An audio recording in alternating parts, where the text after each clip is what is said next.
Location, Konohagakure no Sato, Hai no Kuni, Kenso no Kuni. A month had passed since the second phase of the Chunin exams had ended. That same night another incident would occur. Konoha General Hospital, a place of safety and recovery, had become a ground where the opposite had occurred. A fire had broken out from inside the hospital.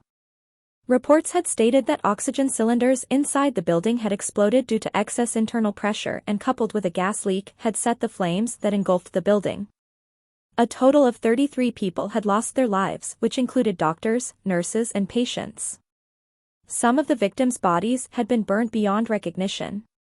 It had been a sad day, and Konoha had been in mourning for the lives lost. However, today was not a day of sadness. Today was rather a special day as a lot of guests would be arriving this day to Konoha. The daimyo Sosuke Kaji would be arriving today. He had to attend since this was the hidden village that was basically a military force for the Land of Fire. While many would argue that the daimyo was more important than the Hokage, several counter-arguments could prove the opposite too. The daimyo and the Hokage were both equally important, however their respective roles were a bit different. Whereas the Hokage was more or less a militaristic general of the country, the daimyo would be the financial drive of the country itself. Both depended on the other. However, compared to the shinobi life, the life of those of the royal families of the daimyo was much more elegant and carefree. They would roam freely with their personal groups of specialized guards, for example the 12 ninja guardians of Fire Country, and partake in life as they see fit. Sometimes the daimyo would also showcase bragging rights with the daimyo of other countries. As such, the Chunin exams could be considered a large betting event between the two. So it was not surprising that Gen Bufu, the daimyo of the Land of Wind, was coming here since Tsunegakure Shinobi were in the finals. After all, he could brag and bet with the Fire Daimyo about how the children of the Yondaime Kazekage were participating and were by some means the clear-cut winner of this tournament. So the entire village was in a festive mood at the moment. Even the civilian side of the village was cheerful at the fact on how Konoha will prove how they were the strongest village. And in one sense, they were right. Greater performances by the genin and would-be Chunin did bring an attention towards the village, showcasing their futuristic crop of shinobi. This also meant that people would be naturally inclined to hire a particular village's shinobi. Yes, it was a very good day in Konoha as the sun shone and the light shined brightly over the village. Small breezes flowed around as people went on with their daily lives and were in sheer anticipation of watching the Chunin exams. Some would see it live at the arena, whereas others would be watching a live version of it on their televisions. Yes, it was a very peaceful day in the Hidden Leaf. However, where there is light there is also darkness. Away from the sights of the common people and the shinobi of the leaf, a conspiracy danced in the shadows waiting to be unleashed. Uchiha clan compound, Konohagakure no Sato, Hai no Kuni. The Toad Sage was sitting on a boulder with his legs crossed near the Naka River. Even as a child he remembered this place. Back then everyone was allowed to come here since the Uchiha clan compound used to be near the heart of the village. The Naka shrine was there since forever, as his memory served, and wasn't part of the now moved Uchiha clan compound. The loneliness of the compound was unsettling to him. It felt hollow and murky. It was almost as if one could see the anguished spirits of the fallen Uchiha once the witching hour would arrive. Death had truly left its mark in this particular area. However, even in this ghost of a compound there was life. And right now it was screaming at him, quite literally. Oi! Aro Sanin, came the voice of a 14, nearing 15-year-old girl's shout. The white-haired tall man stopped his musings as he turned around to see his goddaughter standing behind him a little distance away with her hands on her hips. Right now she was wearing one of those damned orange outfits again. For the life of him he couldn't figure out her obsession with the color orange. Did it represent something higher? Or did she truly believe something as attention-gripping as that could possibly be the chosen color of the gods? Or did she blurg actually like it? Somewhere in the back of his wise mind, he did not want to find out the answer to that question. In fact, now that he had noticed, it wasn't the same damned orange outfit she wore. She was wearing a black, full-sleeved shirt underneath the orange zip-up jacket. The jacket was zipped up right below her neck, and there were black colors running down the sides of the jacket. She was also wearing black, fingerless gloves with metal plates on the top. She finished her attire with dark orange pants that had white tapes on the knees and black shinobi sandals. She also had her sword, Jinken, by her left side and 2 pouches behind her back. Her hair had been cut a bit shorter, much to her boyfriend's dismay, and her blonde, silky hair and pigtails only came down to the middle of her back. Her godfather, not known to her knowledge, was relatively glad she had cut down on the orange factor of it all. Though, in his opinion, it would be better if she got rid of it all. But hey, he didn't want to be punched in the face again. 5 days after they had begun their training, Naruto had insisted that he and Kasumi be given restriction seals for the betterment of their training. Now, the only way to get restriction seals on your body would be to have the matrix of it painted on the back and under Naruto's Sharingan death glare and an adamantine sealing chain with a very sharp edge pointing at his neck from Kasumi. He only painted the restriction matrix on her back. Restriction seals themselves had 10 levels. Level 10 would often make a person's body numb, and paralysis was not an uncommon scene. Only a level 8 seal master could draw such a seal so perfectly without killing the person who would be infused with the seal. Jiraiya was a certified seal master of the 8th distinguished level and soon to be 9 if he didn't spend half his time peeking on women or getting laid. People could shame him all they want, but he was a certified player known throughout the nations. Though the men didn't show it outright, he was a god amongst a certain caliber of men, aka perverts, both boisterous and closeted ones. But to these brats, as he had called them, he was a very strong shinobi but a shamless pervert. However, the Uchiha didn't brush him down that much. In fact, he was more lenient with Jiraiya's behavior. Only when it came to Kasumi did he react. Jiraiya had to admit he had lost faith in the shinobi of today. Ever since the Uchiha clan massacre, the Leaf's shinobi standard had dropped significantly. Seriously, Bunshin, Kawarimi and Henge, along with wielding projectile weapons and a written test, was enough to certify you as a shinobi? He had laughed at that curriculum for a straight 30 minutes. So he expected this batch of shinobi to be, well, pathetic. True to his words, every batch after that was outright pathetic with the exception of a few. Kunoichi kidnapping and rape cases became something of the norm. What made it worse was the fact that this was not a common scenario regarding Konoha only. Other hidden villages also had followed suit with the new system. It was sad and demeaning to shinobi entirely. True, Jiraiya craved peace more than anything else, but this was just asking for trouble, and he lost a great deal of friends to wars, conflicts, and a variety of other forms of daggers and cloaks. There was absolutely no hope for this generation. However, Naruto Uchiha had proven his thought process wrong. That kid, no, he was no kid. Jiraiya had to keep reminding himself that this kid was an actual Chunin and was currently one of the people who knew actively about the invasion. He had fought against his former teammate and came out without receiving a major injury of any sort. That alone spoke of his strength, and there was the fact that he was calmly hiding this from Kasumi, though there were small cracks in his masks every now and then when it came to regarding his girlfriend. Kasumi Uzumaki herself was no pushover. True, her chakra control left much to be desired, but she was a genin, yet she could kunai balance on a body of water. What made it even more impressive was the fact that her chakra levels bordered on ridiculous levels, and then he could rant on about the titanic 9-tailed fox inside her gut. Still, the girl had proven her mettle, and the last month was highly productive. Her nature affinity training regarding Futon, Doton and Suiton had come along beautifully, in addition to the massive shadow clone training spam she could pull off so easily. He was proud. She had her mother's tenacity and her father's drive. Jiraiya had contemplated on whether she should learn that jutsu yet, but settled on making her a summoner of the toad contract. Things had gone hectic when she at first summoned a small toad by the name of Gamakichi. At first, she pulled her hair out of anger and used a large amount of chakra to summon Gamabunta next. Gamabunta, of course, had to see if she could pass his trial, which she did beautifully, but due to the large mess he made, Naruto forced the giant toad to clean house, or he'd be using genjutsu on him to do it. That was fun to watch. And then there was the fact that Kasumi had willingly spoken to the fox for the first time. Naruto had induced her into a genjutsu, but he himself did not enter her mind, saying this was something she needed to do on her own. She then came out and flashed them her patented foxy grin, saying something along the lines of Big Fuzzy agreed to the deal and is going to pay Chakra as rent. Databane, yes, that sounded exactly like what she said. Arrow Senin. Kasumi yelled out once more. How long are you going to sit there? Silence, Gaki. The perverted Sannin replied. Can't you see the great Jiraiya-sama is here writing his new novel? Of course he didn't expect her to understand. People just unabashedly assumed that he wrote smut, and smut. Those who labeled him as nothing more than a smut writer clearly never read any of his books. There was a story in it with substantial character development. However, due to the high amount of sexual content in the series, people had assumed him to be nothing more than a smut writer.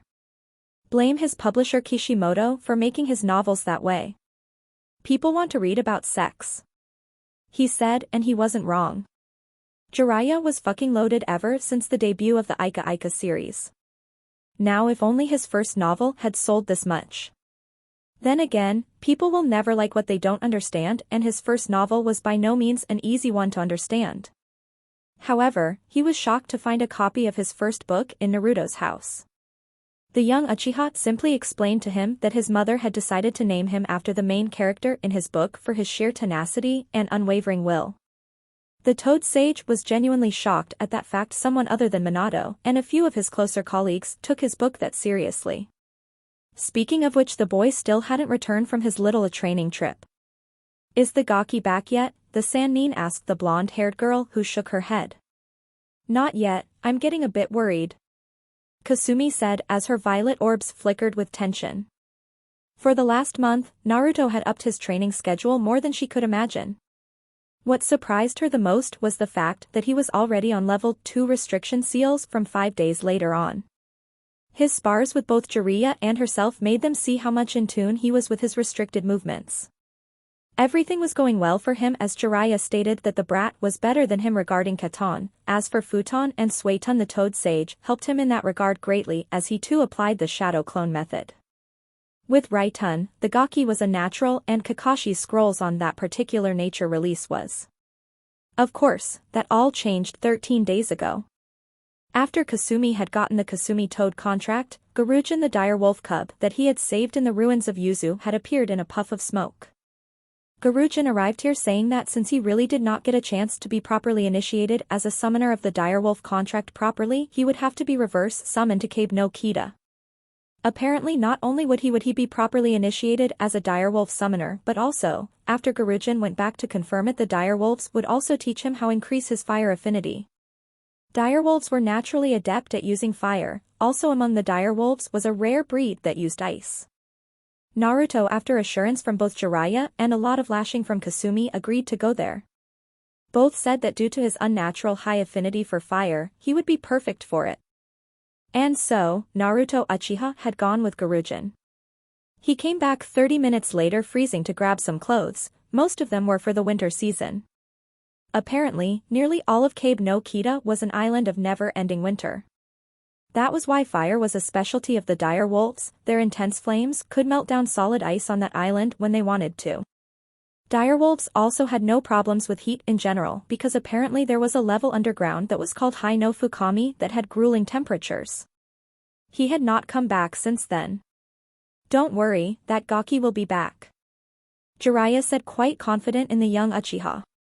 He didn't know about Itachi's younger brother's potential, but this kid was far beyond his years and he got this strong without letting anyone know in the village. It was absurd to say the least. Of course, this also raised questions as to how strong he was. Even Jiraiya did not know that. During their spars, the Uchiha would always time his attacks and then stop after some time, like he did not want the Toad Sage to know his full battle capacity. It was annoying. But Jiraiya could respect his privacy. After all, it was thanks to him that Jiraiya had been able to place several seals across Konoha. While it was no Haration, the locator seals would work as signals where chakra activity would be haphazard in nature, and Konoha Nin could rush to that place in due time. Safety shelters for the general civilians had been prepared beforehand, including access to certain compounds from clans minus the Senju and the Uchiha. Mainly because there was no Senju around to give access to the compound, and 2, the Uchiha clan was technically outside the village. Escorting the public out from the main blocks of the village to the Uchiha clan compound was just asking for trouble. Plans were made to counter all sorts of possible attacks, but the question remained on how to fight back against the Ichibi. Sure, seals would help, but what if Jiraiya was busy fighting off the forces? Maybe Naruto could suppress the beast with his Sharingan, if he wasn't too occupied. Kasumi had the Kongo Fusa, but would her chains be powerful enough to keep a Bijou down? Regardless, Jiraiya had made seals anyway. At this point with the Ichibi it was a gamble. But it was a risk they'd have to take.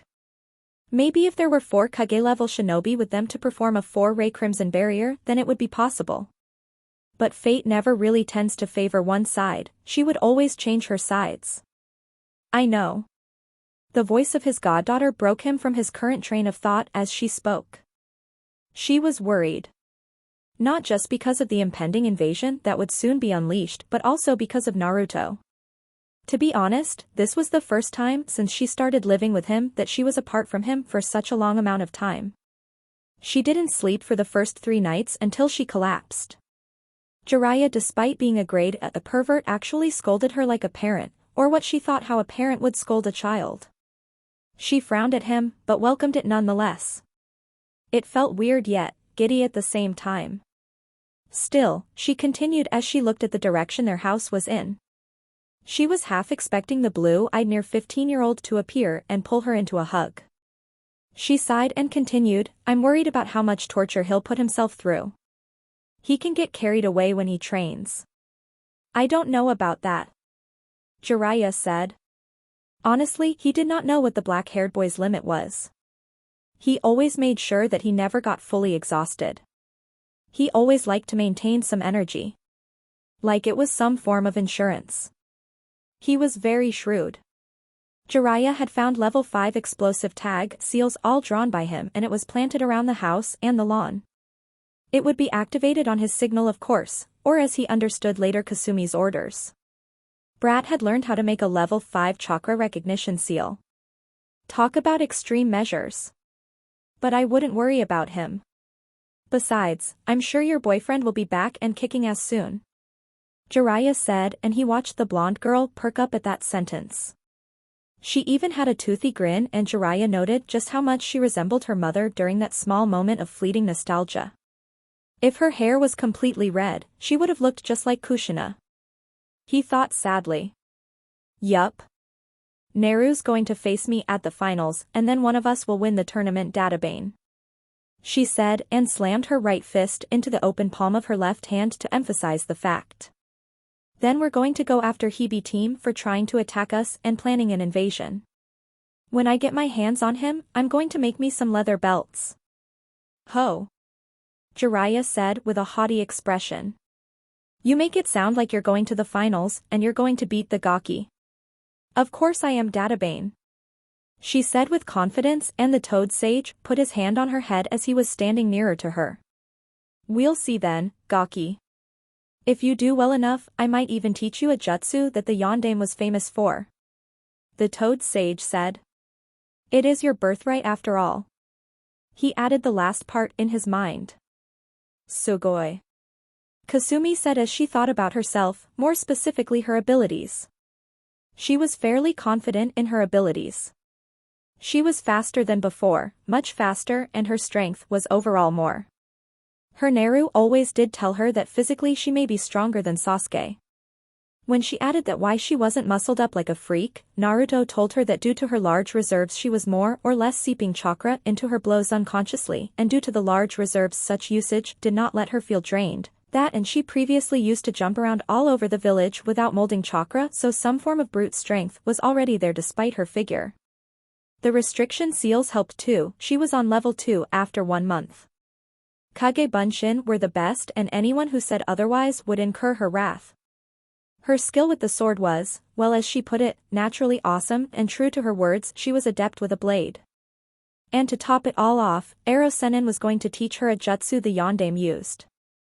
Gigi better prepare that hat for me, she thought with stars in her eyes as she imagined Sarutobi giving her the Hokage hat and robes because of her achievement. She could see that Naruto was standing there clapping and then taking out a box as he got down on one knee to propose to her. She blushed as she thought about it. But she wasn't scared about it. However, a more interesting thought came to her mind. Will our children be called Uzumaki or Uchiha? Arg. It's so confusing. Jiraiya chuckled as he saw her blush a bit. No doubt she was thinking about Naruto, and later she was looking confused with hints of frustration. Honestly, it was amusing to watch her behave like that. He then looked out to the sky. Keep your eye out, all right kid, the toad sage said with a tone of grave seriousness. Kasumi stopped her daydreaming and listened to his words attentively. She knew how serious the situation was, but the only difference was she knew that all of them would come out unscathed of the ordeal. Don't worry, Ero Sennin. The orange-wearing girl said. Leave it to me. Route base number 3, underground tunnel system, Konohagakure no Sato. How is he? A certain pale-skinned man asked. He was looking at a person who was currently lying down on a bed as his body was wrapped with several bandages. The snake Sannin was a bit angry at his subordinate's condition. He was absolutely useless today. Though, he couldn't be angry at Kabuto. Naruto Uchiha was no joke and his apprentice's overconfidence had given him severe burns on his body. Orochimaru and Danzo had set a portion of the hospital on fire to get Kabuto out and then place a body in his stead with significant amount of his blood and DNA mixed into it. If Orochimaru could reconstruct the first Hokage's cells from a minute amount, placing a double with Kabuto's DNA was child's play. He will heal, but he's not going to be able to make it today, Orochimaru-sama, said the red-haired boy. He really did not want to be here.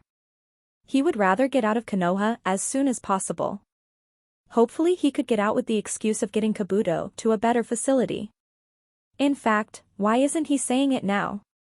Oh, right. Because he didn't want to get stabbed. Take Kabuto and go back to Otogakure, Orochimaru said all of a sudden. Mentioned person was awake when he heard this statement and let his disagreement known. Orochimaru-sama, the white-haired spy spoke up, I can stay here and help.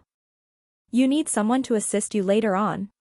Kabuto, you far more useful to me well than in an injured state. Besides, the snake Sannin said as he took a pause, today is a special day to me after all. The day the third Hokage died. He had also dispatched 2 shinobi to grab Naruto and Sasuke when the chance would arise. Kabuto Yakushi was feeling a bit dejected at the predicament he was in. That scum of an Uchiha was responsible for this state of his. Kabuto had many notable personality traits and pride was one of his prime features. Naruto Uchiha just didn't harm him physically but injured his pride more than anything. Kabuto had even opted to use his chakra no Mezu against him and couldn't even get a fucking blow. He wanted to cleave his organs from the inside out. Then Naruto Uchiha trapped him with an explosion from his clone followed by a fucking fire dragon. And the worst part was, Naruto was probably letting him live because he willed it. It was absolutely humiliating to him. Hi, Orochimaru-sama, the medic Nin said with gritted teeth. He hated feeling useless ever since that day in his life when he was far younger. Good. The snake-eyed Sannin said as he smiled with a bloodthirsty grin. All of you are to leave now and prepare the anesthetics for my new body. Make enough supplies for 2 of them. Make sure you tell the other medics that, Korea. Hi, Orochimaru-sama, the red-haired, bespectacled teen said. He was fucking glad that he was getting the hell out of here. He had no intention of dying out here today. Route base number 1, underground tunnel system. Danzo-sama, an ANBU with a hound mask, spoke up. His mask had the symbol in it on it. Our forces have been assembled. All 250 of them are awaiting your orders. I see, go back to the group hound. Your next orders will be issued later, the leader of the Foundation said. He saw his agent nod from his visible lone eye. Danzo Shimura stood alone in the small runway. He looked up at the light that was seeping into the base. No longer would he hide in the shadows.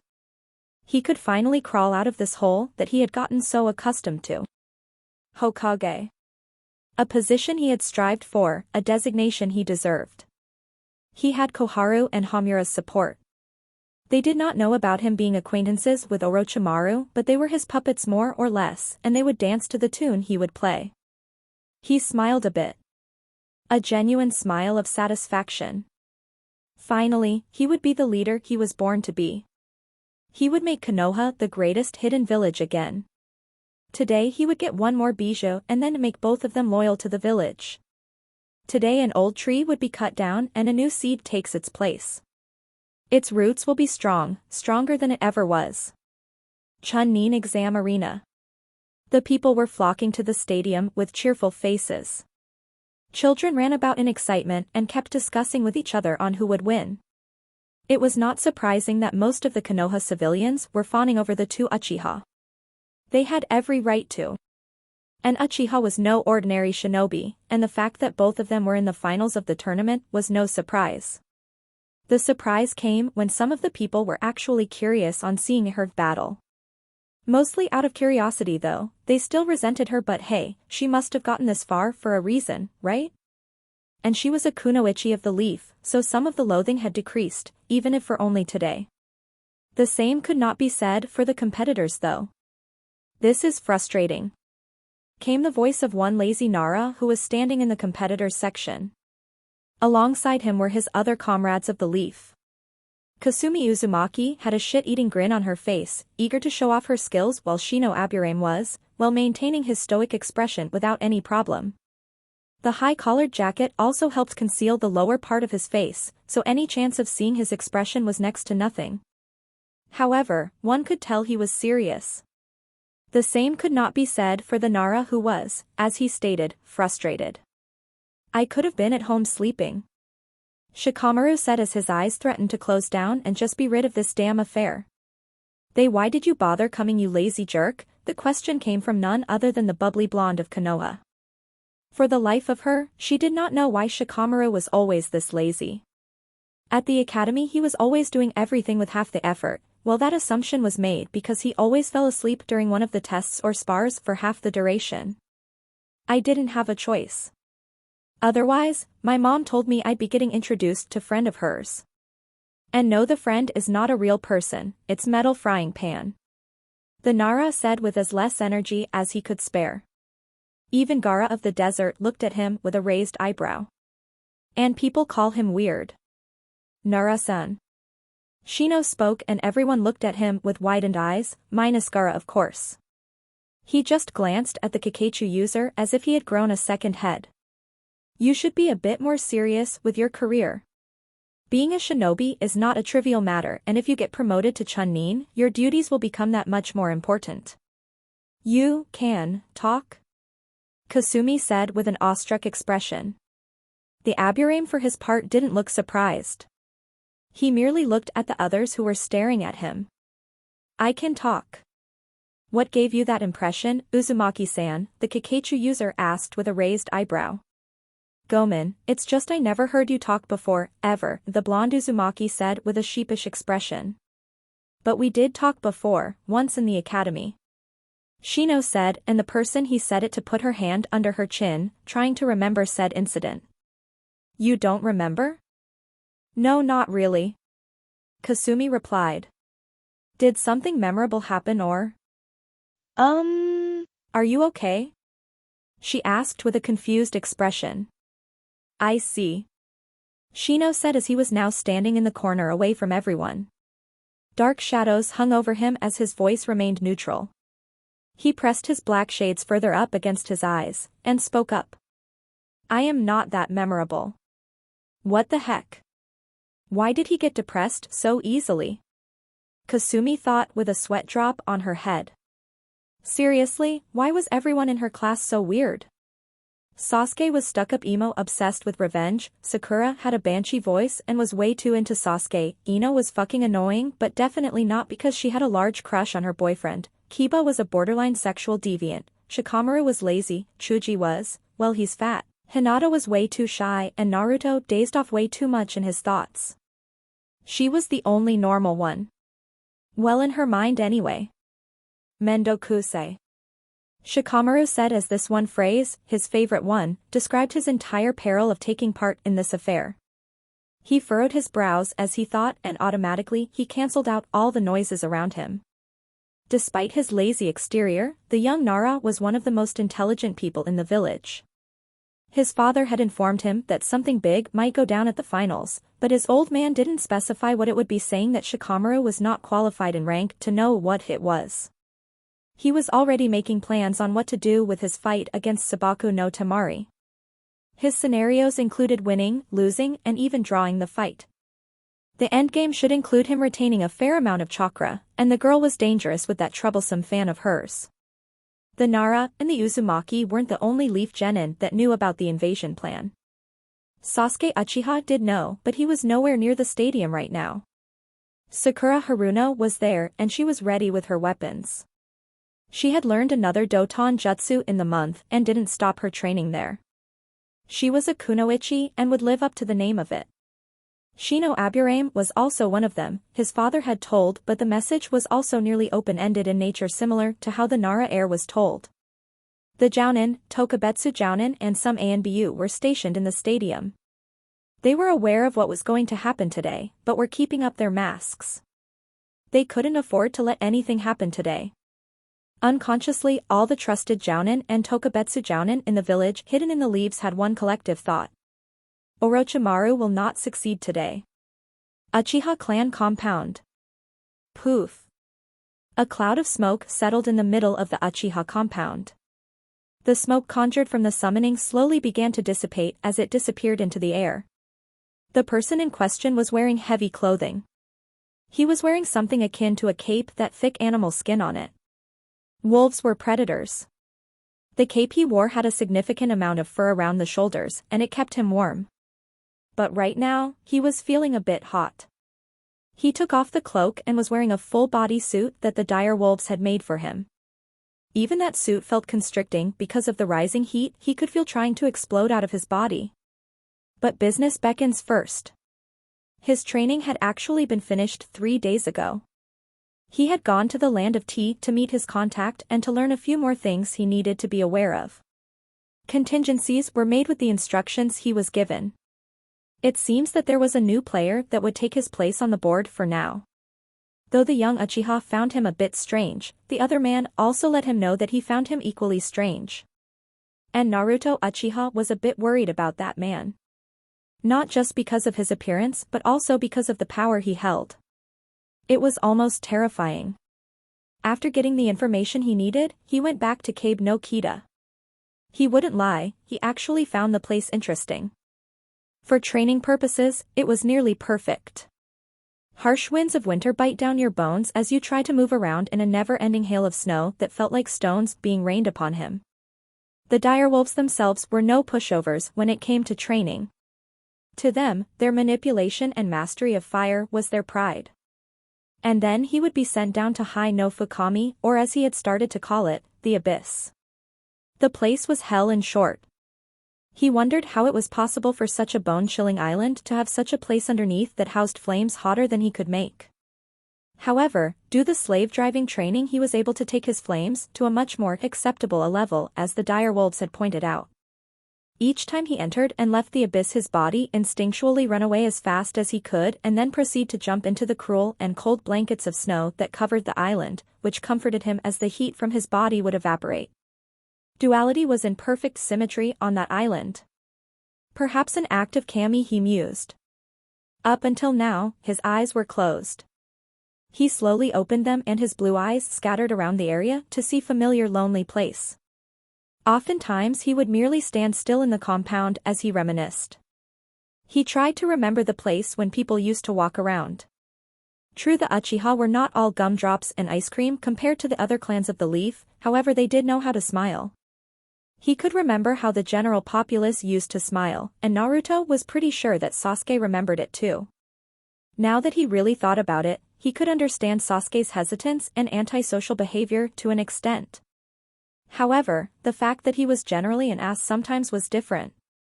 For a long time, all he could remember when he stood alone in the compound was the stench of death polluting the air and defiling his nostrils.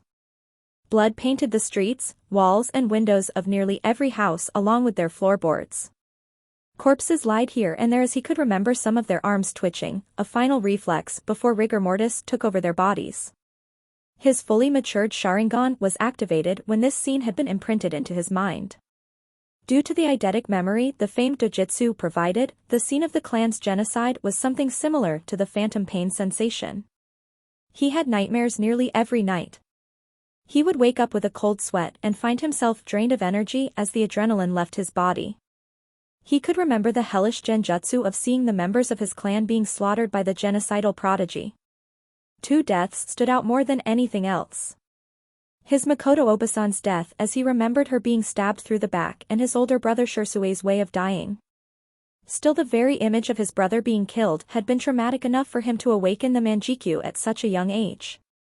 The blessing was more of a curse for he viewed the way he awakened it as a ghost who would haunt him forever. The nightmares had stopped at one point and he was able to move on slowly from the anguish the village elders had caused on him. If he didn't, he would be insulting his brother's legacy. He would rather die than spit on his request. His pride as an Uchiha forbade him to do so. Also, his life wasn't his anymore. His life was now connected to another and he would not lose her. Some might call it an obsession. Maybe they were right. If he wanted to hold on to the one person he loved with all his heart, whom he would gladly give up his life for so that she could live, he would be proud to be called obsessed. And now that there were people after her it was more incentive for him to grow stronger and protect her. Naruto Uchiha did not care what other people besides the ones he cared about thought about him. He tries his best to not be an antisocial Uchiha, however his genetically engineered mind can only take so much bullshit from people who didn't understand his mind. Perhaps he would retain some of his Uchiha-ness after all. He could also remember Shirsue oftentimes adorning a cold mask that promised nothing but anguish when small mobs would berate him in public. Those were one of the few times he remembered his brother getting angry. And in the clan there was an unspoken rule about this. To anger an Uchiha meant death would be visiting them soon. Sighing, he slowly strode forward to his house. The grassy area around his house was as he had left it, wild and uneven. He would have to cut the grasses down once more. It was his family's house and he was attached to it with every fiber in his body. He smiled a bit as memories oftentimes replayed in his mind. Sitting out here with his mother, as her warm and caring hands gently ruffled his hair. Her calming voice that lulled him to sleep and her embrace was his safe haven. He also remembered how Shirsue actually put their front lawn on fire. Then he was set on fire by their mother. Makoto Uchiha would oftentimes stand out here and help him with his shuriken jutsu. In that particular field even she outclassed Itachi, which the Prodigy freely admitted without the slightest hint of shame. Of course his Obachan's teasing was another matter altogether. Then his more recent memories of when he had finally admitted his true feelings to Kasumi that fateful night. How the moon was shining so brightly as its light brought the attention of Kami herself upon them. Then she also reciprocated those feelings, and finally when his lips had brushed against hers before they kissed each other wholly. First kisses were that eventful and he could never forget that particular memory. He couldn't stop the small smile from turning into a full one that made him look that much better. He then shook his head and entered the house and looked around. It was tidy, not that he was complaining, but sometimes Kasumi would be very haphazard in her way of living. Of course living with him for the last 5, nearly 6, months had made her change some of her habits. Mostly because Naruto himself had insisted on doing the chores while she would sit back. She later told him it was her duty as much as it was his databane. He would chuckle each time he remembered how she was basically in a tug of war with him regarding the broom. Poor broom didn't make it that night as he snapped in two. After that Naruto learned that in life, the wife is always right even though they weren't married yet. He then walked across the living room but a certain something caught his eye. Right at the dinner table where there were 5 seats, 5 because even though Obito was dead his mother didn't remove his chair from that spot. He would always be a part of the family, alive or dead. But that was not the object that had specifically demanded his attention. No, that honor belonged to a bowl of rice that had beautifully cut pieces of cooked vegetable that had crispy shrimps on top of it. The bowl itself had a glass lid on it so that it doesn't get too cold. And judging by small layer of steaming fog piling up, it hadn't been long since it was put there. Beside the bowl was a small note. The young Uchiha picked up the folded note and began to read whatever was on it. Dear Naru, sorry I couldn't be here. But you were late, Databane. Do you know how weird it was without you all these days? I swear I think we have a ghost in the closet, it keeps making weird knocking noises on the door. Anyways, I just made this awesome bowl of fried rice for you. I threw in some shrimps as well, Ero-sen helped too. Who knew the pervert was a good cooker? Make sure you eat it, otherwise. Well, you know how that song goes. Love, the future Hokage of the Hidden Leaf and your girlfriend Kasumi Uzumaki. Naruto chuckled once more at the way the note was written. He wondered how exactly she would handle all the paperwork one day when she did become Hokage. Yes, when not if. It was his duty to make sure she would become Hokage. He wondered how she could still care for all the people despite the hatred that had been thrown her way since her birth. Of course there was also the matter of her birth. Itachi did tell him who her real parents were. Apparently Makoto Uchiha had previously tried to adopt her, but for reasons that concerned the greater good of the village, she was not allowed to. Nor could she provide financial help as she fell under the orphanage stipend that was taken care of by the esteemed civilian council. For the life he could not understand at first why she would do that, but then Itachi relayed to him that Kasumi was apparently the daughter of her best friend. That explained a lot. That did sound like something Makoto would do. Then there was the situation with Kasumi's heritage, something that had outright angered the young Uchiha. Itachi wasn't lying, and Naruto had labeled himself as an idiot for not realizing whose daughter Kasumi was. The blonde hair was a dead giveaway, but it was probably her lovely violet eyes that made him think otherwise. Itachi's words made more sense when Jiraiya had taken an interest in her training and gave her the Toad contract. It was her heritage after all. Naruto went into his room and changed his clothes to something more suitable.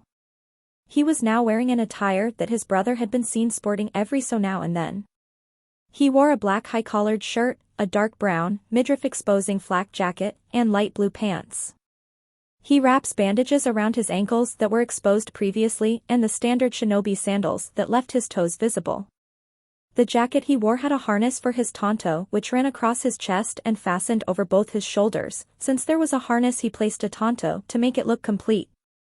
His hitayate which had the leaf symbol on it with the blue clothing was worn around his forehead as his wild unkempt hair covered some of the parts. Two of his bangs framed the sides of his face as his growing hair had once more reached the nape of his neck. He then unsealed a scroll and took out 2 arm guards. He wore the 2 black arm guards on which there were dark, purple braces as well. There were kanji symbols on them that read a hiki demeaning weapons, which Jiraiya had helped him make. Jiraiya had admitted, much to his reluctance, that the brat was better than at him with weapons. A little better as the Toad Sage had said it. Regardless, he helped him create the instant weapon braces since he could use it better. This was a special ninja tool summon that allowed the user to seal ninja tools like swords or kunai into a scroll or their clothes beforehand, allowing them to be called upon when needed. The ninja tools can be summoned in an instant just by touching the sealing marks, which can be drawn anywhere. The greatest advantage of this technique is that the time between taking out a ninja tool, taking the right stance and actually throwing it is greatly reduced. Furthermore, because the summoned ninja tools can remain hidden until right before they are used, if this technique is mastered, there are an exceptional number of possible tactics. A large number of ninja tools can be stored within the sealing marks, which can make the efficiency of this technique last longer. Yes, Naruto Uchiha was officially proud of the fact he had an aptitude in sealing, and some of Kasumi's zealousness regarding the sacred art of her clan had rubbed out on him even more. Honestly, he could not believe why people underestimated the power of Fuinjutsu. After inspecting all his gear one more time, he went out to eat the food Kasumi had prepared for him. It was good, very good.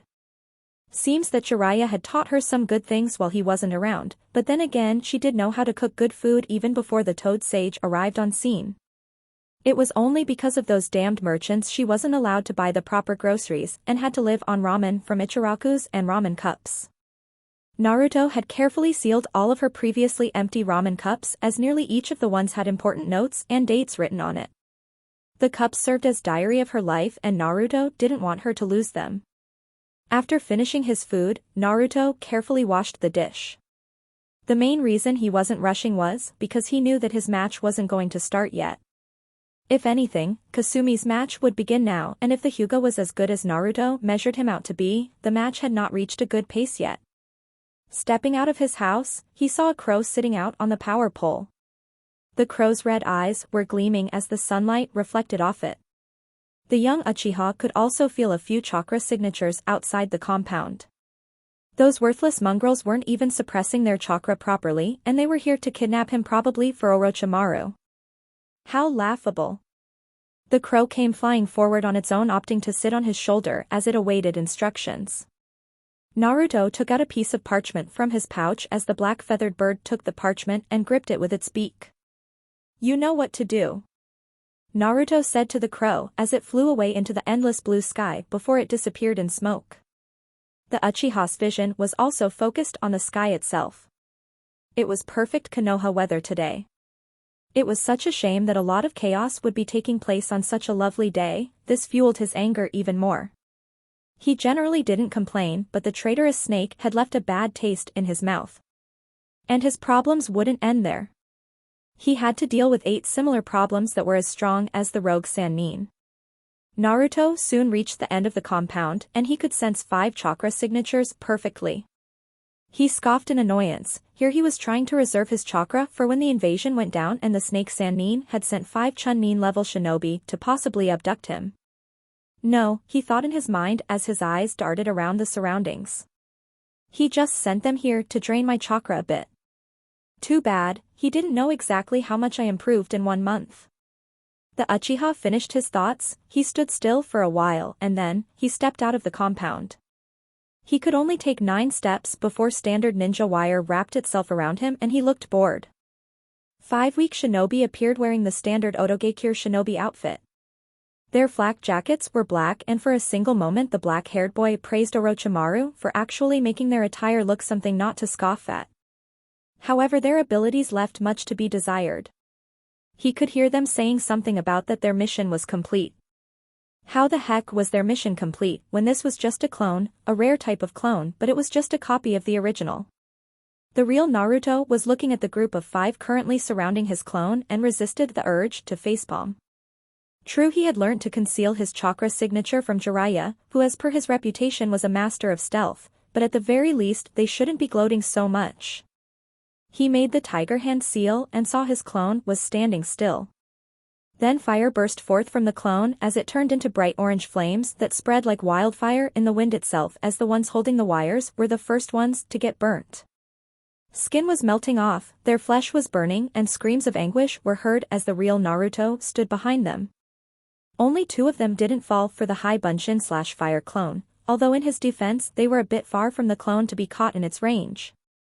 One of the lackeys had lost both of arms, one had lost the left side of his face, and the other one was midsection was still on fire. Naruto slowly put his hand on the handle of the Tonto near his right shoulder and looked at them with silent rage emanating from his blue eyes. These weaklings weren't worthy of facing him with his Sharingan on, so he would give them deaths that they deserved. True, he could have just let them run away and live, but these were people who were going to take him to Orochimaru and probably wreak havoc on the village later. They might even take some spoils of war. So why bother even giving them that chance when they could die so easily by his hands? Let's end this quickly, he said as Tonto was unsheathed and the blade made a noise to instill a bit of fear into the hearts of the men present. Naruto rushed the 5 Oto Chunin and he could already tell that they knew about the gravity of their situation. Death was here. A few miles outside of Konohagakure no Sato.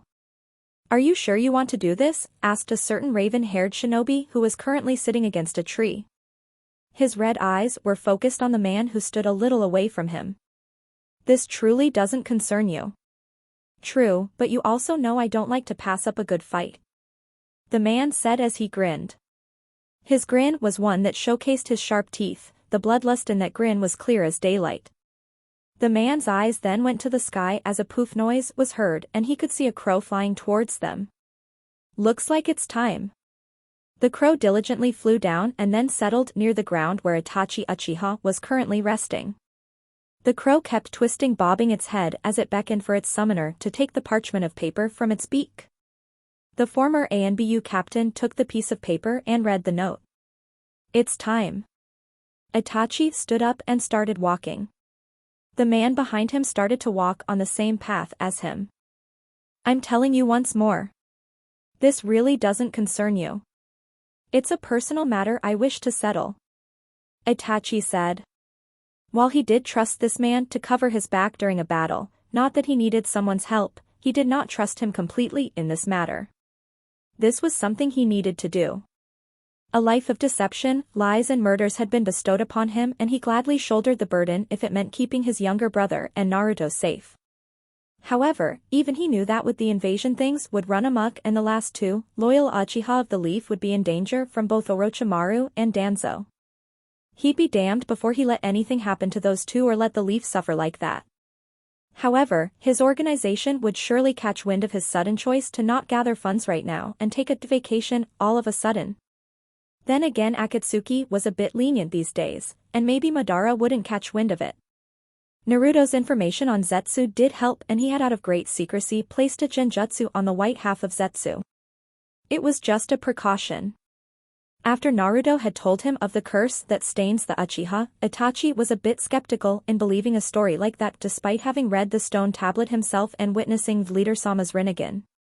He was pretty sure that his father had read it and dismissed most of the information, except for the part where the Manjikyu can control the Bijou. That part was real and both of Madara's attempts to make the Kyuubi destroy Konoha were proof of that. Could he trust his Akatsuki associate right now? If Itachi was to be honest, the man walking with him at the moment was the closest thing to an almost friendly acquaintance he had right now, and that alone speaks volume of the amount of trust Itachi was willing to place on him. However, suspicion was something he also had regarding that man. You insult me, Itachi-san. The man replied toothily as his eyes were focused on Itachi's Sharingan. Besides, I want to see what opponents you're going against. Can't let you have all the fun. HN. Itachi grunted and closed his eyes for a second. Such strange acquaintances he had. Still, it was better than nothing and he was sure that the Hokage must have also taken some countermeasures to the situation. He may be old and kind, but that did not take away any of the shrewdness that man had developed, for he was taught by the Nidaime Hokage himself, and that man had contingency plans for his contingency plans. You're grunting again. The man said with a slightly amused expression. Chunin exams arena. Team is late. Kasumi said as she stood with the other 8 genin side by side. On her left was Shikamaru and on her right was Temari. To her she seemed like she was temporarily acting as a wall between the two. She didn't mind, but boy did she hope that Shikamaru would kick her ass all the way back to Suna. But then again he was way too lazy for his own good, far lazier than Kakashi, and that pretty much stated everything that needed to be said. I hope he gets here soon, otherwise someone else is going to have to fight the psycho desert guy. Shikamaru said with a lazy tone. He noticed the look Gaara was giving him and in all honesty it did unnerve him. But compared to the death threat his mother had given him this morning, it didn't count for shit, and if he was right she was here in the stadium. What his old man thinking of even letting her come here? Then again she was a Chunin and sparred with his dad every now and then. Maybe that troublesome woman could take care of things on this end, and if she couldn't, well, he would protect her. Troublesome woman, and she had definitely whipped the Jounin commander of Hidden Leaf, but she was his mother and despite her strict side with a metallic pan he loved her just as much as she did. Hey, do you have a death wish? Asked Kankuro as he looked at the lazy genin with a cold bead of sweat traveling down the side of his face. He was not sure why the Leaf bastard was doing this, but he didn't want to be around when his younger brother went apeshit all over the place. His mistake, went raccoon shit all over the place. Quiet all of you, said a man wearing the standard Jounin attire of Konoha. He had shaggy brown hair that came back to his shoulders as his bandana-style hitayate covered his forehead. His most unique feature would be the senbon he was currently chewing on. This was Gunma Shiranui, Tokabetsu Jounin of Konoha and a member of the Hokage Guard platoon and one of few selected shinobi of the 4th Hokage who had a basic knowledge on a variant of the Hiraishin. He looked around at them with a small smirk. New idiots in the Chunin exam. Hey, watch what you're saying, Databane, the Orange Menace yelled out as she had an annoyed expression on her face. Sure, I will. Looks like there are still 2 genin still not here. Well, they're lucky their matches aren't scheduled now. Now take a good look at this format. The Sinbon chewing shinobi said as he held out a parchment of paper, not too big nor too small to read. First round. Kasumi Uzumaki vs Niji Hyuga, Match 1. Shikamaru Nara vs Sabaku no Tamari, Match 2. Shino Aburame vs Sabaku no Kankuro, Match 3. Naruto Uchiha vs Dosu Kinyuta, Match 4. Sasuke Uchiha vs Sabaku no Gara, Match 5. Second round. Winner of Match 1 vs winner of Match 2 equals Match 6. Winner of Match 3 vs winner of Match 4 equals Match 7. Winner of Match 7 vs winner of Match 5 equals Match 8. Final round. Winner of Match 6 vs winner of Match 8 equals Final Match. Alright, any problems with this? Genma asked and saw that disapproving look on the blonde's face. He sighed and wanted to make a crack at that, but he doesn't want his hair to become bleached white again. Shiro Shiranui they called him. How did she set up that trap at the sake house entrance anyway? Neru's going to have to fight one extra match. Kasumi thought. Not that she was worried. Her boyfriend could probably breeze through to the finals to face either her, Sasuke, or that crazy sand guy. But still, this was unfair. She wanted to fight at him at his fullest, then again Hebe team would probably begin the invasion by then. She sighed, but Shikamaru's words had caught her attention.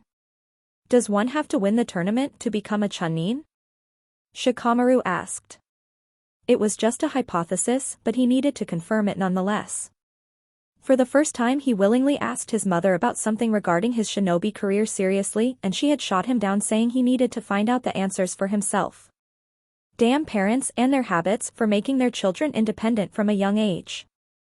No, you don't have to win the tournament to become a Chunin.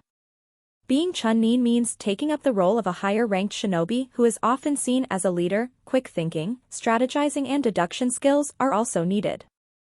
Simply relying on brute strength won't get you that rank. Conversely, it could also happen that no one in the tournament is selected as Chunin. The man finished and he saw some annoyed expressions among their faces while the one who asked him this question was smirking in satisfaction. Any more questions? Yeah, Kasumi said as she shot her hand up. The Tokubetsu Jounin nodded at her to continue. Where is Hayatenai? He's there in the stands cause he's coughing increased. Gunma said and Kasumi snapped her head to the direction the Tokubetsu Jounin's vision was gazing at. The orange-wearing genin girl then proceeded to wave at the direction and Gunma had to shake his head at her behavior. Hey 8 Gecko did help with her kenjutsu training along with Miko-ne-chan as Kasumi had called her. One day she would find her true identity and that shade of purple hair was too damn rare to find. The proctor of this stage of the exam smirked at her actions.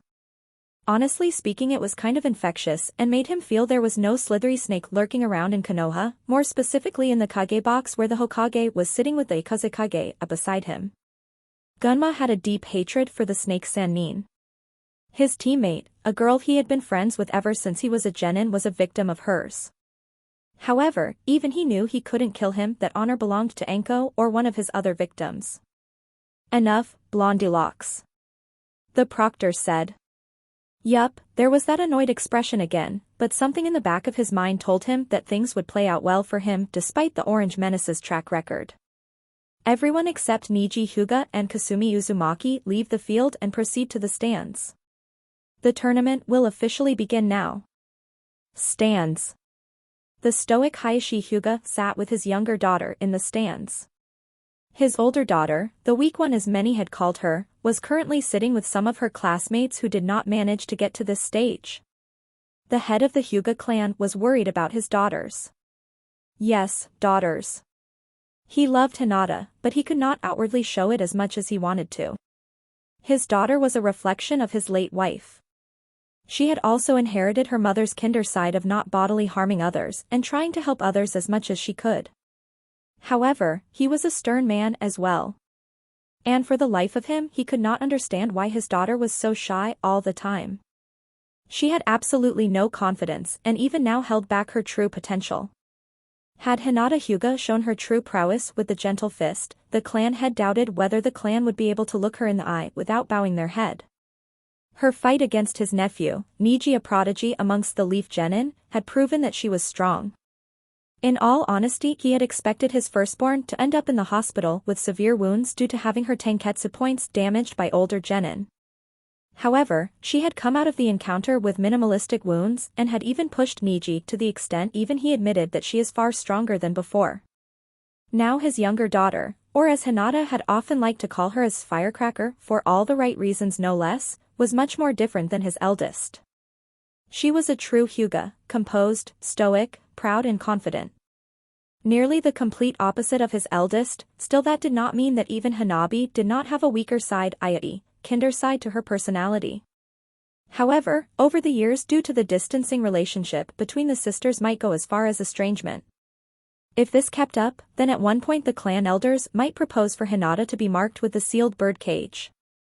Niji has gotten stronger than before, said the young brown-haired girl beside him. Compared to Hinata, Hanabi had a slimmer build. She had tan skin, pale eyes that signified of her heritage and brown hair that came down to her waist. She was wearing a sleeveless black shirt that clung to her frame and black pants that also did the same action. She was wearing standard-issue shinobi sandals and her eyes were fixed on the match entirely. Who is that Oto-sama? That is Kasumi Uzumaki, Hayashi said, and just for a moment Hanabi felt something different in the tone her father used. It was almost emotional. The clan head on the other hand, however, lulled the emotion away as soon as it came. Guilt had been present on his face, guilt of not willingly going forward to help the child of one of his oldest friends. He could blame no one for his but himself, at the very least he could try, but just like the others he too avoided that path. Shrugging that thought away, he spoke again, compared to a genius like Niji she is nothing. However, according to what I heard she is highly unorthodox in her battle approach and often chains attacks that are random in nature. So she is an anomaly at best. The younger daughter of Hayashi replied with a quick reply. She then looked at the two competitors as they were conversing. She then remembered something about a person named Kasumi Uzumaki. She remembered who she heard it from. Wanisama sometimes talked about her, saying that she was one of her few friends. Why is that, Oto-sama? Even now, I see people sometimes glaring at Uzumaki-san. That, the clan head spoke in a stern yet kind tone, is something you will learn about one day, Hanabi. For now I want you to witness how Niji battles. It has been a long time since a true master of the gentle fist has seen, and Niji is without a doubt one of them. Hanabi said nothing further as her eyes now became glued to the fight that would surely break out any second now. In the other parts of the stands, many others shared their opinions of the two genin that would duke it out. So that's the Hyuga kid everyone has been ranting on about, said a Chunnin who was considered one half of the eternal Chunnin. The reason they were called this was because it had been a long time since they were made Chunnin and had always willingly taken up gate duty along with the other half of the eternal Chunnin. The person who said this particular statement was Kotetsu Hagane. He has long, spiky, black hair and dark eyes. He has a strip of bandage running across the bridge of his nose and a light-colored marking on his chin. He wears the standard attire of a Konoha shinobi, complete with a forehead protector and a flak jacket. Yeah. On pen and paper, he should have this match in the bag. But this is the orange menace we're dealing with here. Apparently, she's grown her skills a lot since becoming a kunoichi, even sent the Inuzuka heir to the hospital with her katana. This was said by the other half of the eternal Chunnin. Izumo Kamizuki, and among the two he was the more responsible one. Izumo has brown hair and dark eyes. His hair is combed down and always covers his right eye. He wears his forehead protector like a bandana along with the standard Konoha shinobi outfit which goes all the way up to his chin, in a similar manner to Yamato's, and a flak jacket. Geez, calm down, Kotetsu said a bit nonchalantly to his gate-guarding friend. Both were also given orders to keep an eye out and protect the civilians in the stadium. Besides, I think the Hyuga kid is going to win this one. Sure, Uzumaki may have improved, but the Hyuga has been a shinobi longer than her, and then there's the fact that he has a Byakugan he isn't afraid to use. You shouldn't count her out yet. Izumo replied at his friend's answer. Besides, I got some money placed on her. Well, how about a bet between us? The nose-bandaged Chun-Nin said. You're on. The one wearing the bandana replied. A few spots away from them sat the other members of the Konoha 13 as they had been calling themselves. Leave it to Ino Yamanaka to come up with a name like that. As of this moment, the ones who were sitting in this group were Ino, Sakura, Tenten, Choji Akimichi and Hinata Hyuga. Rock Lee was there as well, however he had a cast around his right leg and had a crutch with him. Gaara had dealt quite the vicious injury on his leg and his career as a shinobi was at risk as well. Sasuke-kun and Naruto aren't here yet.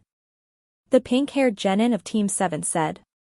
In all honesty, she was a bit nervous and had been keeping quiet for some time but upon seeing her friends and other Jounin sensei arrive that had decreased strength in numbers she had thought there would be an invasion and the young Haruno had brought scrolls with her, scrolls with lots of weapons in case her friends needed them as well. Idly her mind was considering the structure of the buildings and how to utilize them, she wasn't a bookworm for nothing. Would you calm down forehead, said the Yamanaka heiress. Some of their friendship had been brought back ever since their fight 1 month. Seems that pent-up aggression released through a fight did help, and her father always said the opposite thing about the human psyche. I'm pretty sure that both of them will be here in time. Besides, it's Kasumi's match now.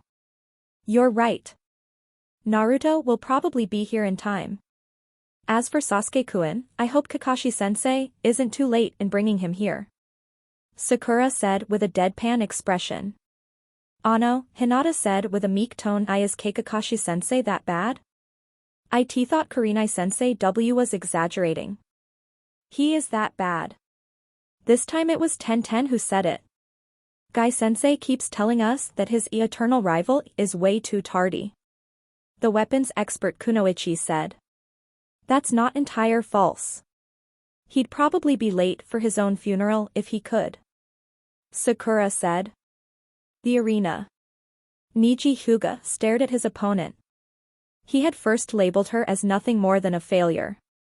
He had heard that she had initially failed the exam and how she was later made a genin due to some circumstances. However, upon seeing her last match with the Inuzuka heir he was inclined to believe differently.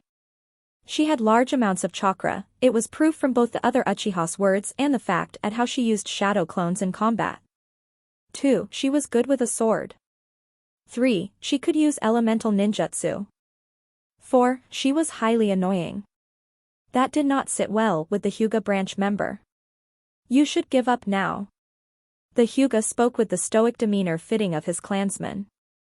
Fate has decreed that you will lose today. Give up now and you won't have to dash. Good Kami. I thought you were a stuck-up bastard. Not a fate-obsessed, stuck-up bastard. Kasumi said with wriggled eyebrows. That's it. I was just going to kick your ass 6 ways to Sunday for beating Hinata up that way, but now I'll do it on general principle. Genma was smirking at her words. Now if she only had a filthier taste of words, an obsession for dango and purple hair, then he could have said that she was Anko's younger sister. Now that he thought about it, the mere thought of the two hanging out would be scary. The Orange Menace and the Snake Mistress. He shivered a bit. How crass. Niji said with a tone of distaste.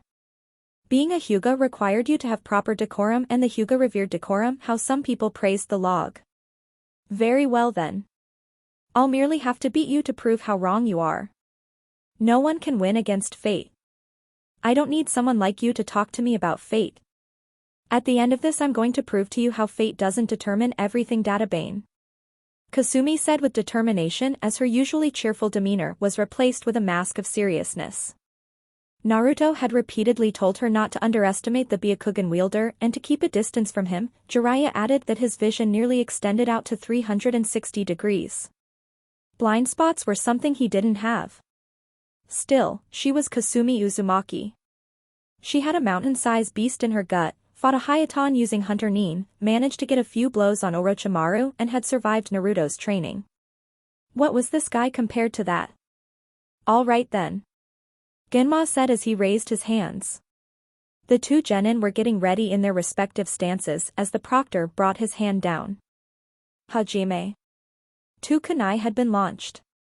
Both genin had initially aimed for each other's shoulders, and there was a loud clang in the middle of the ground they fought. The two kunai had clashed and cancelled out each other. Kasumi wisely jumped back and was trying to stay away from Niji. The Hyuga however had no choice but to rush in and close the distance between them. The Uzumaki did not expect the Hyuga to be that fast. His hand was now near Kasumi's wrist and he was most probably planning to pull her close and strike.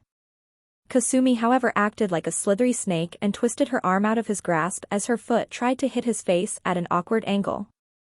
Two puffs of smoke appeared beside her. She had already summoned two of her shadow clones.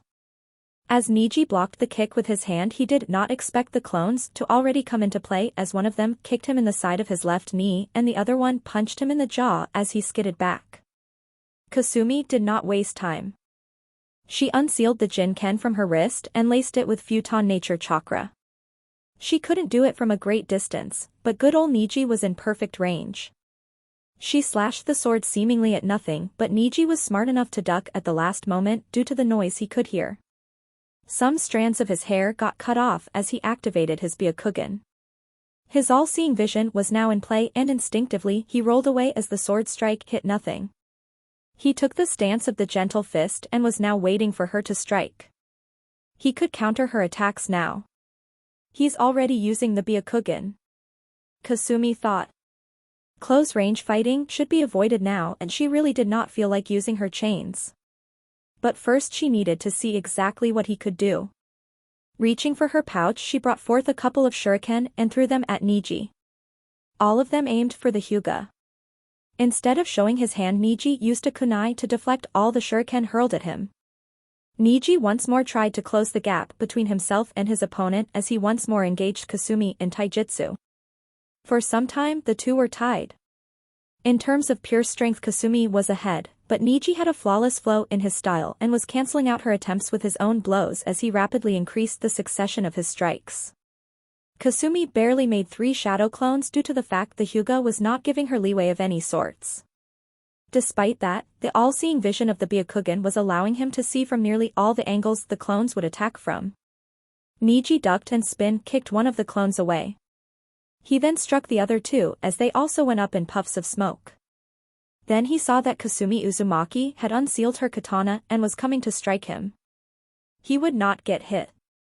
Calmly extending both of his arms, the perception of time slowed down around him. Adrenaline pushed throughout his entire body as chakra assembled itself on the open palms. His plan had worked out and could feel that the sword strike was slower than she intended. During their previous scuffle he had managed to block out some of her tenketsu points with his fingers. He smirked as he uttered the name of his jutsu.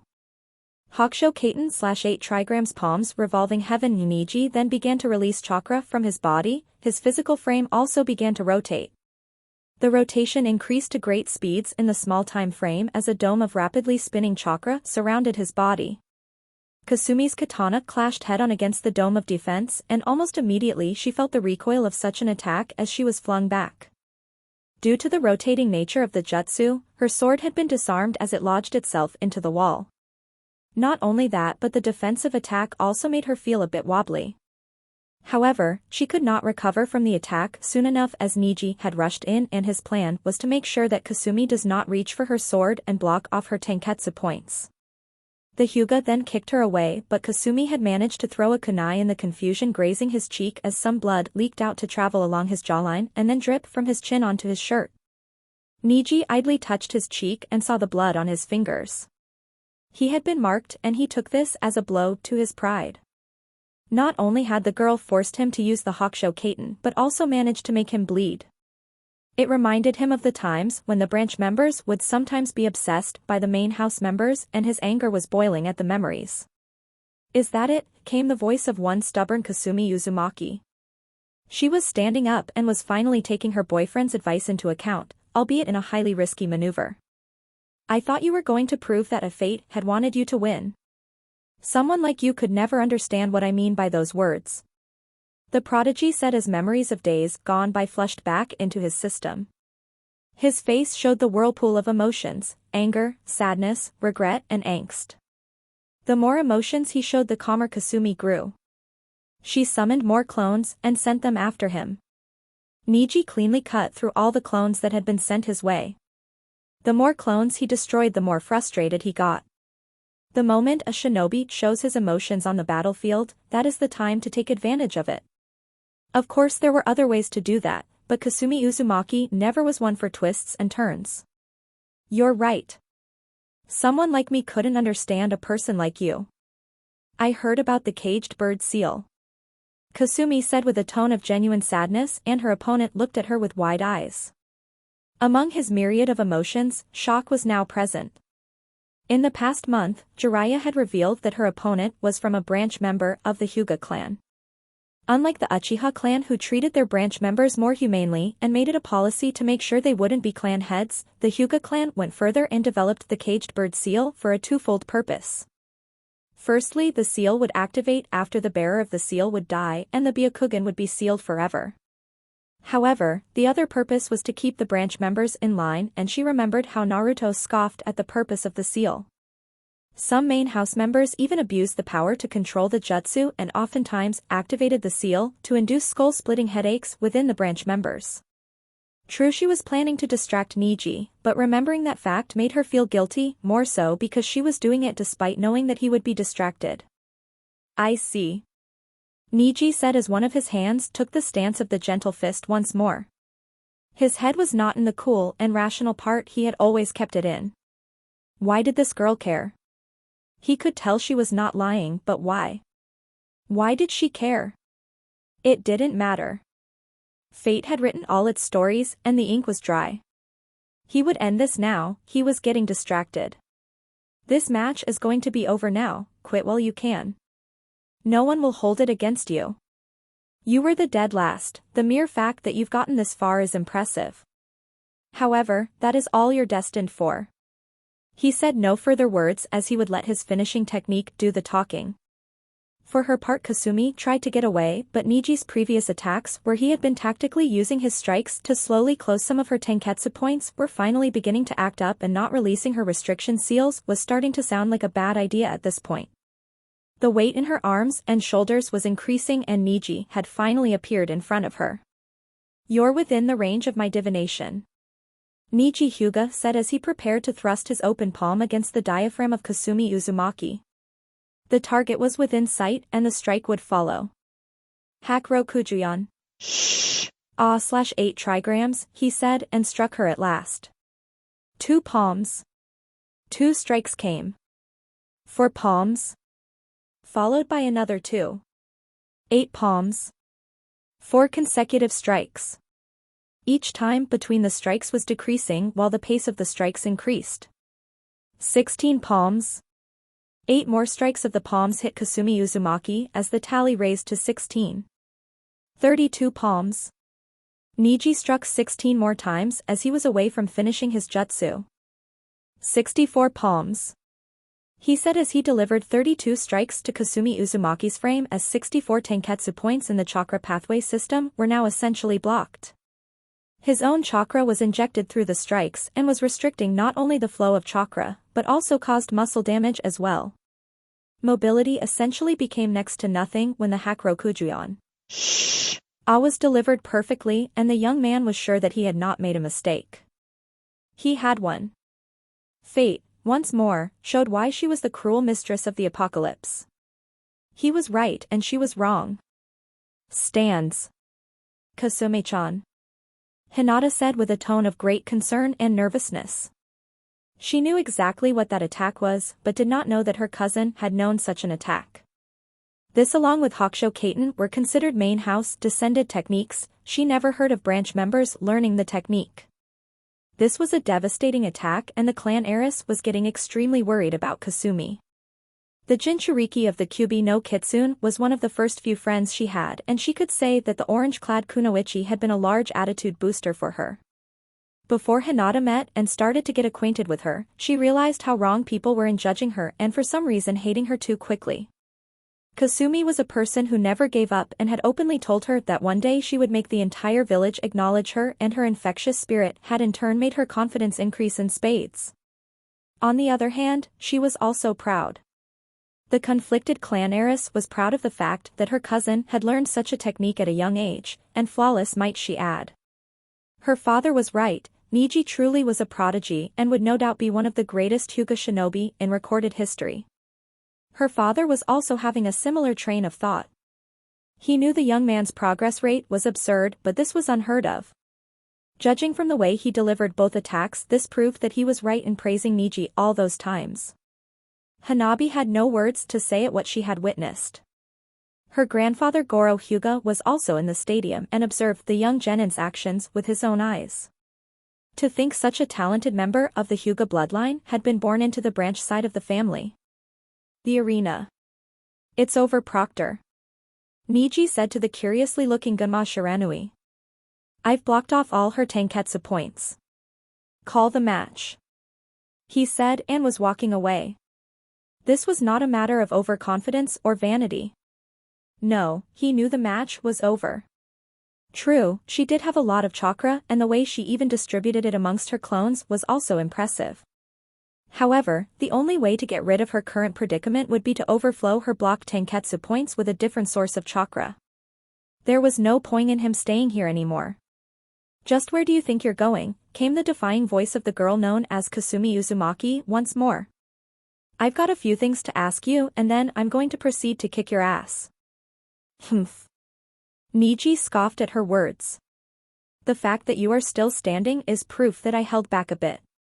Had I unleashed the full power of the Hakurokujuon, you would have been dead.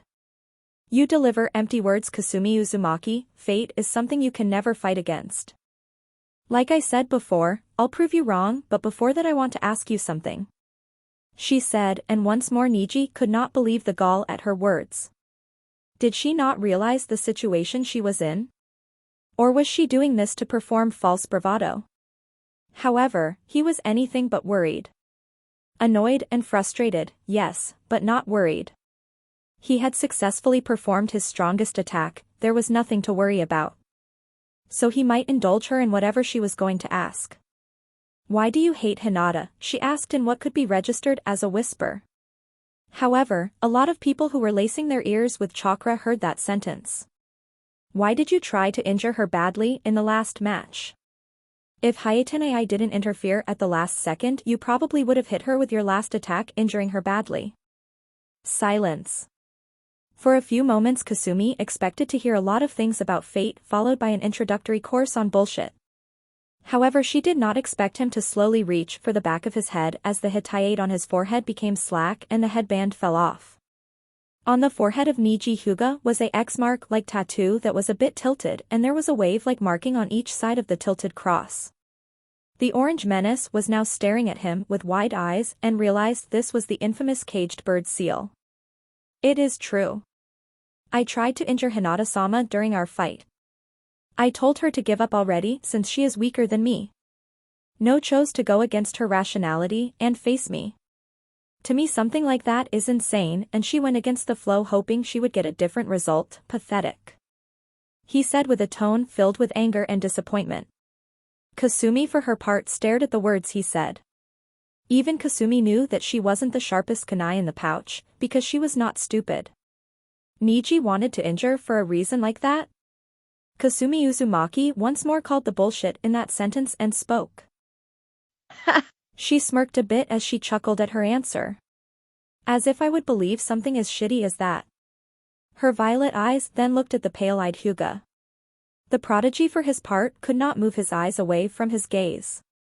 There was an air of command around her now, and he could not figure out why. What's the real reason you wanted to hit her like that? It doesn't feel like normal hatred either. You resent her, and for some reason you brought out your anger on her. Why? She finished, and Neji looked at her with a stare with frowned eyes. She might be overstepping personal boundaries, but damn her soul if she couldn't fix a quarrel between two cousins. It was just who she was. My fate was decided when I was 4 years old. Hinata-sama was 3 at the time, and after seeing that my powers surpassed hers, the clan elders branded me with our cursed marking. Was it my fault that I was stronger than her? No, it was not, but fate had deemed me to be the scapegoat, and then of course came the incident when I was 9. He said and paused for a moment. He was letting the tension in the air thicken. My father, Hisashi Hyuga, was also branded with the seal, despite the fact that he was the clan head's younger twin brother. Kasumi merely stood there shocked at the words he had just said. Niji's father was the twin brother of Hinata's dad. Was he branded with the caged bird seal because he was born a few seconds later? That was inhumane. What was wrong with the Hyuga clan? But that's not what made me resent Hinata-sama and the main house. When I was 9, some shinobi from Kumogakure tried to kidnap Hyuga members from the compound under the guise of being ambassadors solely to gain the Byakugan. They had kidnapped Hinata-sama and failed due to Hayashi-sama's timely interference.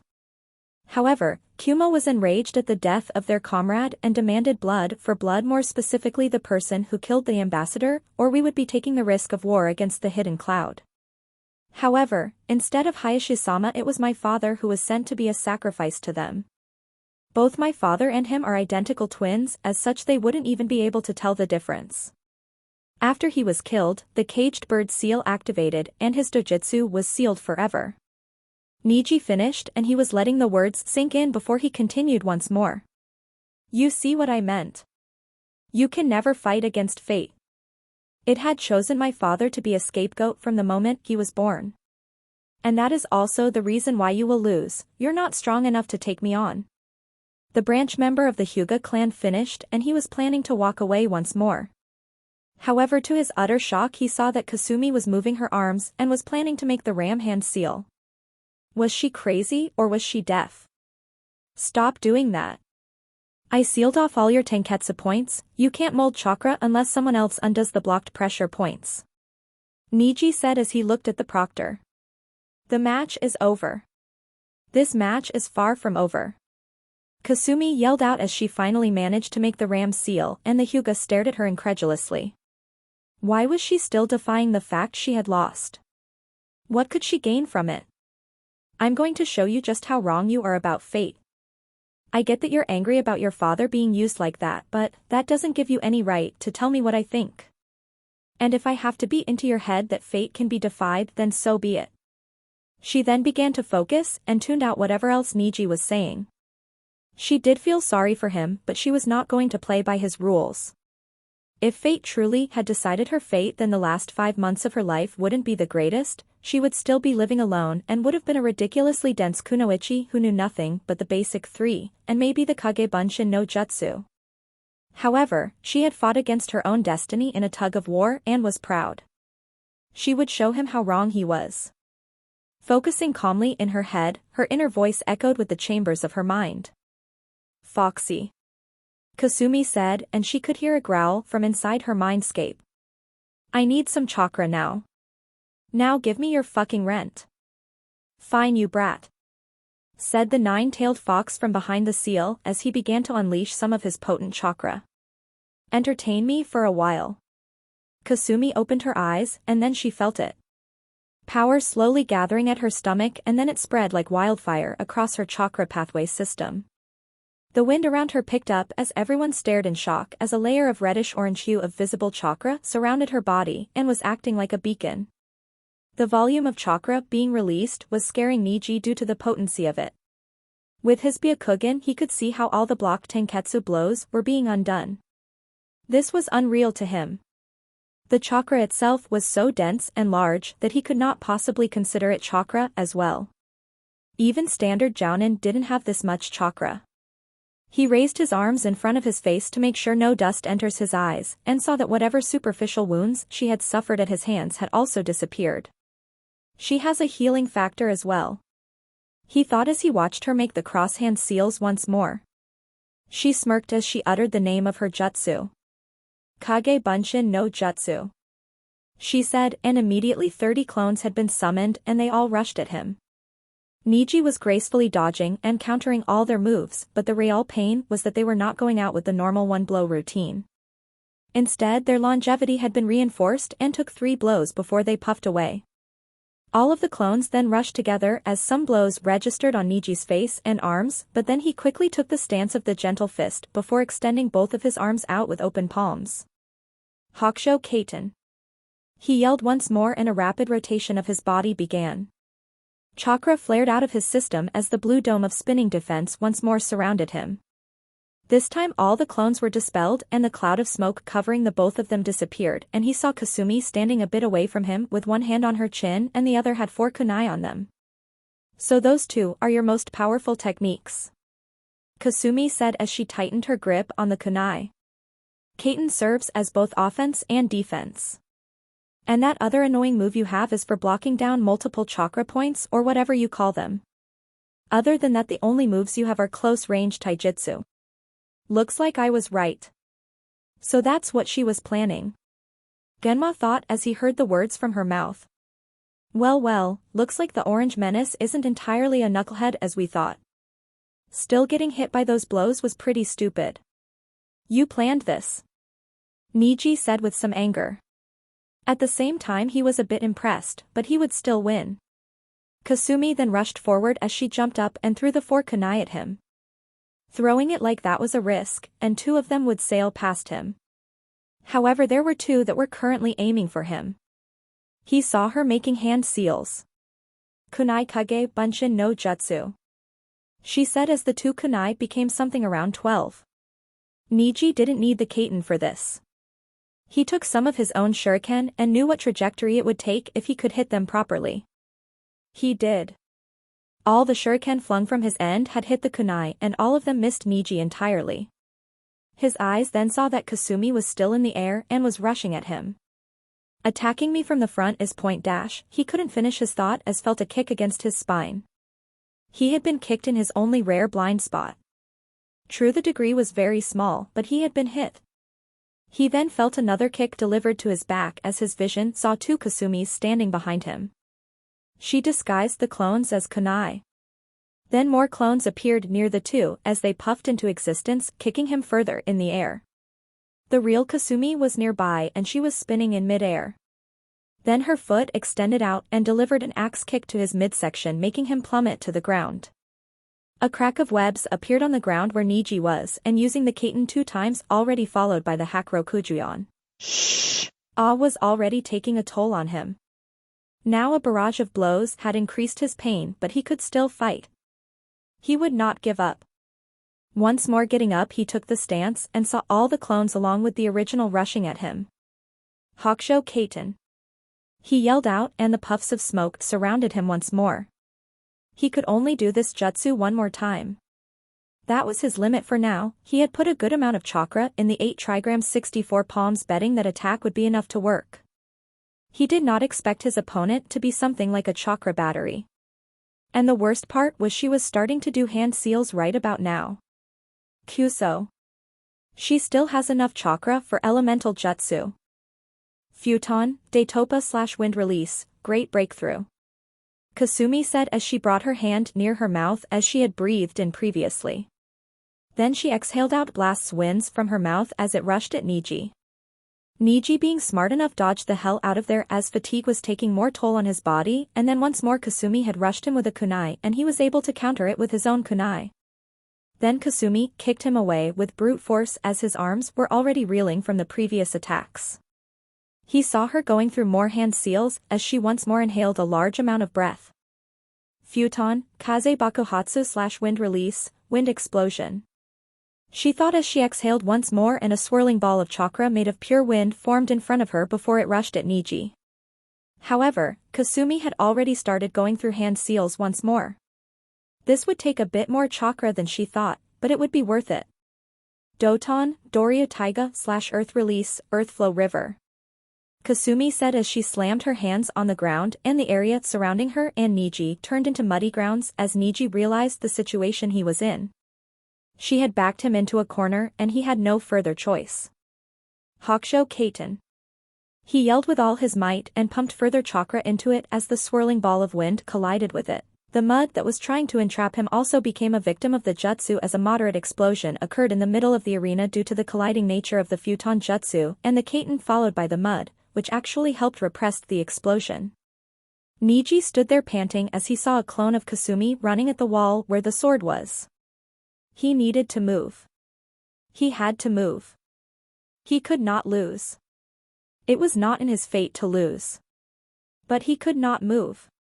Out of the ground near his feet, two hands had emerged and gripped onto his heels. He then saw that Kasumi had dug a hole near her. She must have prepared a shadow clone the moment the explosion happened. Then the clone threw the katana near Kasumi, who rushed at the right time to reach the handle of the blade. She was now near Niji Hyuga with a burst of speed as her katana's sharp edge was now against his throat. "Just give up now," Kasumi said with a tone of sadness. "It's true, I don't know what you've been through. But if you cling to hate like that, you're only going to end up hurting yourself in the end. I'm pretty sure that Hinata doesn't look at you like most of the other main house members do. She always told me that she had a cousin whom she couldn't reach out to. I thought that person wasn't in the village, but it's you, isn't it?" Niji did not say anything. He merely remembered how each time he would return to the compound after a mission or some activity Hinata would kindly smile at him. Now he felt even more confused. Why was this girl's words getting to him? Had he been ignoring Hinata or her generous approach due to his own misguided notions? He did not know. But he did know one thing. Niji Hyuga had been proven wrong today. He was so sure that he would have won. "You want to know something funny?" Kasumi said as she didn't loosen the grip on her katana. "I failed at the academy exam. The only reason I was rated dead last was because someone had interfered with my official test papers. I was taught the wrong lessons by some people. And I failed to do the Bunshin no Jutsu." "You failed at Bunshin? Who does that?" Niji asked, honestly surprised at her words. "I did. But I never gave up. I had someone there for me who helped me," she said as her mind wandered to a certain blue-eyed teen in her life. "And I'm pretty sure that you can grow even stronger, you are a prodigy after all." "Proctor," Niji said as he really did not feel like listening to her anymore. Not out of annoyance, but because her speech felt like something an older person should give him. He felt a little peeved out someone younger than him was giving him a life lesson. "I forfeit," he said, and the proctor looked at him before he raised his hand towards the orange-clad teen. "Shosha, Kasumi Uzumaki," Genma said, and at first everyone was quiet before the noises of claps started to emerge. Niji Hyuga walked away, albeit slowly as the crowd slowly began to clap for Kasumi Uzumaki, and some even cheered. Kasumi herself felt a bit different at how she had been receiving the adoration. It was so weird. Databane. She waved to them and slowly made her way back to the competitor's box. "Stands. Well, that's the orange menace for you, now pay up," Izumo said to her nose-concealing friend as he reluctantly handed him a bundle of Ryo. Life was good for the bandana-wearing eternal Chunin. Yeah. "I know. Still, that was one hell of a match. Didn't know she could pump out consecutive jutsu like that. Makes it look like she was planning this all along and was toying with the Hyuga kid," Kotetsu said as he saw his teammate nod at his words. Elsewhere, members of the Konoha 13 were awed at Kasumi's performance, with Sakura being the least surprised. Tenten Higurashi was the one who was surprised the most, as she expected Niji to win. Hayashi Hyuga had left the arena leaving Hanabi to go and sit with her sister. He needed to resolve something, and the Jounin senseis of the rookies were surprised at Kasumi's actions. Not because she knew elemental ninjutsu, but rather because of the fact how she controlled the entire match after she was struck with the 64 palms. That was no joke, and it was clear that she had pretty much planned this along. Maybe she was ready to be a Chunin after all. Competitor's box. "That was a good match, Uzumaki-san," the Abure mayor said, and Kasumi nodded at his words. She then looked around to see if Naruto was here or not. The team still hadn't arrived. Quirks of training with Kakashi-sensei, she mused. Then she saw that Shikamaru was actually asleep while leaning against the railings. Her eyebrow twitched along with Tamari's. The Suna Kunoichi was angry because their match was next and the proctor was calling them. However, before she could say anything, Kasumi stopped her. Get to the arena. I'm sending him the old-fashioned way. Kasumi said. If there was one thing that Kasumi didn't like, it was laziness. Probably due to her hyperactive nature, and she wanted to see the lazy-ass fight against the wind user. She needed to see what else Tamari was capable of.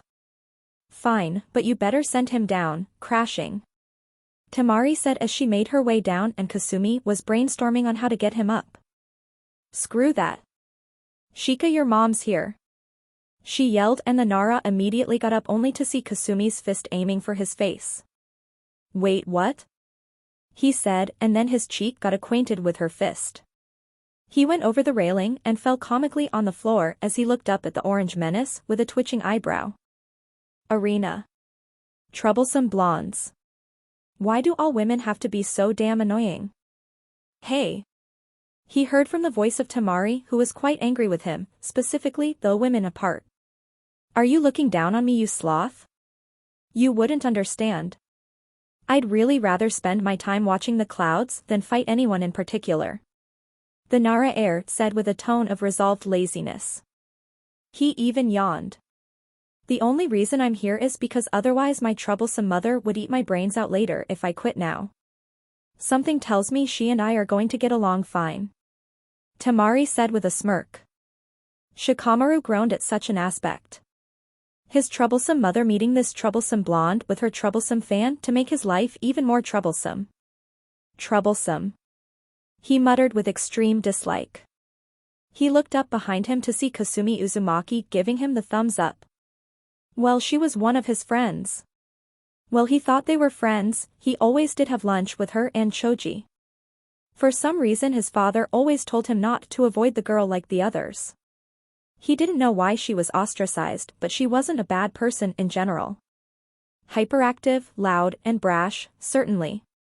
But someone to avoid like the plague? Hell no. Competitor's box. There, now he can begin. Kasumi said, and everyone around her minus Gaara's sweat dropped at her actions.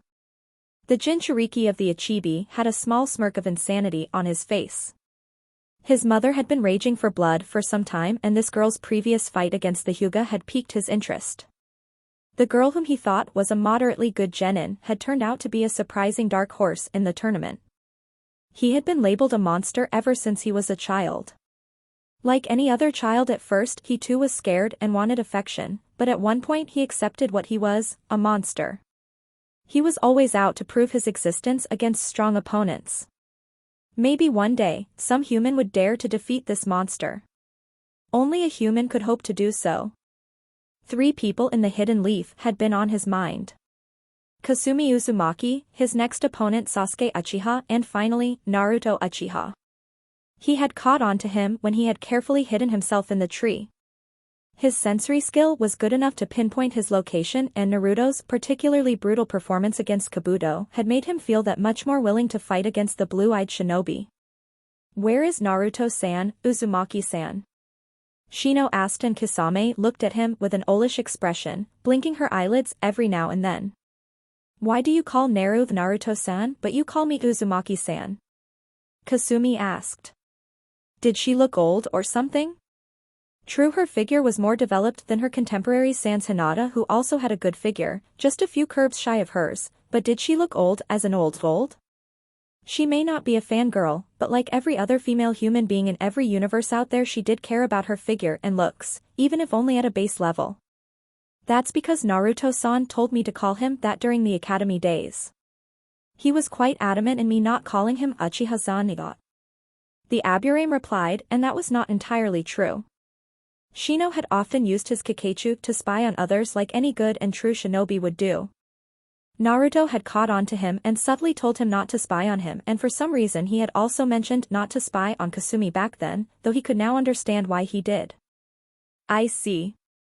Then can you also call me Kasumi, Shino? We are friends after all, Databane. She said with a 10 million watt smile, and Shino stood still for some moment. A girl never really wanted to be friends with him, barring Hinata. That girl was far too kind for her own good. Very well, Kasume-san. Shino said as he pushed back his shades against his ocular frames.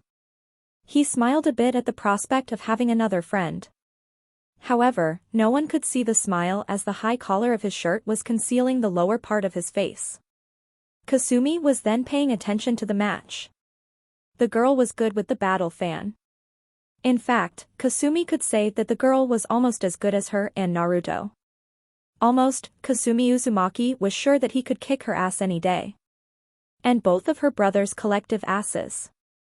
She then felt a hand on her shoulder.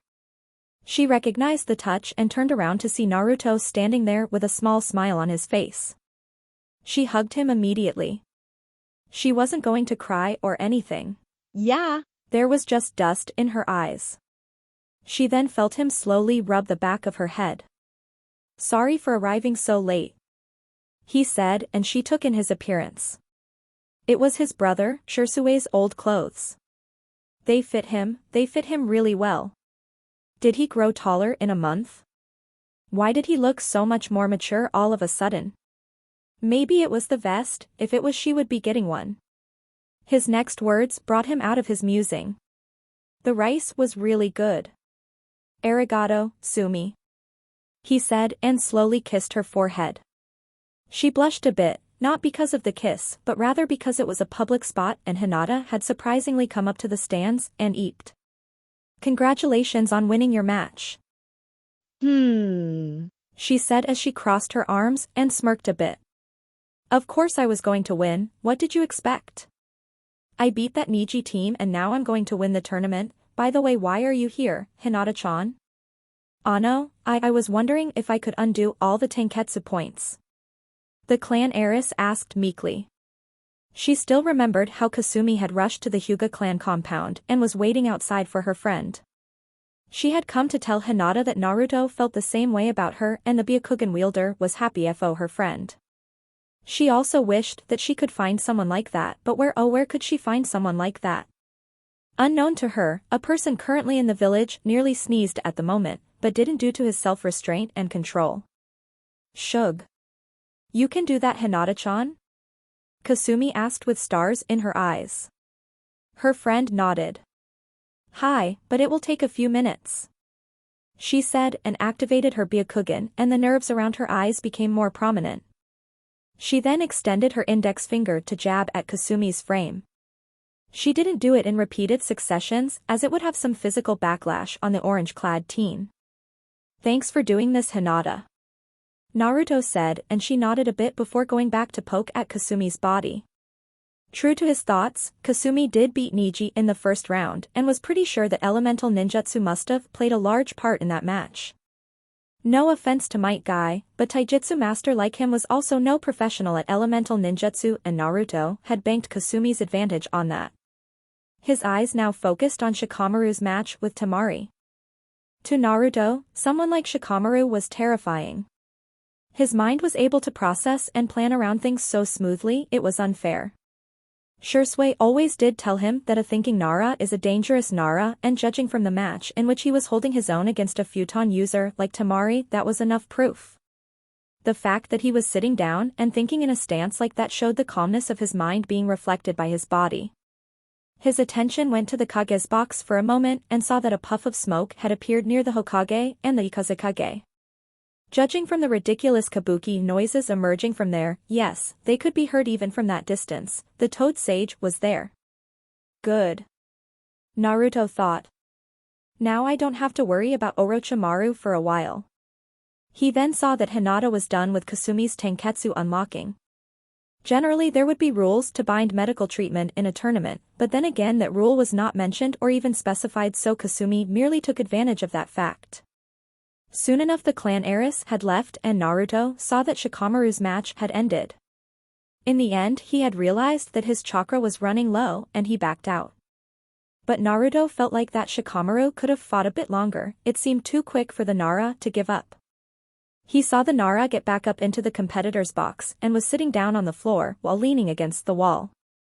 So, you're here, Shikamaru said as he looked at the arrived Uchiha. Hi.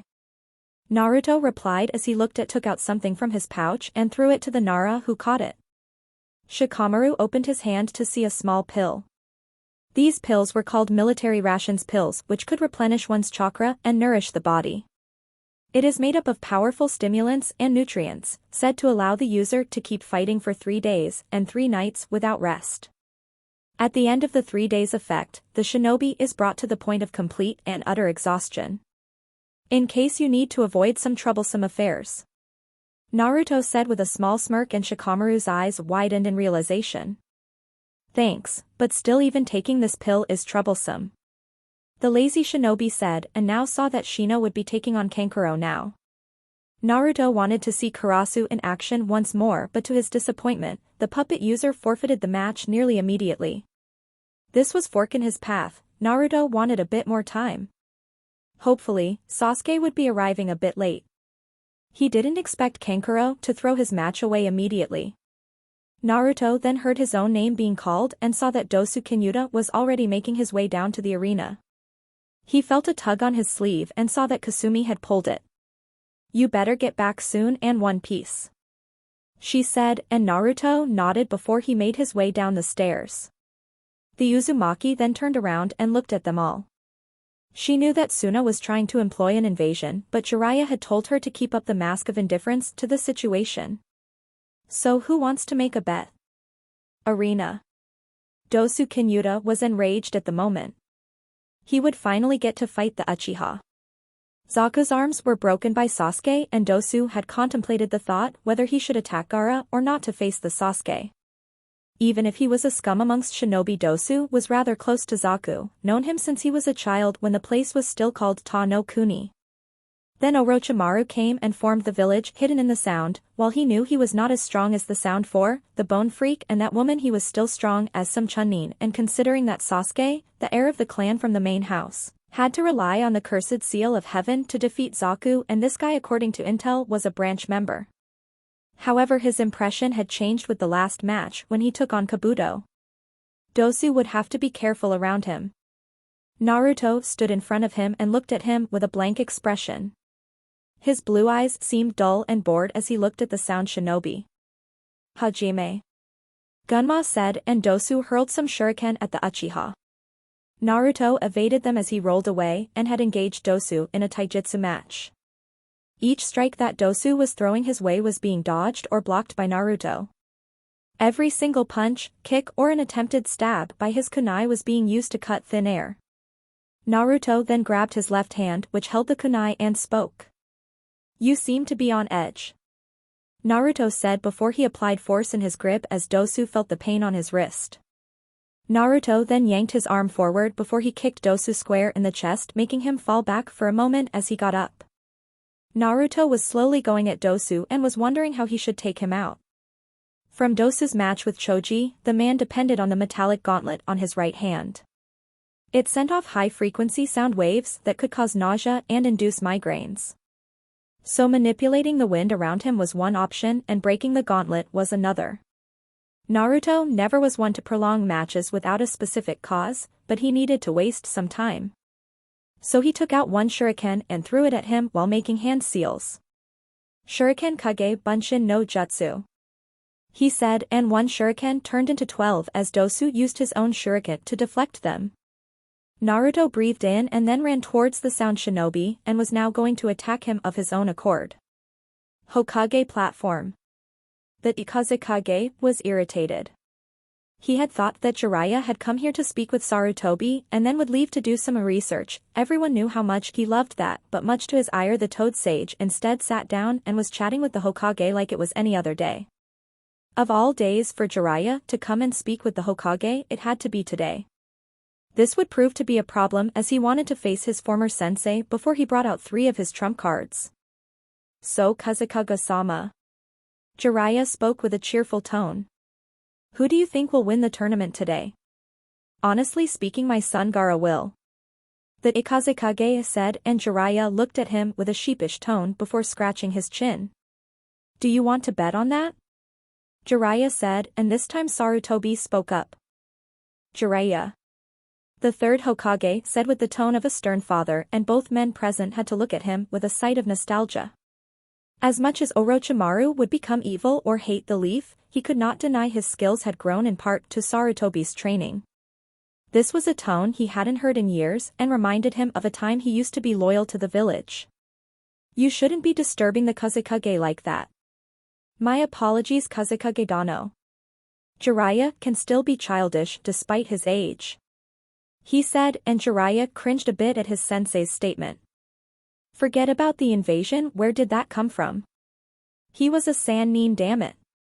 On top of that, he was the gallant Jiraiya who made women shiver in awe, made children clap at his presence and men bowing down to him. He wanted to say something, but his former friend spoke up. It's all right, Hokage Dano. The Ikazekage said, and he thought hopefully he would be able to buy some time to bring out his trump cards. For now he would be paying attention to the match, to one of his possibly new host's body. Naruto Uchiha looked a bit taller if he wasn't wrong. Well, maybe his growth spurt had this past month, it wasn't unusual, the boy wasn't 15 yet, so he would grow taller even still. He also had the Manjikyu Sharingan. The Ikazekage licked his lips, the other two could not see it as he had a veil covering the lower half of his face. Stands. Damn it, Naru. Kasumi yelled out of frustration. Why is making the match longer? I bet it's because Sasuke team isn't here yet. When I find that little shit, I am going to take my katana and impale him a new one. Unconsciously everyone took 2 steps away from her. Gaara was already a little bit away, but even he had to admit that the words she said would put anyone on edge. Kurenai for her part came to her and put a hand on her shoulder. Kasumi, who do you have such a crass way of speaking? Kurenai asked. She wouldn't rush to conclusions, but this was weird seeing a teen, a girl no less, publicly speaking like that. Sorry about that, she said with a sheepish expression as she scratched the back of her head. It's just that growing up in the red light district sort of made me pick up their way of talking. I see. But to try to change it, after all, if you want to be Hokage you can't speak like that. This was actually said by Asuma Sarutobi as he came forward to give Kurenai more money. He lost 2 bets to her already, and he made a decision not to make any more bets with the ruby-eyed Jounin. I beg to differ, said a female voice without a body, and everyone noticed that Anko was here, in her usual garb. Kasumi then looked at her with narrowed eyes as she remembered what she did to her Naru outside the forest of death. Aww. Look at that, Tomato-chan here is angry at me. Of course I am. You tried to molest Naru outside the forest, she said as she accusingly pointed a finger at her. Oh please. You didn't see Chibi-kun trying to get out of my grip. In fact he liked it when I pulled him against my large and bouncy dash. Anko. Kurenai yelled as she became a bit red at her words. Kankuro was giggling at her words and a glare from all 4 women made him stop. Why me, he yelled in his mind. Anyways, I was just here to congratulate Tomato-chan here on her match. Didn't think someone could make the Hyuga prick shut up about fate. Honestly, they're so stuck up it hurts my brain when they speak.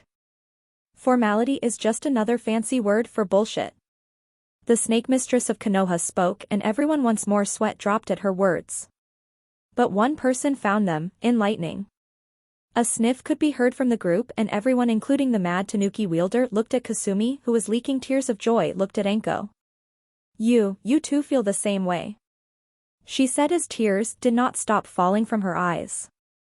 All those Tems with their politics, and meetings, and formalities. We're ninja, right? Why the heck do we even need that crap, she yelled out and this time Anko was tearing up at her words. I see. I have found a true believer, she said as she wiped the faux tears away from her eyelids.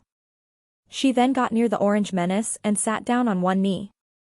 She put a hand on Kasumi's head. I swear Tomato-chan, together we shall get rid of all the formal bullshit and make Konoha great again. Hi, sadist Nachan, she said and hugged the older Tokubetsu Jounin. The air around them glittered as they continued to cry crocodile tears and wail. Kurenai for her part could only look at them with a deadpan expression while everyone else were finding this bizarre. Arena. Naruto felt a shiver go up his spine as he paused in mid-fight. He then dodged a blow that Dosu had aimed for him. The sound shinobi had taken the chance to gain the upper hand and had activated his resonating echo speaker, and the sound around Naruto was being manipulated as Naruto could feel his head feeling a bit wobbly. But compared to what he felt a few days ago, it was nothing. Naruto punched Dosu on his cheek and made him flew back. Naruto then unsealed his katana from his right arm from the instant weapon brace as Setsuna gleamed murderously at the sound shinobi. Naruto rushed forward and laced it with futon chakra and slashed the empty wind to send a cutting wind force at Dosu. The sound shinobi heard the jutsu coming and was able to dodge the blow, not receiving any injury, but he felt the loss of his weapon.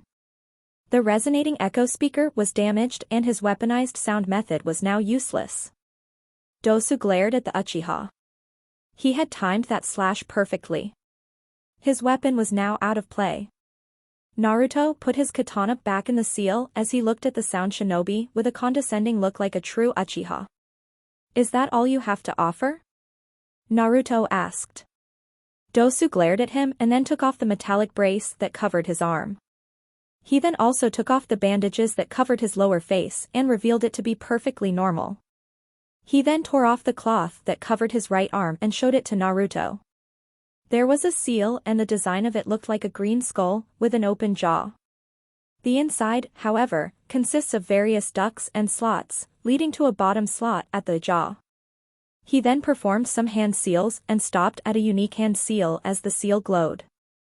"You see this, make sure you remember it. It's the sign of your death," Dosu said and then took out a vial from his pouch and Naruto looked at the crimson-colored liquid in it. He proceeded to drink it as his body shook a bit at the consumption of it. However, more markings began to appear around his body. Mostly tiger stripes that formed around his exposed arm and his face. His build also gained a significant amount of muscle mass as his teeth grew sharper to resemble fangs. His overall height also increased. Another form of the cursed seal. Naruto thought inside his mind. Orochimaru was indeed a crafty snake. However, compared to the power he slightly felt when he saw Sasuke, this one seemed weaker. Dosu lunged at Naruto with great speed and for a moment Naruto was impressed. He tried to punch Naruto but only ended up hitting the bare ground, leaving a small indent, a sign of his increased strength. His physical strength has increased as well. So it's fair to assume his threat perception has increased as well. Naruto finished his thoughts as he saw the sound Nin once more rushing him, head on. "But you haven't grown smarter," Naruto thought as the fist reached for him and Naruto weaved around his arm and kicked him on his chin, making him reel back. Naruto's overall physical strength had increased and he was not shy of breaking a few teeth. He then punched Dosu in the stomach, the chest, the throat, and then his chin once more as an uppercut sent him back. Naruto wasn't done there as he ran to the genin in motion and proceeded to kick him further away as a small cracking noise in his rib could be heard. Dosu fell down and once more got up as he felt the pain from the attacks. This was not supposed to happen. Orochimaru had told him that the animal curse seal he received from one of the snakes that bit him would grant more strength, but warned him not to overuse it or use its full power as his body could be harmed dangerously. Dosu didn't care anymore, he wanted to fight the Uchiha at full power and began to draw out his power even more. Naruto for his part stood perfectly still and waited for whatever the sound Nin wanted to finish. As if this tournament mattered to him, he was already a Chunin and by the end of this affair he wouldn't be surprised if he was made a Tokubetsu Jounin. He had wasted enough time, surely these extra few minutes he wasted on this person was worth it. His pride was being damaged here. He saw that the kanji seals from the seal had stopped leaking from the source and painting the genin's body. Dosu's musculature increased even more and looked like a hulking bodybuilder. However, his form took that of a bipedal tiger, giving him a feral look as all the bandages of his face fell off and his shirt got completely torn, while some parts of his pants remained to conceal his private parts. Naruto was thankful, he did not want to see something akin to a furry freak right now. Dosu roared as he opened his maw and tried to bite off Naruto's head. The Uchiha performed a shunshin/body flicker to swiftly get out of there. Naruto then observed that his speed had decreased, no doubt due to the muscle mass, and once more Dosu lunged at him like a wild animal. This transformation must have taken away proper senses and made him a raging animal out for blood. Naruto made a few hand seals before he stopped at the tiger hand seal and waited for Dosu to lunge at him. As if on cue, the bipedal tiger-slash-man came at him with his maw opened and claws coming down at him. Katon, Mayaku Hitofuki no Jutsu/Fire Release, Pulse Blast Technique, Naruto said as he breathed out a basketball-sized ball of orange flames with a green center that hit Dosu straight on and dragged the feral being with it. After traveling a little distance away, then the ball of fire exploded as a small dome of orange flames formed around the body of Dosu and a loud, resonating bang noise could be heard. Then a sharp concussive force was released from the center of the blast as Dosu's body flew out and had a lot of burn marks on it. He was still moving as he stood up and Naruto had to respect his valiant effort, even if it was foolish. Naruto put his hand on his tanto and rushed at the tiger-like man and unsheathed his tanto. This tanto was special, it had belonged to his father and Shisui often used it and taught Naruto a single move that he could do once his chakra control was good enough along with a high affinity in Katon. Naruto rushed as orange flames swirled around the length of short blade and he slashed diagonally at Dosu's frame as flames danced in the wind covering the sound nin's body and blood spewed out from his chest and stomach. Uchiha Ryu, Higasa no Mai/Uchiha style, Dance of the Sun Halo Naruto though in his mind as Dosu fell over and his feral qualities were receding. He was coughing out blood and the entire crowd was silent. He looked at the proctor and spoke, "Call the match, Proctor-san, and get him a medic." He then started to walk away. This kid. He didn't even activate his Sharingan during the fight. Gunma thought and realized why the kid had indeed played a part in finding out why the Hokage had promoted him. In fact, this kid might have more tricks up in his sleeve than Anko had dango with her. He raised a hand at Uchiha who walked away, Shosha. Naruto Uchiha. A round of claps and applauses emerged as many of the villagers praised the Uchiha for his battle prowess while some had shuddered at the state he left his opponent in. All in all, very one-sided match. Competitors box. Shug. Kasumi said as she glomped Naruto who was a bit pink at her public display of affection and he was sure she was doing this to get back at him for the bridal carry thing. "You finished that technique." "Well, Yeah. he said in a tone of cheer. He was happy that he got that move down finally, his father would no doubt be proud of him in the afterlife. The training went along finely. "That was one hell of a technique, Chibi-kun," Anko said and Kasumi was nodding with her as they stood side by side. Naruto found that weird, and for some reason he felt like this would come to bite him in the ass somehow. He did not like that. He went to Kurenai and spoke to her, "How long was I gone, Kurenai-ne-san?" "Don't worry, I'm sure it's just a thing," Kurenai said as she saw Kasumi and Anko both talking with kunai in their hands. "Though I would suggest sleeping with your eyes open." Naruto groaned at that. He did not like the idea of Kasumi and Anko hanging out. Both were hyperactive loudmouths. And if those two did hang out too much, all of Konoha would fear them. "Naruto Uchiha," said a raspy voice and the mentioned person looked at the person who said it. A sick smirk was present on Gaara's face as he looked at the Uchiha. "You're finally here. Now I will see if you can prove my existence." "That hungry already?" Naruto asked with a small smirk as he looked at the Ichibi Jinchuriki.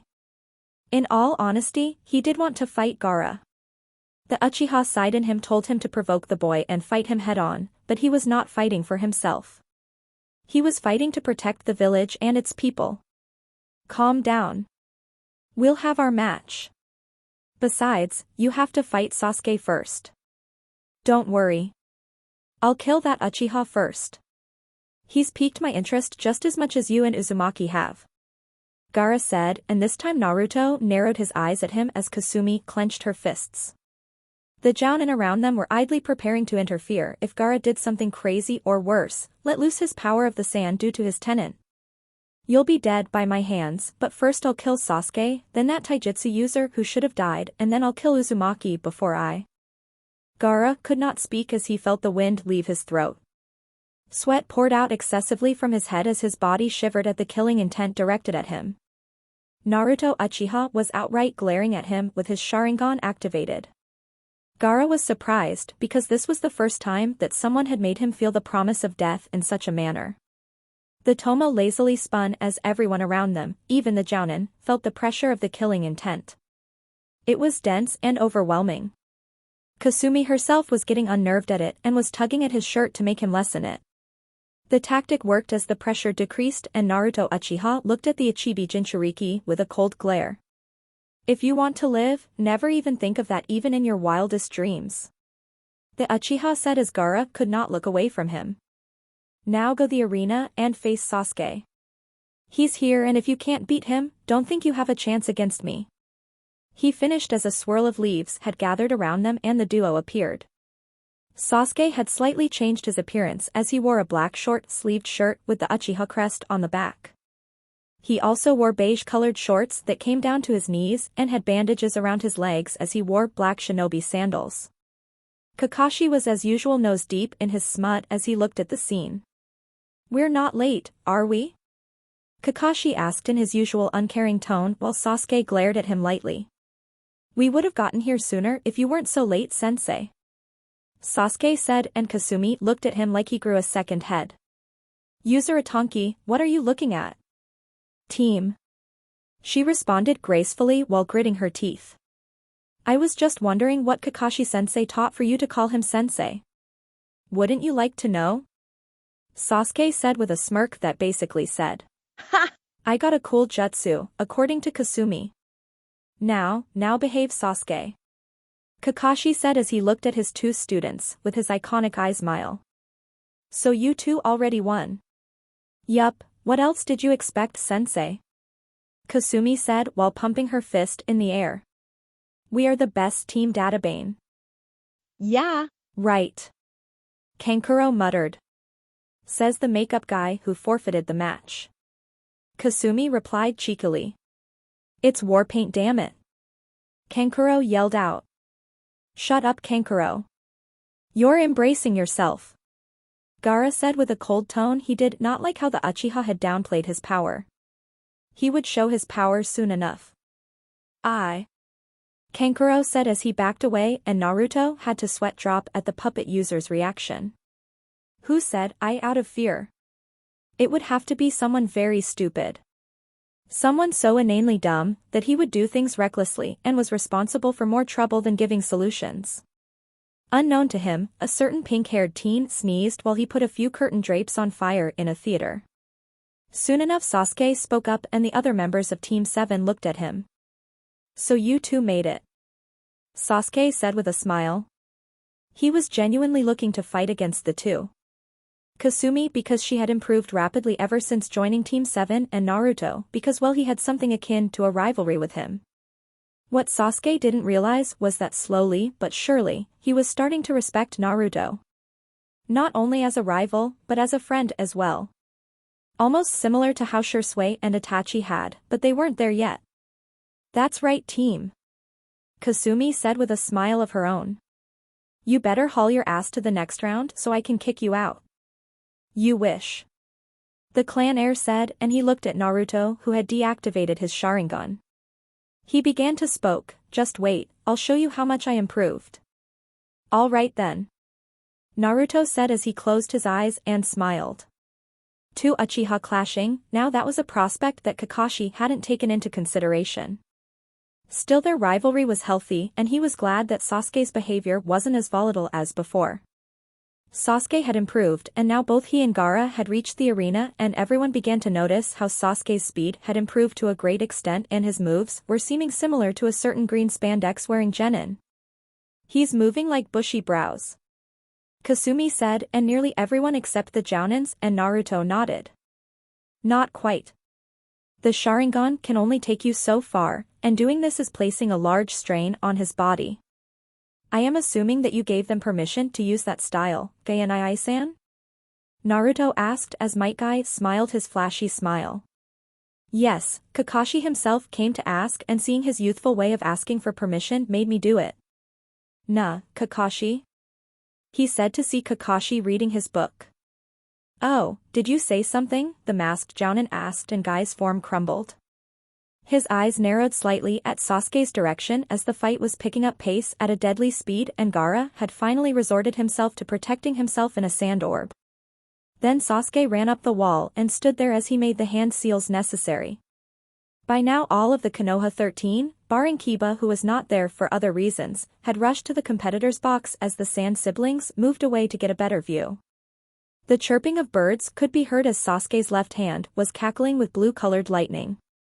So that's why he's in a good mood, Naruto said, and Guy frowned at Kakashi a bit. Kakashi, are you sure he's ready to use that? Guy asked, and his tone was that of grave seriousness. I'm pretty sure. He's a lot like me when I was his age, Kakashi said, and some of the genin looked at him. Wait, Sensei, were you Rookie of the Year as well? Sakura asked, and you couldn't blame her. Other than Naruto, his team members did not know much about him due to his secrecy. And Naruto felt that he should educate them a bit. Actually, Kakashi-sensei's case was different. Back then it was wartime, and being Rookie of the Year back then along with a few following years meant a lot. Sensei, however, is an exception even among that, Naruto said, and this time Kasumi knew what he was talking about. Sensei became genin when he was 5 years old, Naruto said, and every genin looked at him and Kakashi flabbergasted. He became a Chunin at 6 and a Jounin at 13. He also created his own jutsu, which was ranked as an A-rank assassination technique by then.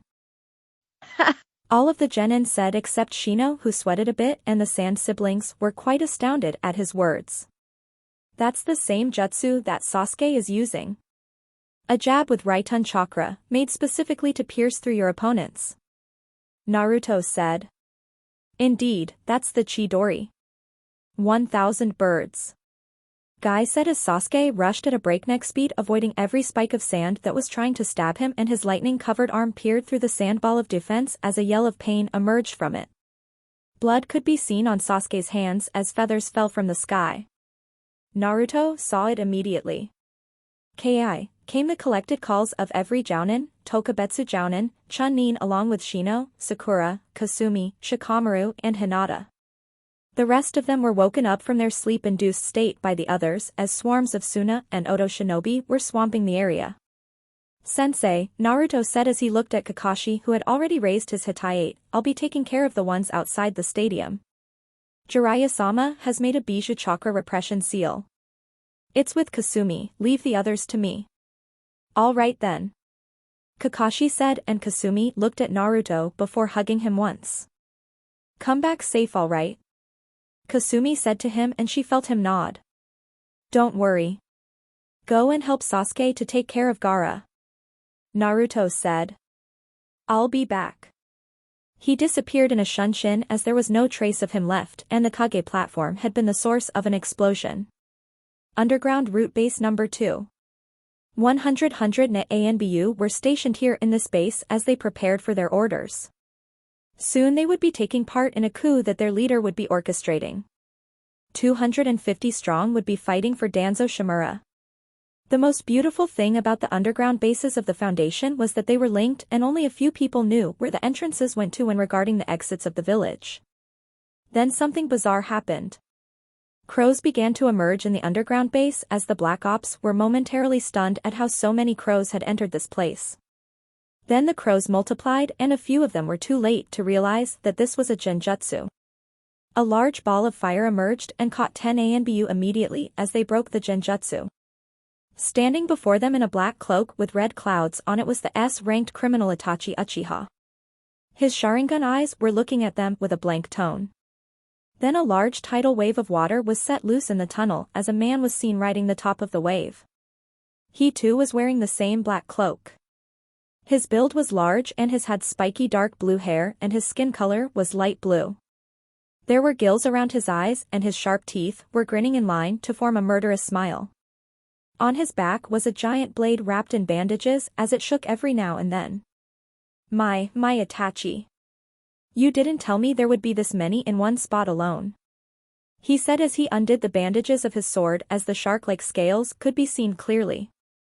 Finish them quickly, Kasame, Itachi said to his partner in crime as he had unfinished business that had been long overdue. Danzo Shimura dies today. Route Base Number 2, Underground Tunnel System, Konohagakure no Sato, Hai no Kuni. En route, you have no name. You have no feelings. You have no past. You have no future. There is only the mission. Was the last thought that one certain white-haired root operative had before his soul left his body.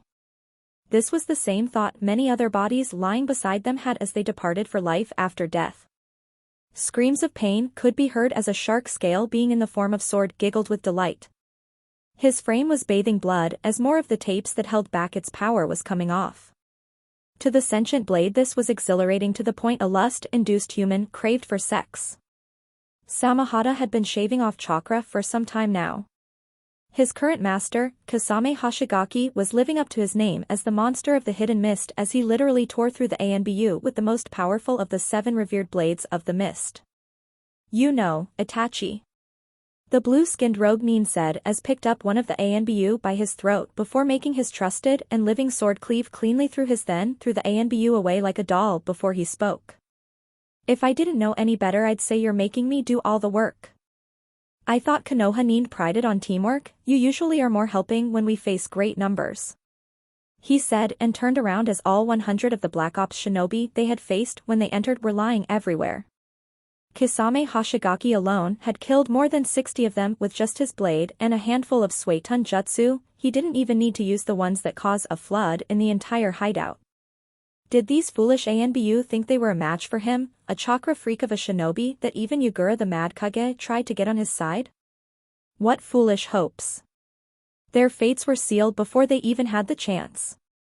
Itachi himself was no joke, a few of the operatives that he knew when he was an agent of Root were still active and so were the genjutsu transcriptions he placed on them when he had worked with them.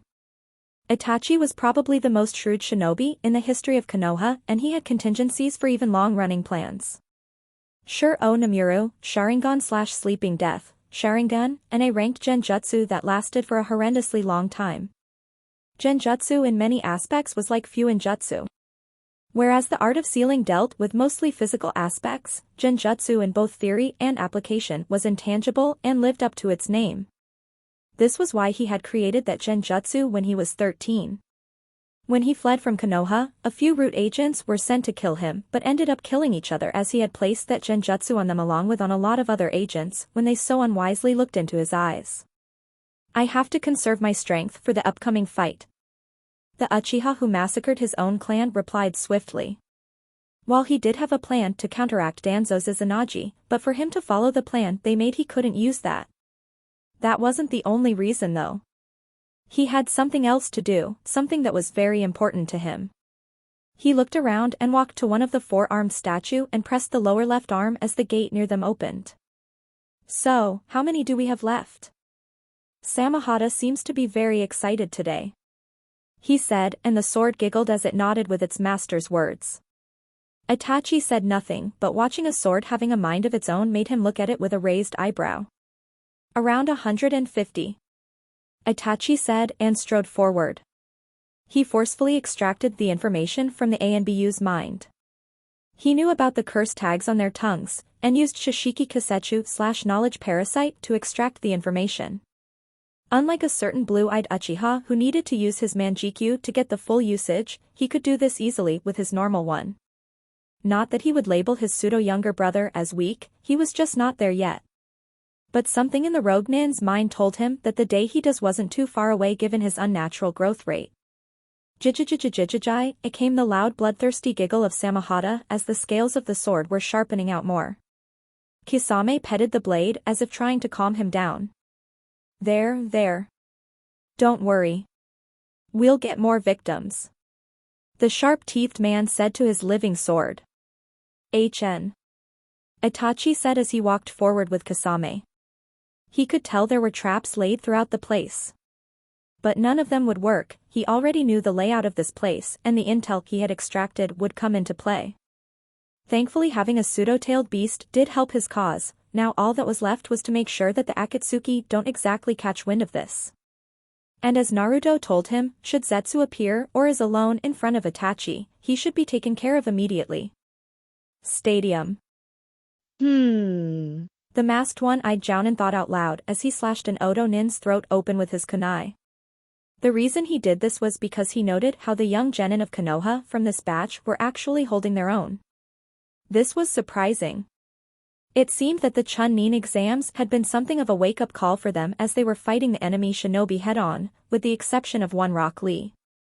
Poor boy had his leg broken after all, but still you had to give him points for hitting one of them with his crutch no less. He saw Sakura Haruno trap 3 shinobi in a wire, Choji Akimichi rolling like boulder to flatten them out. Ino caught one enemy with her mind transfer jutsu and then slipping quietly into their ranks to take them out and switch to more enemies for as much as she could.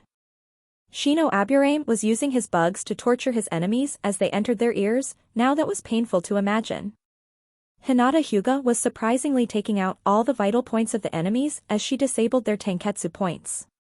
He also noted how the other Jounin sensei were also seeing their students flourish. They were proud.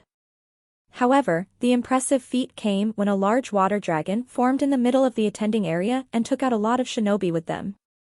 Now if there was a lake nearby or some other form of water, this would have been completely normal. However, the fact was there was no large body of water present except bottled water. Kakashi saw that it was his student, Kasumi Uzumaki, who did the jutsu and was grinning like a madman as she finished taking out the enemies. She can pull out water from the very atmosphere. The scarecrow noted and was proud. Her mother also had a large water affinity, but not as dense as hers. Maybe I'll tell her this later, don't want her pranking everyone after this is over. Man, Tomato-chan is going to be one hell of a kunoichi once she hits her peak. Came the voice of one amused Anko Mitarashi as she let looser some snakes on a couple of Sunanin as they were strangled to death. You know, I'm almost thinking of taking her off your hands, Kakashi. Tough luck with that.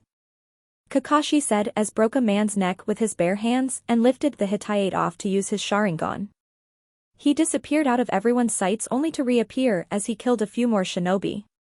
They seem to keep spawning. How many shinobi do they have anyway? At this point it's getting annoying. Kurenai said as she stopped using the ram seal as 4 shinobi were lying on the ground out cold as they drooled and their eyes went white. The scarecrow Jounin did not want to know exactly what she showed them. Well, it's not like we have a choice. Came the voice of one Asuma Sarutobi who had just finished off his bunch of invading nin. His trench knives had stopped humming as the blue chakra around them receded. He took the leisurely time to bring out a cigarette and lighted it up. Kurenai frowned at this and sighed. Why couldn't they be more serious? She could actually hear Guy giving out lessons to Lee when he was done dealing with his crop of enemies. She noted that Sasuke Uchiha was still there and a small verbal confrontation was going on between him and the Sand siblings. Gaara had finally came out of his protective shell and was bleeding and barely conscious. She saw that they had made a run for it and Gunma was battling Baki at that spot. ANBU were taking care of the never-ending amount of shinobi while another group was observing the purple-flamed barrier erected around the roof of the Kage stand. Kasumi Uzumaki, after taking care of a few more shinobi, had made her way out of the stadium with Shino and Shikamaru as they were heading out in the same direction as the Sand siblings. Kakashi, they're going after Gaara. Kurenai said as Might Guy joined their group and all 4 shinobi were surrounded by scores of other enemy troops. Are you sure it's wise to let them go after him? Jiraiya-sama gave Kasumi a seal to repress the Biju's chakra. The copy ninja said as each leaf nin stood back to back. You know something. I think this is the first time all of us have fought together in years. Well, Kakashi, my youthful friend. Guy began with his teeth smiling while you were busy in ANBU. Now is not the time. Kurenai said as she had seen some of the shinobi chuckling at the group. Didn't they know they were going to die? Just like back in those days. Asuma was the one who said it this time as the dropped his cigarette and screams of pain could be heard as all 4 of them began to fight the invading shinobi. Main town.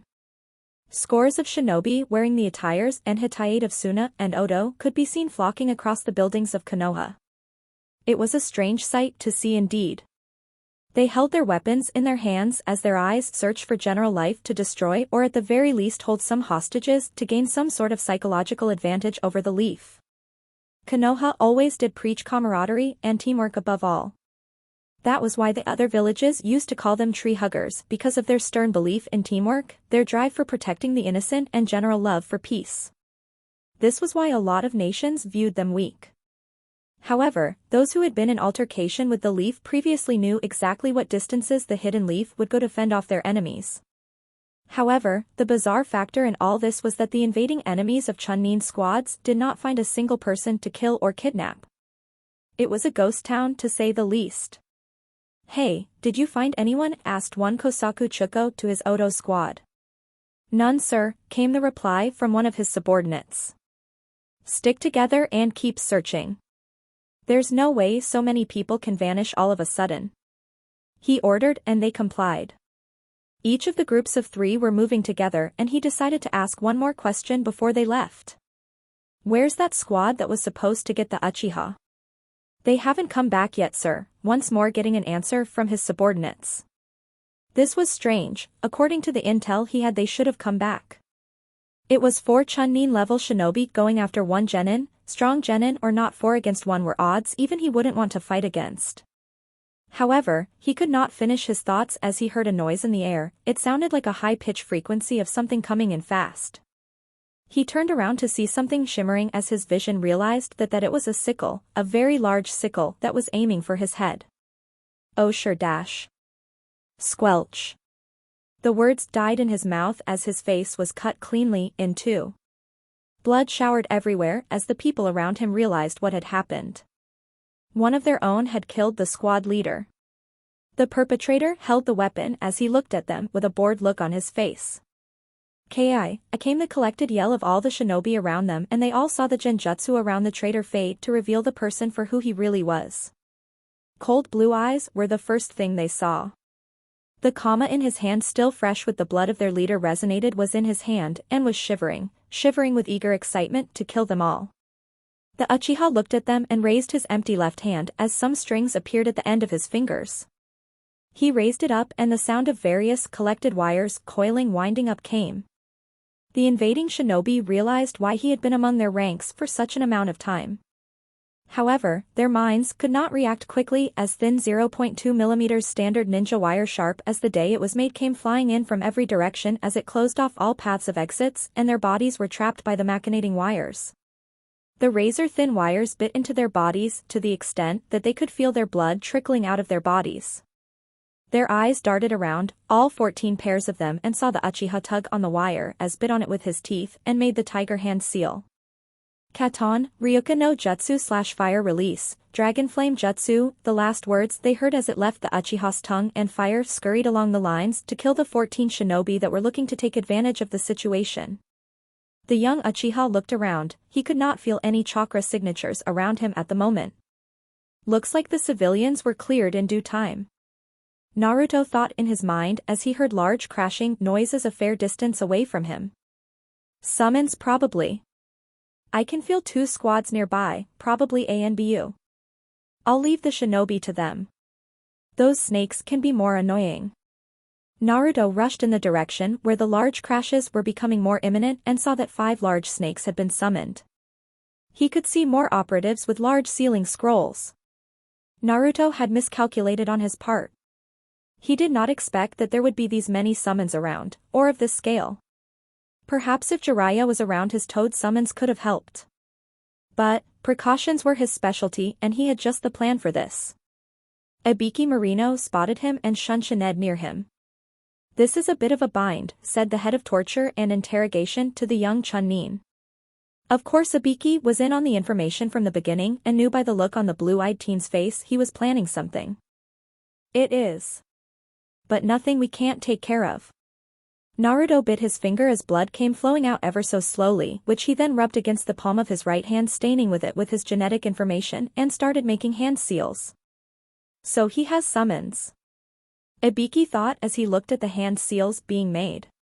Does he have a boss-level summon that could change this?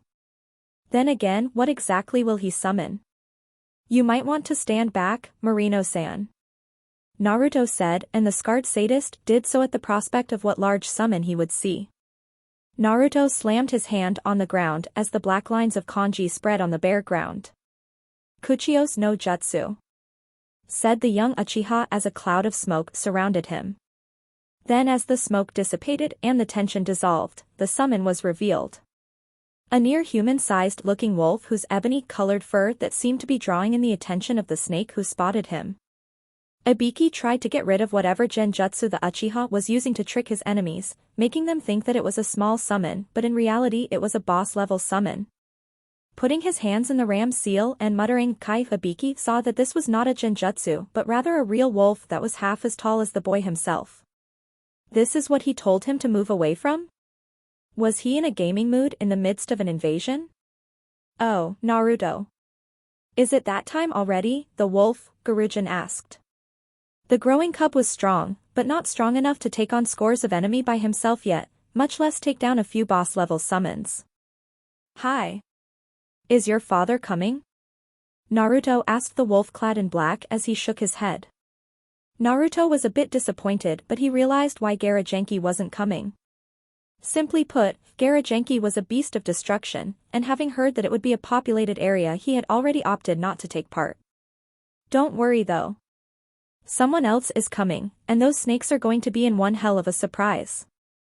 The black wolf said as a scroll appeared beside him and he with human-like reflexes he opened the scroll before he stood on it and disappeared in a puff of smoke.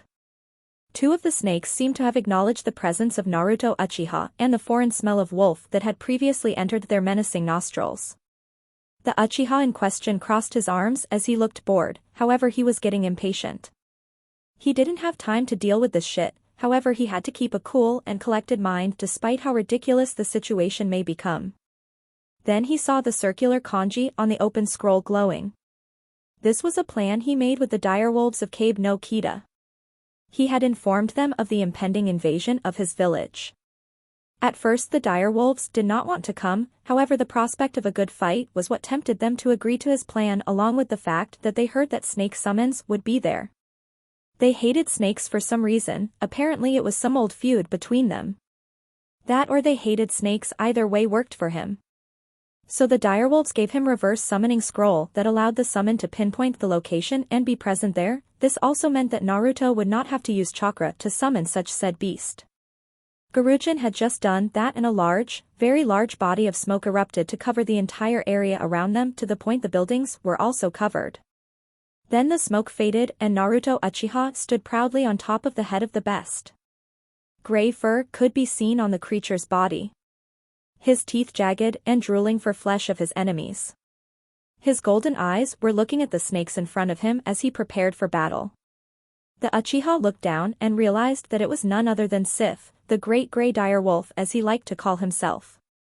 Still a relatively new large-scale direwolf on the scene, however among all the direwolves of this size he was the most proficient and caused little collateral damage. Naruto, so these are the filthy snakes you talked about.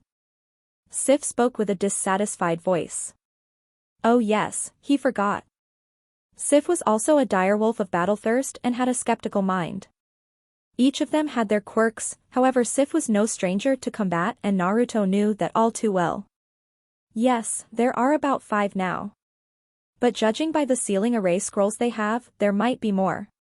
Said the blue-eyed Uchiha and the Sif scoffed at the words he said. I hope they're strong, otherwise this would be boring. Sif said with some disappointment. He felt Naruto sit down on one knee and pet his furry head. Now, Sif was an extremely proud direwolf like his kin, so admitting that he liked when someone pet a mighty beast like him was embarrassing, so he silently stayed put and took the petting. If you get too bored, make sure that you switch out with Uriai and Natsu. I'm sure they'll be looking forward to some fights. Naruto said, goading him further. Naruto saw that the snake had hissed and gave the warning rattle that it was going to strike. As its mouth opened and was about reach the Uchiha to devour him, the head of the snake came off as its blood spilt and covered the buildings of Konoha. Sif had one of his paws extended in the air as his claws had blood on them. You insult me, Naruto. Sif spoke with a mocking mellowed voice. Here I thought we were friends. We are friends. I just wanted to see how much incentive you needed. Naruto spoke as he saw the other snake coming in and this time Sif weaved around the lunge the viper did and kicked him away. Sif then breathed in as yellow flames covered its hinds and shoulders. Katon, Okami no Kokyu/fire release, burning breath of the wolf, he muttered as he roared out yellow flames that burned the attacking snake and the other snake right behind it. A group of Otogekure shinobi was also burned to death as the large stream of flames consumed them and melted their very bones. Like I said, you insult me. Now get going and leave these, what did you call them? That's right, mongrels to me, Sif said and then looked at the first summoner of the dire wolves. The Uchiha merely looked at him with an annoyed look before he made a single ram seal. Sometimes I think we get along too well. Stay safe, Sif. Naruto said before disappearing in a shunshin with no smoke. The wolf chuckled a bit at the summoner's words. He then looked at the hissing snakes and the shitless summoners who held the scrolls. Boy, he would be killing a lot of filthy lizards today. Oi, snake eaters. Bring out more of your summons, today I'm going to redefine the hour of the wolf. He said, and it seemed like his words seemed to have an effect on the enemy shinobi as the remaining snakes were looking to strike him but were measuring their distance right now. Sif's eyes noticed a man standing near him on the rooftop of a building and the direwolf noted the leaf hitai he was wearing. Enjoying the show? Sif asked with a toothy grin which made him look that much more menacing. How did that brat even get direwolves as summons? The head of the torture and interrogation department asked in a bewildered manner. Direwolves were rare creatures almost to the point they were considered mythical or considered extinct like phoenixes and dragons. And now near boss-level sized summon of a direwolf was standing before the world holding it as a witness as it was openly challenging the invading shinobi, and the direwolf himself was brought here by a teen no less. I heard it was a funny story. Our boss says that it was an accident gone right with fruitful results. The Great Grey Wolf said as he noted more bodies of large smoke appearing in the area around them.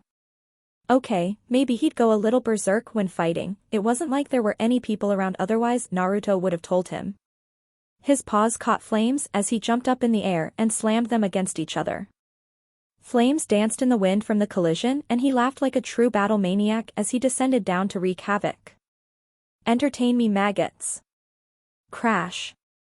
And this is exactly why I wanted to keep an eye on him. Naruto muttered as he stood alone in the shadows. Sif would come through in the end and probably take care of the snakes. After that he had also made plans with Natsu and Uriai who would switch places with Sif after all the large summons have been taken care of. Natsu and Uriai were direwolves that were as large as Kuramaru, Sume Inuzuka's canine partner in crime. The prime difference was that those two were even crazier than Sif in some cases, he could feel he would have to pay for repairs even more once those two arrived. Sighing he made some hand seals, exactly 32 of them before he bit his index finger. He did so in such a manner that it would bleed for a minute or two. The blood kept dropping on the surface and kept moving like a wavy body of water. As much as Naruto wanted to follow the plan play by play, there was something he couldn't ignore. Over the years, when he had began to become colder and more of a reclusive Uchiha, thoughts of betraying the village and going rogue before killing a few elders had crossed his mind. However, when she came into his life, he wasn't just responsible for his life. He had something that bound him to the village and someone he loved. It was for that reason he was doing this right now, and he knew that he would run a bit lower on chakra than he had planned, but there was no way in hell he would let Kasumi Uzumaki face a fucking bijou alone. Kadona Chi Bunshin no Jutsu/Advanced Blood Clone Jutsu, Naruto said as his finger still dropped blood on the small forming puddle of blood that twisted itself into a human-looking shape that stood the same size as Naruto before it took the same look as him. Naruto took out a bottle of chakra-induced antiseptic liquid as he doused the wound with it. This blood clone was by its very name more enhanced in nature, usage and durability, in fact 1/4 of his entire chakra was put into this clone alone. It was a gamble, but if it kept her safe then it was worth it. To be honest, he did have faith in her abilities, but still a little precaution never hurt. Go and find Kasumi. Help her in defeating Gaara. Keep her safe. Naruto said to his clone who nodded before leaving off in the direction of the stadium. Naruto saw his clone fading into the distance. The clone was doing good in suppressing his chakra signature well, at least having your chakra shaved off 1/4 increased your control even more. Now Naruto sighed as he headed towards the abandoned training grounds designated by numbers 56 and 57. For there lied a secret passageway to the place he was looking to gain entrance to. Hokage's stand. A squad of ANBU waited outside the 4 purple flames barrier that had been erected by 4 Otonin that were surprisingly already inside the building itself. Clearly there was someone inside the leaf helping them, otherwise entry to the building was impossible without prior planning. Squad Sigma could do nothing but stand and watch their leader, the Sandaime Hokage and his student Jiraiya the Toad Sage, take on Orochimaru and a group of shinobi who were also hiding in the building. However, their worry was not as great as one could assume. This was the Sandaime Hokage who was fighting. No matter how old he had, his experience as a shinobi, which expanded more than 5 decades, along with his ridiculous skills that could still give a Kage a run for their money, even now was present in the fray. Along with him was Jiraiya, who was previously approached to be the Hokage on 2 separate occasions and refused each time, was also there as he smashed the skulls of several shinobi. Orochimaru seemed to be making hand seals, and the Toad Sage's eyes finally caught a hold of this. The white-haired Sannin rushed in front of Orochimaru as they began to fight each other hand to hand. Having sparred for years, both knew what moves the other was capable of. However, Jiraiya was fighting more erratically now, and the katas he used generally were beginning to differ, and as the snake Sannin left a single opening, the Toad Sage kicked Orochimaru away. The snake Sannin was beginning to make the same set of hand seals again. Jiraiya had stored some oil in his mouth after the toads had drawn a seal on his gums and began to make hand seals of his own as he breathed in. Katane Enden/fire release, flame bullet, Jiraiya said as he first spit out oil and consequently shot out a large bullet-like shape of flames that shot towards the snake Sannin. Orochimaru, being the slithery snake he was known for, being dodged the large pellet of flame that destroyed the previous spot he was standing in. He noted the burning factor of the jutsu and noted that Jiraiya did not have enough time to put that much chakra inside the jutsu, yet the damaging factor of the jutsu was high. Then it clicked in his intricate mind. My Jiraiya. Using oil to enhance your jutsu's power, and here I thought you'd be the idiot we all remembered. Orochimaru said as he peeled off the last of the skin that resembled Sabaku no Raza. He was now standing proudly before his former teacher and teammate. As much as he'd want to reminisce and talk about old times, he couldn't. He was here for 2 purposes, one to get a new body, either of the Uchiha teens would suffice, though he would prefer it was Naruto Uchiha. Secondly, to kill Hiruzen Sarutobi. One may ask why the student would kill the teacher. The reason was simple. Orochimaru as a child had an inane fear of death, a fear he couldn't describe. He knew he would die one day, but he didn't want to. Under no circumstances he would die. Having lost his parents in the first Great Ninja War, death became something akin to an enemy to the snake Sannin. Under tutelage of the Sandaime, he had grown to be a strong shinobi and witnessed the world they lived in. Only the mighty rule and the weak fall, one of the key factors that drove him to be so strong. However, somewhere along the way he began to find the emotions that humans bear somewhat distasteful. Despite having comrades, Orochimaru did not have anyone he could call family. He saw that the more people become more familiar with each other, the closer they got, and when either of the 2 died, the other would be affected. So he simply chose to not be that close with anyone in particular at all. Even Enko was nothing more than an apprentice. Someone he taught, not loved or cared for a large scale. Then he discovered the possibility of immortality. The chance of not succumbing to death, and the possibility of learning every jutsu that would take lifetimes was something he could not miss out on. His mind wouldn't allow it. To discover a meaningful end result to his questions, he began to kidnap people and experiment on them.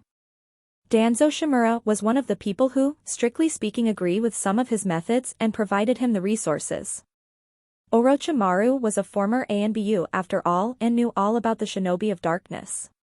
The snake Sannin took the offer and even made Danzo an arm from the cells of Hashirama Senju, which Danzo had embedded with several Sharingan, which he obtained via means that even Orochimaru did not know. However, when he was caught red-handed by Sarutobi, something inside him snapped. Did his sensei not understand his ideals? Did Sarutobi not see the benefits of attaining immortality? They were shinobi. Human experimentation was nothing short of taboo, considering most of the wars they caused and lives they took. To him, when Saruobi said the words, "I failed you. You're no student of mine," that was a stab in his twisted mind. Orochimaru took it as incentive that one day the professor would one day be out to stop seeing it as a duty that only the teacher would carry out by executing his wayward student. That is what Orochimaru thought anyway. To think you'd plan invasion on your very home. I almost regret not putting you down all those years ago. The Toad Sage said with a heavy voice. Being an orphan, Jiraiya truly had no one he could call family. Until the second Team 7 was formed, which consisted of Sarutobi and the then young Densetsu no Sannin. When asked why their team was called Team 7 and why they were the second one, the Sandaime revealed the true meaning behind it. The original Team 7 was led by the Nidaime Hokage, and the name for the team was because of its 7 members: Tobirama Senju, Hiruzen Sarutobi, Kagami Uchiha, Danzo Shimura, Torifuwa Kimichi, Homura Mitokado, and Koharu Utatane. They were the team that Tobirama trusted much more so than his own Anbu guard. Team 7 therefore became the title that would be given to generally the best overall teams. For the first time in his life, Jiraiya understood what it meant to be a part of family. Sure, his plans on hitting Tsunade didn't work out as well as he'd like, but she did care for him. Orochimaru was like the annoying brother in a family you love to hate, but relied on nonetheless. When Orochimaru went rogue, Jiraiya felt betrayed as a person he'd grown up with, went to war with, shared his drinks with, and even knew a few personal aspects of life could leave their village was something he could not fathom. When he confronted Orochimaru in the Land of Fire, the Toad Sage had held back. He held back so he didn't end up hurting Orochimaru, knowing full well that if both went out there was a high possibility both of them would. So he held back and let his once friend escape. Another regret, one that allowed a nation to be overtaken by his friend. The Land of Rice became the Land of Sound. No doubt Orochimaru was behind this, and from the information the Uchiha brat gave, that was his base of operations. Jiraiya, you speak like you could kill me anytime you want. The Snake Sannin said, slightly angry at the words the clown of his generation said. Jiraiya was strong, but in his mind he was not strong enough to take him down. However, he had to admit he had never fought Jiraiya with 100% seriousness ever since the Third Great Ninja War. Did Jiraiya have a trump card? The rogue Nin then chuckled. No matter what tricks they had up his sleeve, he had more than them. He noticed how his former sensei was wearing the armor he was famous for, the Sarutobi Warring States armor. He licked his lips in battle lust, his sensei was serious. True, he did not account for Jiraiya to be there, but this changed nothing. The only difference would be that Jiraiya would die alongside his sensei, and the process of that event completing itself would take a bit more time. He then noted that the two shinobi were looking to attack him. First he'd have to keep them busy. He made 3 hand seals and bit his lips as blood was present in his mouth. Mandara no Jin/formation of 10,000 snakes, he said as an endless amount of vipers started rushing out of his mouth. One after another, scores of them kept covering the ground, and the rate at which they were coming forth was not slowing down. Some of the snakes even had swords coming out of their mouths as they hissed. True to its name, more than 1,000 snakes appeared, and some of them were forming something like a wall in front of the Snake Sannin. Jiraiya, we need to take the snakes out. We can't let Orochimaru finish his jutsu. Sarutobi said as he began to weave through hand seals. Hand seals that Jiraiya knew and followed with his own set of hand seals. This was something that was drilled into his mind ever since he was young. To take down scores of shinobi in front of you with a collaboration jutsu, and Jiraiya knew exactly what his sensei was going to use. Gamma Uden/Toad Oil Bullet, Jiraiya said as he not only used the oil from the seal on his gums, but also converted his chakra into the highly combustible liquid. Being a summoner of the toads had perks that very few other beast-affiliated summons had. The mass of oil that was spit out was spreading around the incoming snakes and landed on them with great force, pushing them back momentarily.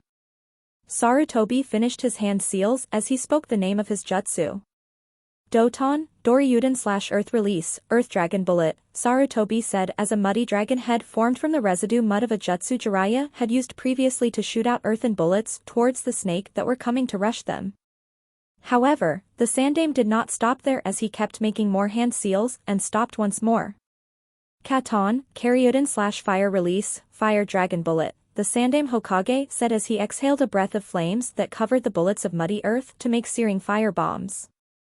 They rained down on the body of snakes, and with the oil present, the fire spread around the snakes, burning and melting them down to nothing as it so deviously chased and reached the slithery wall of snakes.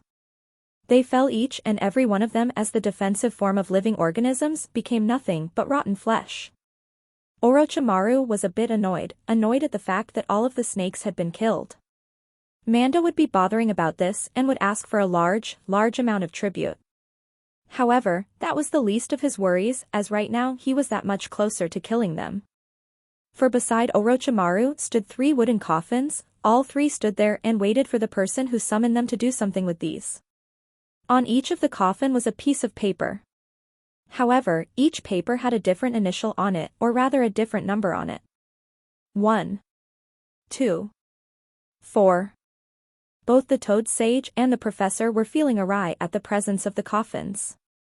They knew just how much Orochimaru had fancied delving into forbidden jutsu. It was almost as much as Jiraiya peeked on the women at the hot springs, and seeing the coffins there was only one conclusion they could reach. But, the third one didn't make sense. However, before they could respond, the coffins signified by the numbers 1 and 2 had their caskets opened and it fell down. The resounding thud added only more worry as 2 people made their way out of each of their respective coffins. The footsteps along with the slight movements of the plated armor moving could be heard. Then the 2 figures came into view. Hiruzen Sarutobi, the Sandaime Hokage, known widely as the professor, had lived through 3 great ninja wars. Ever since he became Hokage, he won every battle he took part in. The only blemish that he had on his record was a tie against Hanzo the Salamander. He was never afraid to rush into the battlefield even when the 9 Tails appeared all those years ago. However, he felt a cold sweat run down his spine upon seeing those who walked out of the morbid coffins. To him it was both horrifying and sad at the same time. The first person was a tall man with tanned skin and white irises, as the scara was pitch black. He had waist-length black hair typically styled in a center-parted fringe that framed his face. A Hittite of Konoha was on his forehead. He wore the standard shinobi dress that was reminiscent of the Warring States era, consisting of dark red armor worn over a simple black suit with sandals. This armor was constructed from numerous metal plates, formed into multiple protective guards along his body. Each collar of his shoulder guards bore a symbol. The symbol of the Senju clan. Cracks were visible on his clothes and skin.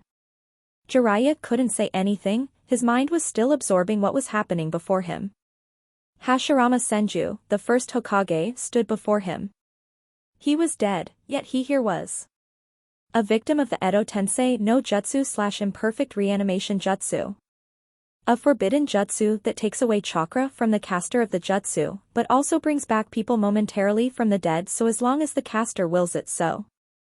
They would have bodies that would suffer damage, but would keep reforming. This was the first time the Toad Sage had noted its usage. However, the next word his sensei said made him realize how much more grave the situation was. The other coffin that had the number A2. Sensei. One word. One word that made Jiraiya's eyes widen even further. The other coffin's host had come out as well. The second person was a fair-skinned man with white, shaggy hair and dark red eyes. Like the other reanimated shinobi, his scara was black as well. He had 3 red markings on his face, one under each of his eyes and one on his chin. He wore blue armor with a distinctive white fur collar over a simple black suit. This armor was constructed from numerous metal plates, formed into multiple protective guards along his body. Beneath his shoulder armor he wore 2 bands on each arm. This clothing was accompanied by sandals and a happuri in place of the more traditional forehead protector. The happuri was initially engraved with the leaf symbol of village itself. Cracks present everywhere on his frame, as the man who had created this jutsu became a victim of his own device. Tobirama Senju, the second Hokage, stood as his calculative eyes darted around before noting his own presence. He had a strange body which felt hollow and empty. He knew exactly what was going on, however the sight before him was far more interesting. Saru, said the Nidaime Hokage as he looked at the aged old man in front of him. Even after growing old, the Sandaime felt like a wet behind the ears genin when Tobirama called him that, a monkey. The white-haired man looked to the side and saw another shinobi significantly taller than his student, and he had the kanji 4 oil on his happuri. However, his greatest surprise was when he saw his brother stand beside, undead. Nisan. Tobirama said, a bit glad seeing his brother but under the wrong conditions.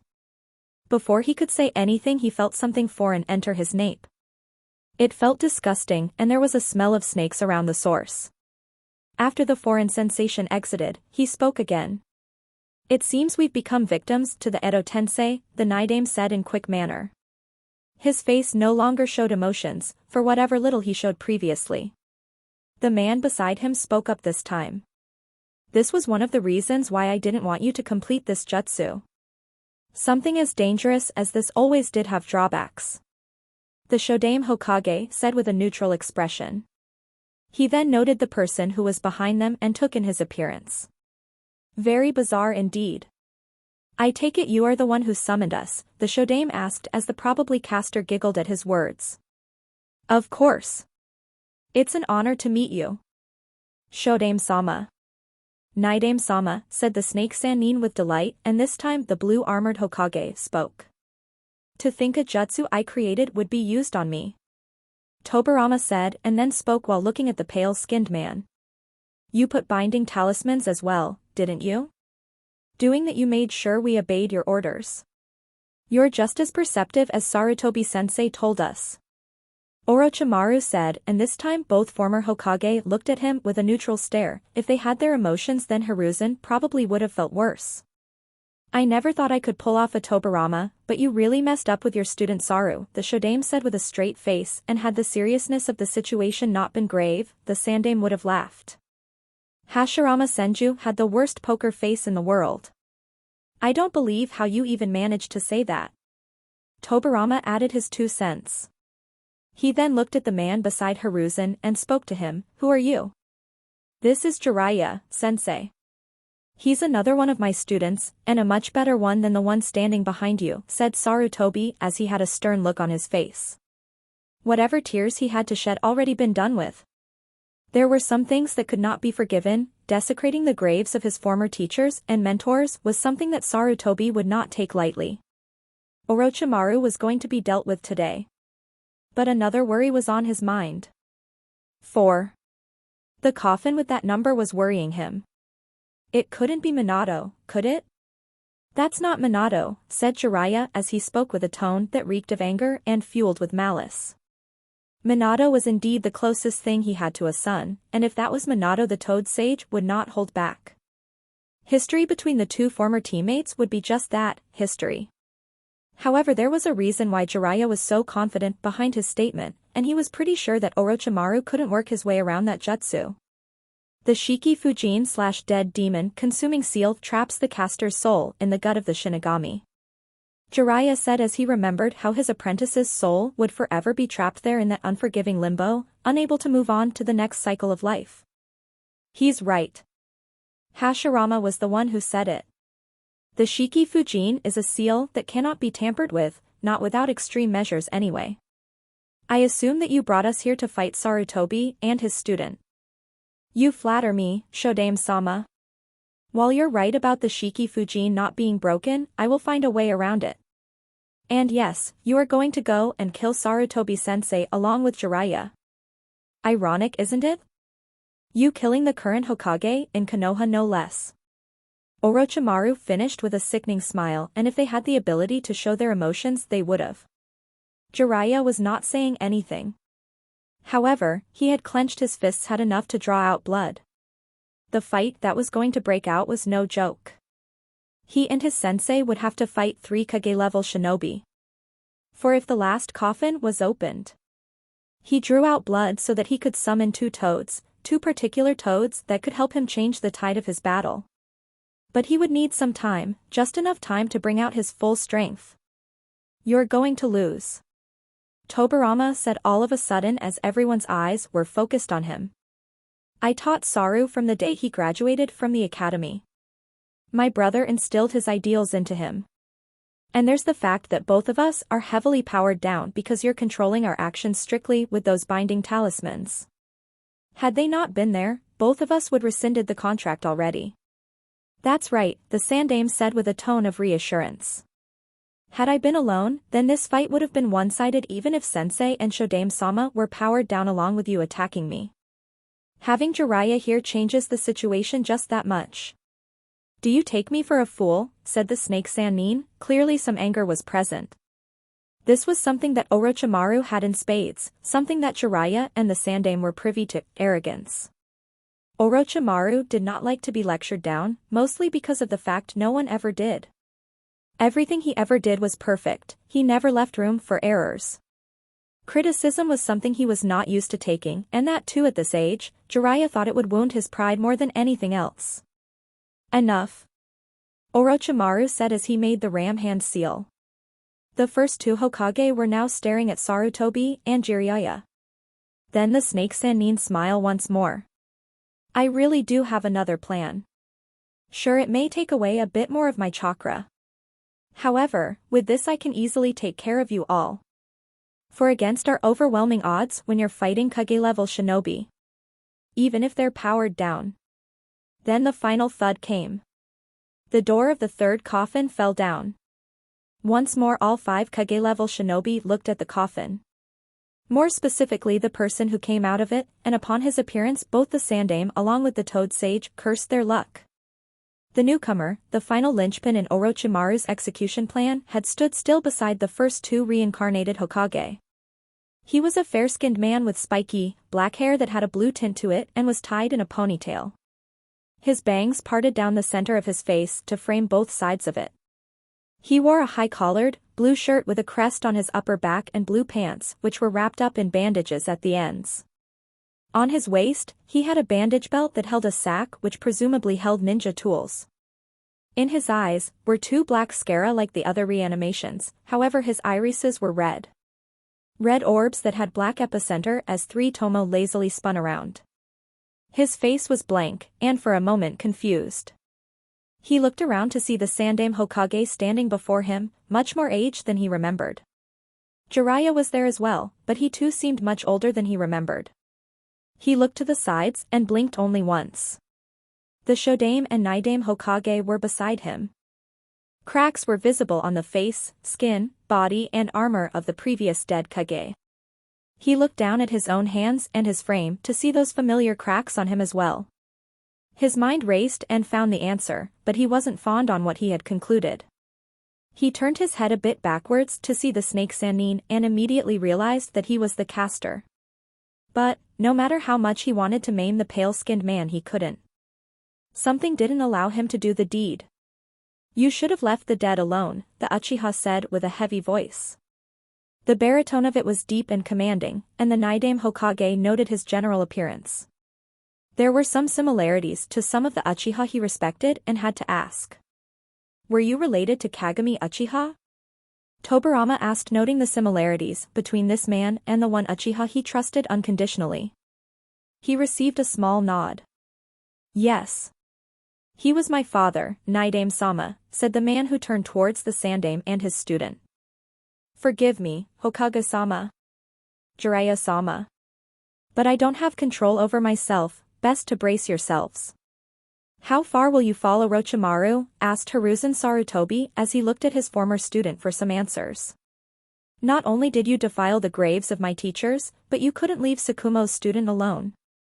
He said as killing intent flooded the area. Had there been any other shinobi, they would have fell unconscious due to the sheer pressure of it and some would have even gone mad. You make it sound like I wouldn't take such a chance. After all, it's not every day one gets to witness Genjuro Uchiha, the Lord of Cinder fight. He finished as the man in question had a darkened look in his eyes. Now, attack them. Orochimaru said, and the man he ordered already started to make his move. Forgive me, Hokage-sama. Genjuro Uchiha said. The husband of Satsuki Uchiha then began to form hand seals at blinding rates even with his power toned down. Then the father of Obito, Shisui and Naruto Uchiha stopped his hand seals at the ever-familiar tiger hand seal their clan was famous for. Katon, Kane Funka / fire release, blazing eruption, he said as he blew out a very small ball of flames that sped towards the two-leaf nin. The ball of flames bright yellow in color and seemed to be vibrating, quite violently. That's relatively small. Hashirama said with keen eyes. He had never seen this jutsu before, and he had fought a lot of Uchiha before. Tobirama was in the same boat, but both Senju brothers noted how their two reluctant opponents cleared the area as the ball was still rushing forward. They were getting away even further. The ball then met a large Fuma shuriken that the Sandaime Hokage had launched. The result was instantaneous. Boom.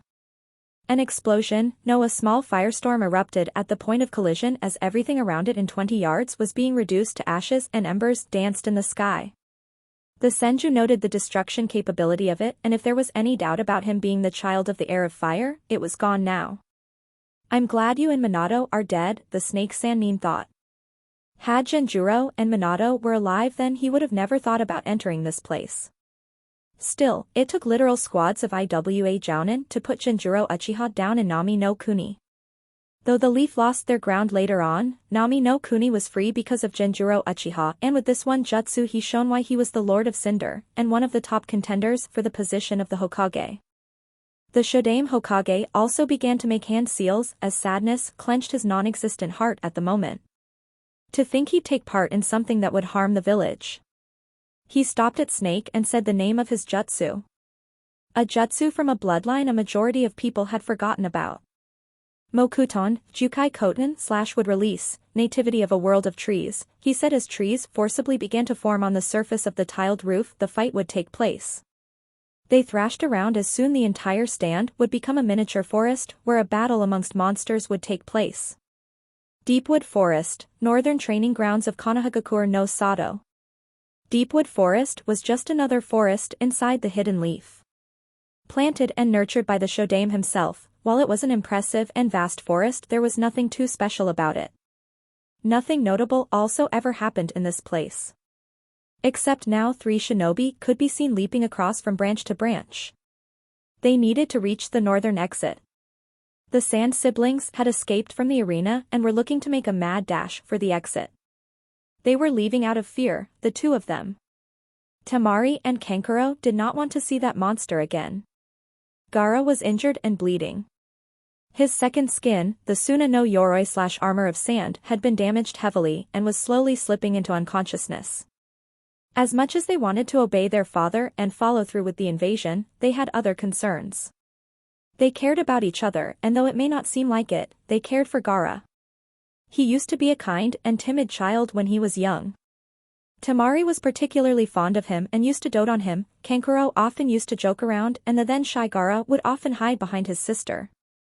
However, as time passed, things began to change. Their father's opinions began to change. Why shouldn't the village weapon be treated as a weapon? He strictly ordered his children to stay away from Gaara. He told them he was a monster. He kept Gaara in a different part of the house. Despite their effort, the older of the Sand siblings could not reach their brother. Shinobi guards always held them back, and months later when they finally met him once more, he changed. He was bloodthirsty and cold. His face was devoid of any warmth, and he often killed people. Somewhere along the way, the boy became a monster. They still cared about him, however fear outweighed affection in this case as both siblings kept a distance from him. Gaara on the other hand had believed that they truly feared him and loathed him. Why shouldn't they?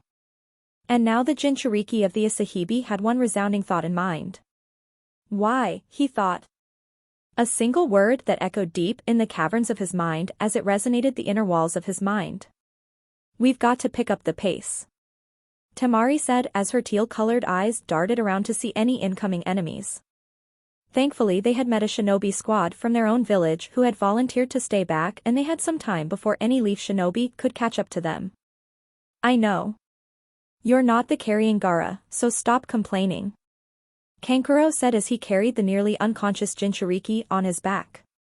Why, once more he asked himself. Why were they carrying him? Why were they taking him away from this place? I know, but still.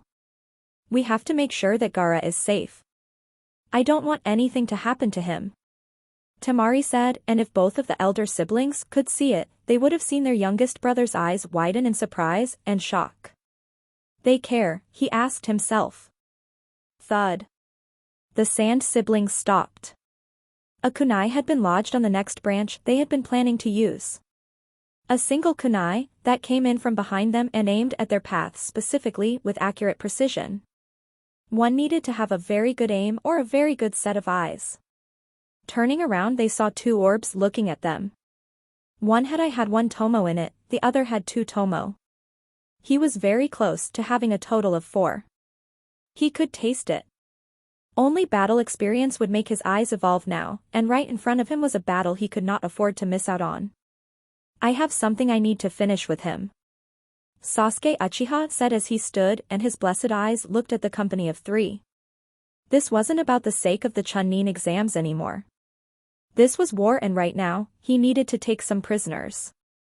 Of course, fighting Gaara was something he needed to do, otherwise the unstable shinobi would cause him problems later along the line. Tamari, take him and go, the puppet user said as his sister came forward and picked up their brother. Get him out of here. You get back to us. You hear me, you idiot? She said, and her war paint-wearing brother smirked. There was the sassy and quick-talking kunoichi he had for his sister. She then sped off with the red head as Kankuro brought forth the bandaged puppet that was on his back. You honestly think you can beat me? Sasuke said, trying to gain a psychological edge over his opponent. Trash-talking and manipulation were two very different things. Something that Sasuke was only beginning to understand. Kasumi Uzumaki was a trash talker, as in saying things that will make anyone blow a fuse either due to absurd statements or some personality quirk. Naruto Uchiha, on the other hand, was a manipulator. He played people, he made them think what he wanted them to think. He would tell you that the moon was green, you'd be inclined to believe him. Naruto did goad Sasuke into rushing him during their spar a month and few weeks back. He dictated and toyed with his emotional weaknesses. Something that Kakashi reprimanded him on during the last month. The lazy Jounin made it quite clear that Sasuke was unstable as a shinobi, his general need for revenge was hindering his growth. His mind was that of a child, as Kakashi has so aptly put it. He had burst out at that statement and proved his point.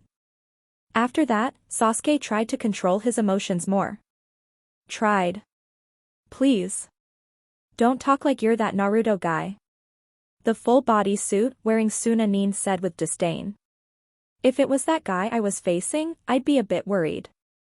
You're just another genin with a bloodline. He finished as he unfurled the bandages that hid his puppet. Sasuke Uchiha did not know what to think. To be frank, he wasn't sure what he was going to do. But he did know he couldn't waste his time. And as if by Kami's will herself, 2 figures landed beside him. Kasumi Uzumaki and Shino Aburame. Where's the insomniac Baka?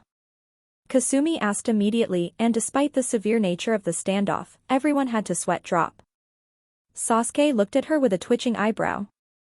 Oi, what crawled up your ass, team? Dobe. He said. Why couldn't he kill her again?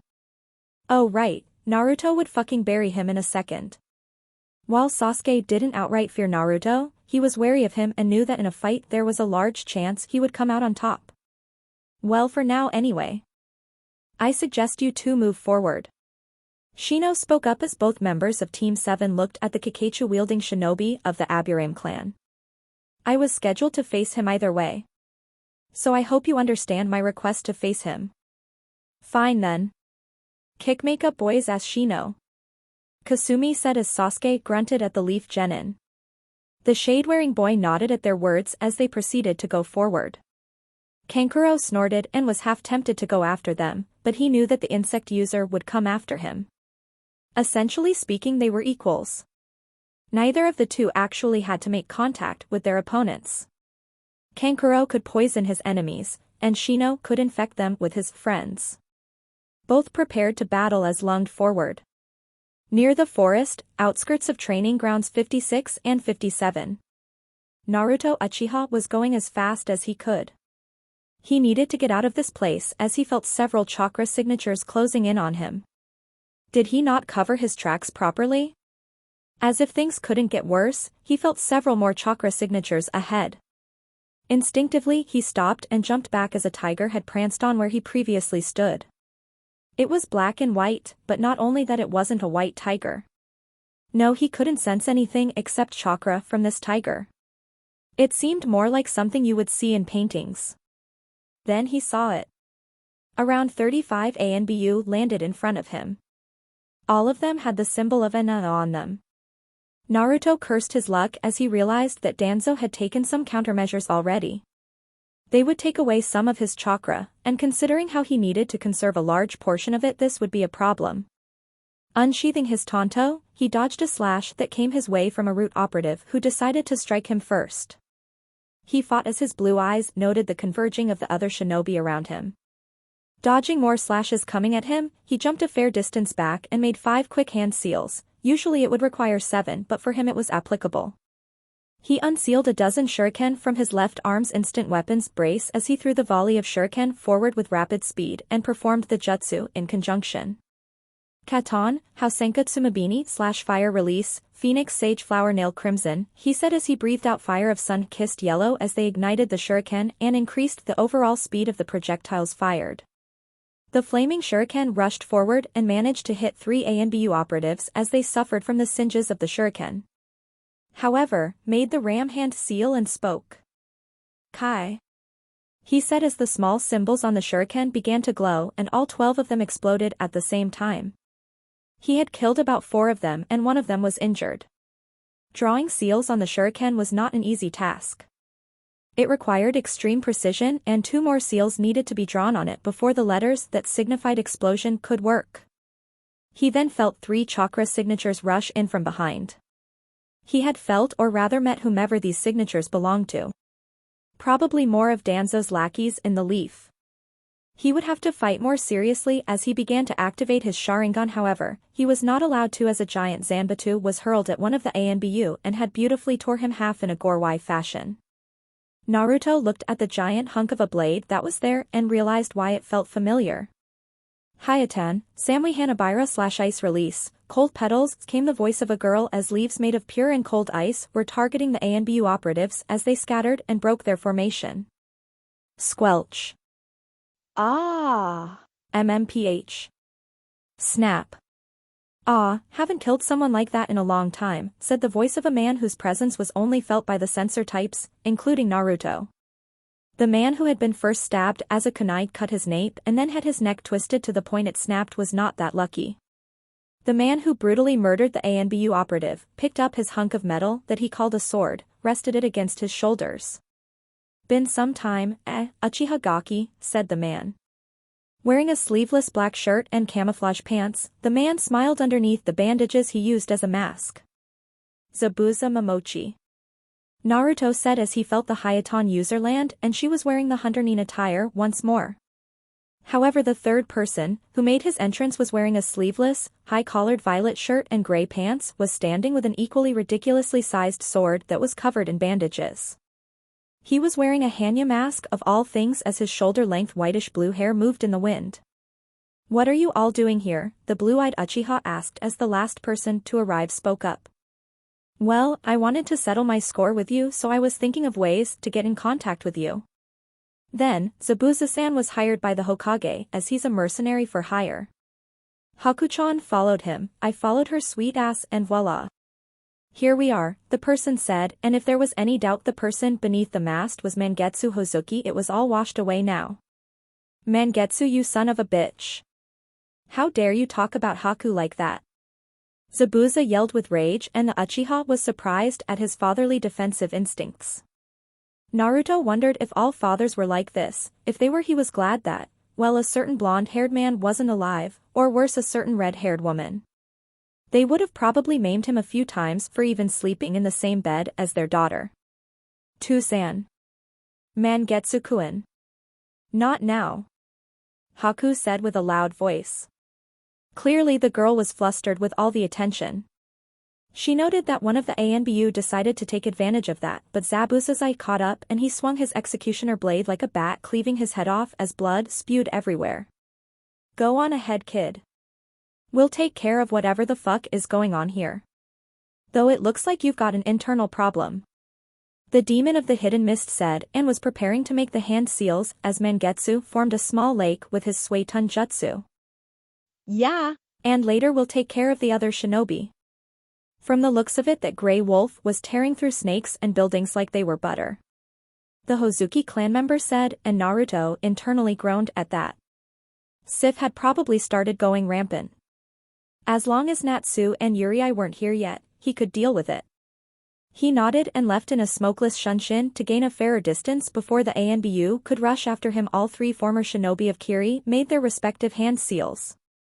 Sudan, Kirigakure no Jutsu / water release, hidden mist jutsu. The collected yells of three foreign shinobi came and a thick mist surrounded the covering area of the forest they stood in.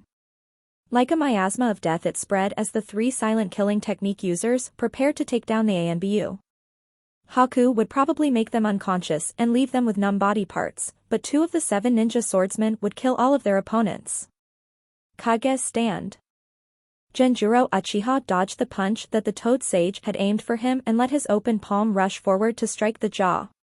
Jiraiya felt a bit bristled by the counteractive blow but recovered nonetheless as he grabbed the wrist and kicked the undead Uchiha in the ribs, making him skid back. Then Tobirama rushed forward and grabbed Jiraiya to slam him on the ground of the rooftop. Before Jiraiya could recover from the blow he received, he saw Tobirama's foot descending down aimed at his skull. Using a quick kawarimi to replace his body with a log, he tried to gain some distance, but once more Genjuro Uchiha had sneaked up on him and kicked him in the back. The Toad Sage cursed under his breath as he felt his spine rattle from the kick, then he saw the Nidame rushing at him once more. Making hand seals at a pace he hadn't done in such a long time, he unleashed his jutsu. Doton, Doryusu / earth release, earth and rising spears, he said and slammed one hand on the ground as spears made of earth erupted near him and impaled the Nidame as he was displayed as a victim of the jutsu. His body was starting to crack and crumbling as fragments of his undead body floated like dust around him. That should hold him for some time. Jiraiya thought and ducked a roundhouse kick aimed directly for his head. He then jumped back and saw that Sarutobi was fighting against both Orochimaru and the Shodai. The father of Naruto Uchiha rushed forward and once more attacked Jiraiya, who was keeping up with him. Genjuro himself was having a hard time trying to predict the Sanin's moves. They were unpolished and at times random. So predicting the moves was getting harder. Inwardly he was glad that he was powered down, but he was sure that even in this controlled state there was so much more he could do even in this state. Hashirama Senju punched Hiruzen Sarutobi's arms, which were crossed to form a guard in front of his chest. Sarutobi was thrown back from the sheer force of it. Hashirama's hand was glowing, meaning that the punch was a chakra-enhanced one. Had it not been for the fact that Hiruzen had become accustomed to blows like that during his prime, he would have winced under the pressure of it. However, with wisdom also comes age, and with age the body doesn't remain the same. Which was one of the reasons why he couldn't recover from the blow soon enough for Orochimaru to sneak up behind his former teacher. The snake Sannin punched the aged Kage right across his face, drawing some blood as he crashed into a wooden branch made by the founder of the village. Orochimaru licked his lips in satisfaction. Everything was going smoothly. Soon the third Hokage would be killed and Jiraiya too. Then Danzo would take over the Hidden Leaf and become an ally to the Hidden Sound. And by the end of it, the snake Sannin would have a host worthy of all these efforts. He noted how the reanimated Uchiha was giving his former teammate a hard time. While Orochimaru was arrogant, he was not ignorant. He knew that despite Jiraiya's lecherous nature and unrivaled perverseness, he was a strong shinobi. What ate away at the snake Sannin was he did not know how strong Jiraiya was. 10 years was a long, long time for any shinobi to learn new skills. The same could be said for his sensei, who at the moment was taking a long time to emerge from the rubble. Granted, he hit his sensei with a considerable amount of force, but if this was all it took to take down the professor, then he was disappointed. But then he saw it, barely visible, but he did see it. Remnants of smoke emerged from the debris of where he crashed into. Orochimaru could feel the presence of another, and before he knew it, the entire branch, or rather the tree that had become the point of impact, was slashed away into smithereens as the Sandaime Hokage stood proudly with a staff. The adamantine staff which had one eye visibly on it. Oh, so he's brought Enma out already, the Pale One thought as he nodded at the Shodame to attack. Going through hand seals at a fast rate, Hashirama Senju stopped at the Hibi seal once more. Mokuton, Jubaku Iso / would release, binding nest, the first Hokage said as the already present trees began to extend their branches as they danced like snakes and were converging on the third Hokage who waited for the branches to strike him. Then with the athletic ability of that of young Jounin, he began to spin his adamantine staff at large speeds to chip through the wooden bindings that came from him. They became nothing but splinters as he sealessly created two shadow clones beside him. They already started going through the hand seals as both began to unleash their collaborative jutsu. Katon, Karyo Enden / Fire Release, Fire Dragon Flame Bullet, one of the clones said as he breathed out a large stream of fire that twisted around before taking the shape of the mythical draconic beast. Futon, Kami Oroshir / Wind Release, Godly Winds from the Mountains, the other clone said as he spit out a vortex of slashing winds as it headed for the fire-based dragon and collided with it to make it larger and increase the overall damage it would inflict. Orochimaru could not react in time as both he and the Shodaime were hit by the jutsu and a small explosion occurred from the resulting jutsu. Hiruzen turned his attention towards Jiraiya and his two opponents. Jiraiya was struggling a bit now as both Tobirama and Genjuro, as each of them were speed-based fighters, both were much faster than Jiraiya himself, as they parried one of his blows while the other struck. Jiraiya extended his foot and Genjuro held his leg, yanking it forward as Tobirama's spin kicked the Toad Sage away. Tobirama Senju then began to make hand seals at an abnormal rate. Suetun, Sueho no Jutsu / Water Release, Water Cannon Jutsu, the Nidaime said as he spit out a large stream of boiling water at the Toad Sage. The water was scathingly hot and could cut through rocks, however due to the restraints placed on the user it lacked the necessary power as it normally does. Ninpo, Hari Jizo / Ninja Art, Needle Jizo, Jiraiya said as his spiky mane of white hair became further untamed and grew more. It then wrapped itself around the user and the needle-like hair became a shield that was on par with hardened steel. Jiraiya could feel that his defensive technique was under some damage, then it was heating up even more. Must be Genjuro with a Katon Jutsu, the Toad Sage thought and made his own set of hand seals. Ninpo, Hari Jigaku / Ninja Art, Needle Hell, the needle-like sharpened strands of hair surrounding the Toad Sage began to shoot outwards in nearly every direction and his opponents did not expect the move. Not even Genjuro, as he had never seen it before and was struck with the highly sharp needles that lunged into their bodies with great speeds. Once more both became temporarily stopped and Jiraiya's hair returned to its normal length, albeit a bit smoky. He then saw that his sensei arrived and looked weary. The battle had been going on for some time now and his age was catching up to him. Jiraiya could feel the effects too, he had gotten rusty over the years. Sarutobi then hit the two reanimations in front of them with his extended adamantine staff to delay their reformation rate. Jiraiya, we need to seal them off. Sarutobi said as he watched the two undead figures slowly starting to reform. Hashirama was also reforming and from the looks of it, Orochimaru had spit his real body out of his former as he looked to be covered with saliva all over his body. I know sensei. But we need to hit them hard. I have a plan but, I'll need time. Jiraiya said and his sensei looked at him with narrowed eyebrows. Time was the one thing they did not have at the moment, not with Orochimaru around and the reanimation forming. How much? Sarutobi asked, not really looking forward to what his student was going to say. A couple of minutes. 5 to 6 at most, since I need to heal plus get some gear and then I'll be able to go out.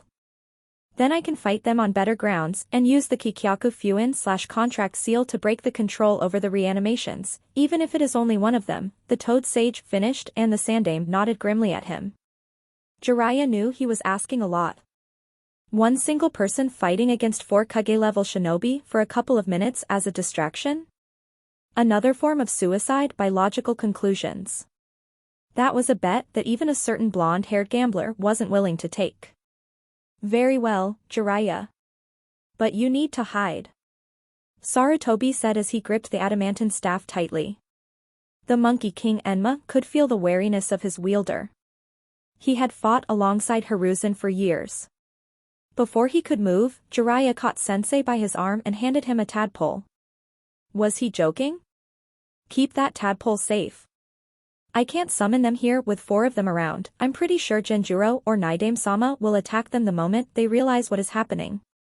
Jiraiya said, and the Sandaime nodded as the toad sage bit his hand to draw blood and made a few hand seals before he slammed his hand into the ground. Poof. Jiraiya the toad sage disappeared and Hiruzen threw the toad, quite discreetly as it hopped away from everyone and stood alone watching for Shinobi slowly walking towards the aged man who threw him. He blinked and sat still. Why was he summoned before when the fight had begun? He had no purpose here except for. So that's what he's planning. Sarutobi thought as he restrained a smirk. He couldn't afford to lose his poker face now. Twirling his adamantine staff he held it with an aura he hadn't shown in years, no, he hadn't shown in decades. He stood proudly as Enma also felt the sudden pulse of his wielder becoming more composed. You're calm.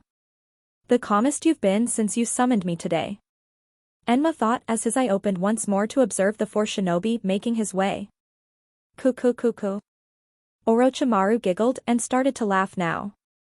I can't believe this. Jiraiya abandoned you as well. Orochimaru, hold your tongue, worthless brat. Sarutobi said as he was trying to goad Orochimaru into an argument. The longer they talked the better. More time to be wasted. But sadly the snake Sanin's eyes narrowed. I must have pushed a button. Worthless. Let me show how worthless I am, the Roguenin said and began make noises that made everyone feel like he was going to vomit. He was vomiting, but it wasn't any undigested form of bolus that exited his mouth. Rather a blade was coming out of his mouth as he coughed and the reanimations looked on. I've seen people get skinned alive. Tobirama said as he watched the process. But this is more disgusting. Indeed.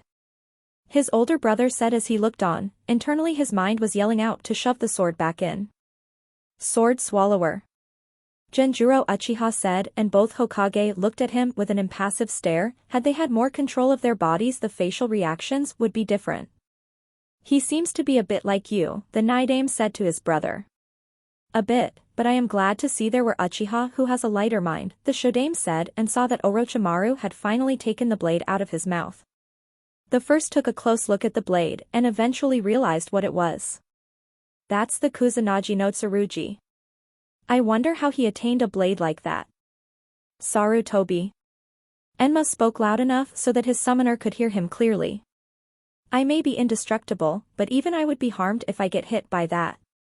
I wonder what you'll do now, Sarutobi-sensei. Jiraiya fled and now you're here alone. Then again, I'm not surprised. You really did outlive your natural life, well you and that Tsuchikage anyway, the snake Sannin said as he took his stance with the sword. Sadly that ends now, Genjuro, use the technique which gave you your nickname, Lord of Cinder.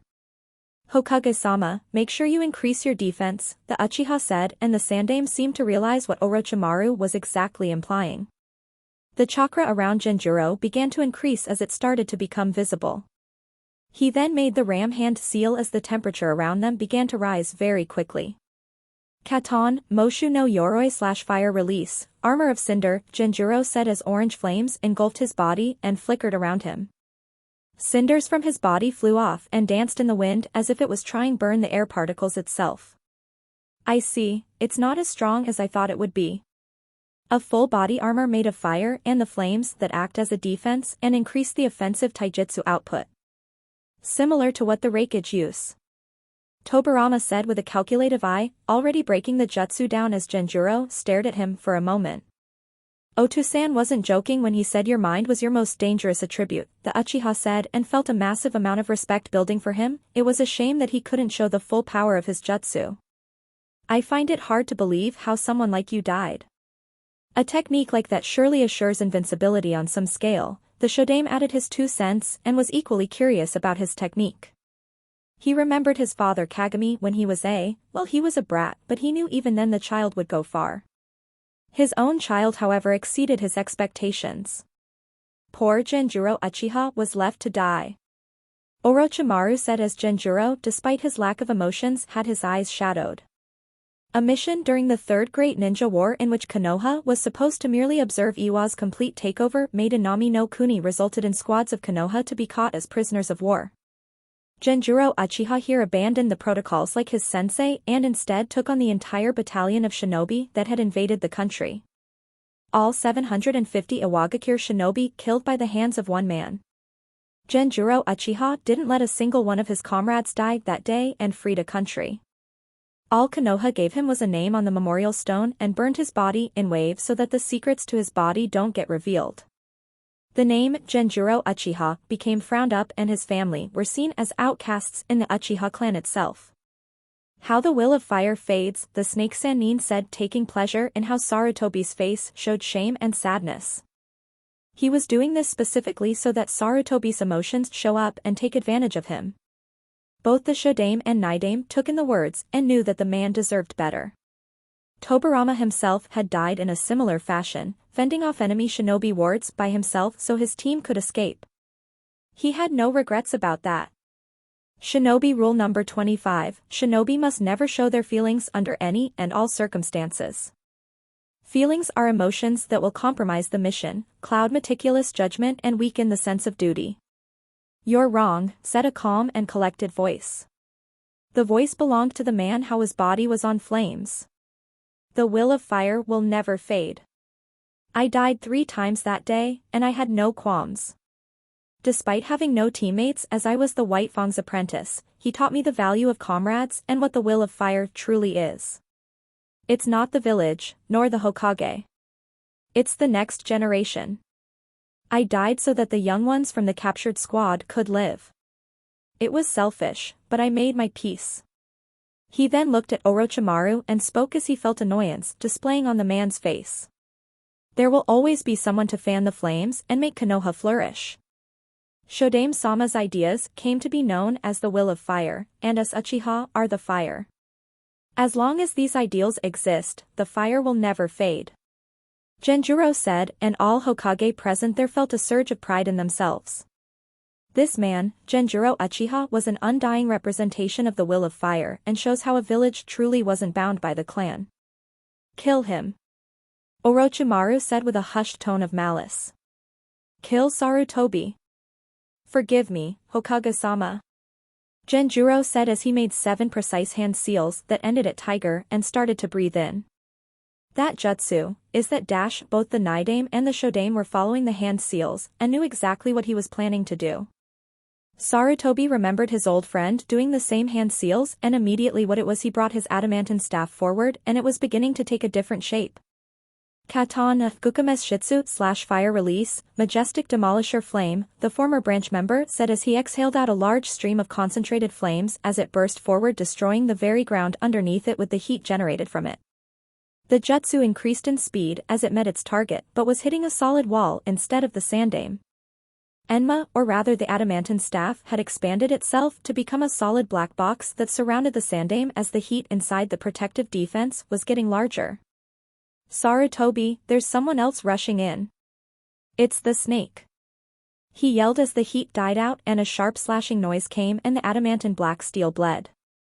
Quickly turning it back into a staff again, Orochimaru stumbled back a bit due to the recoil at which the weapon had changed shapes. The snake Sannin did not stop there as he brought the sword down to strike the sandame's head or at the very least a large gash that would slow him down. Clang!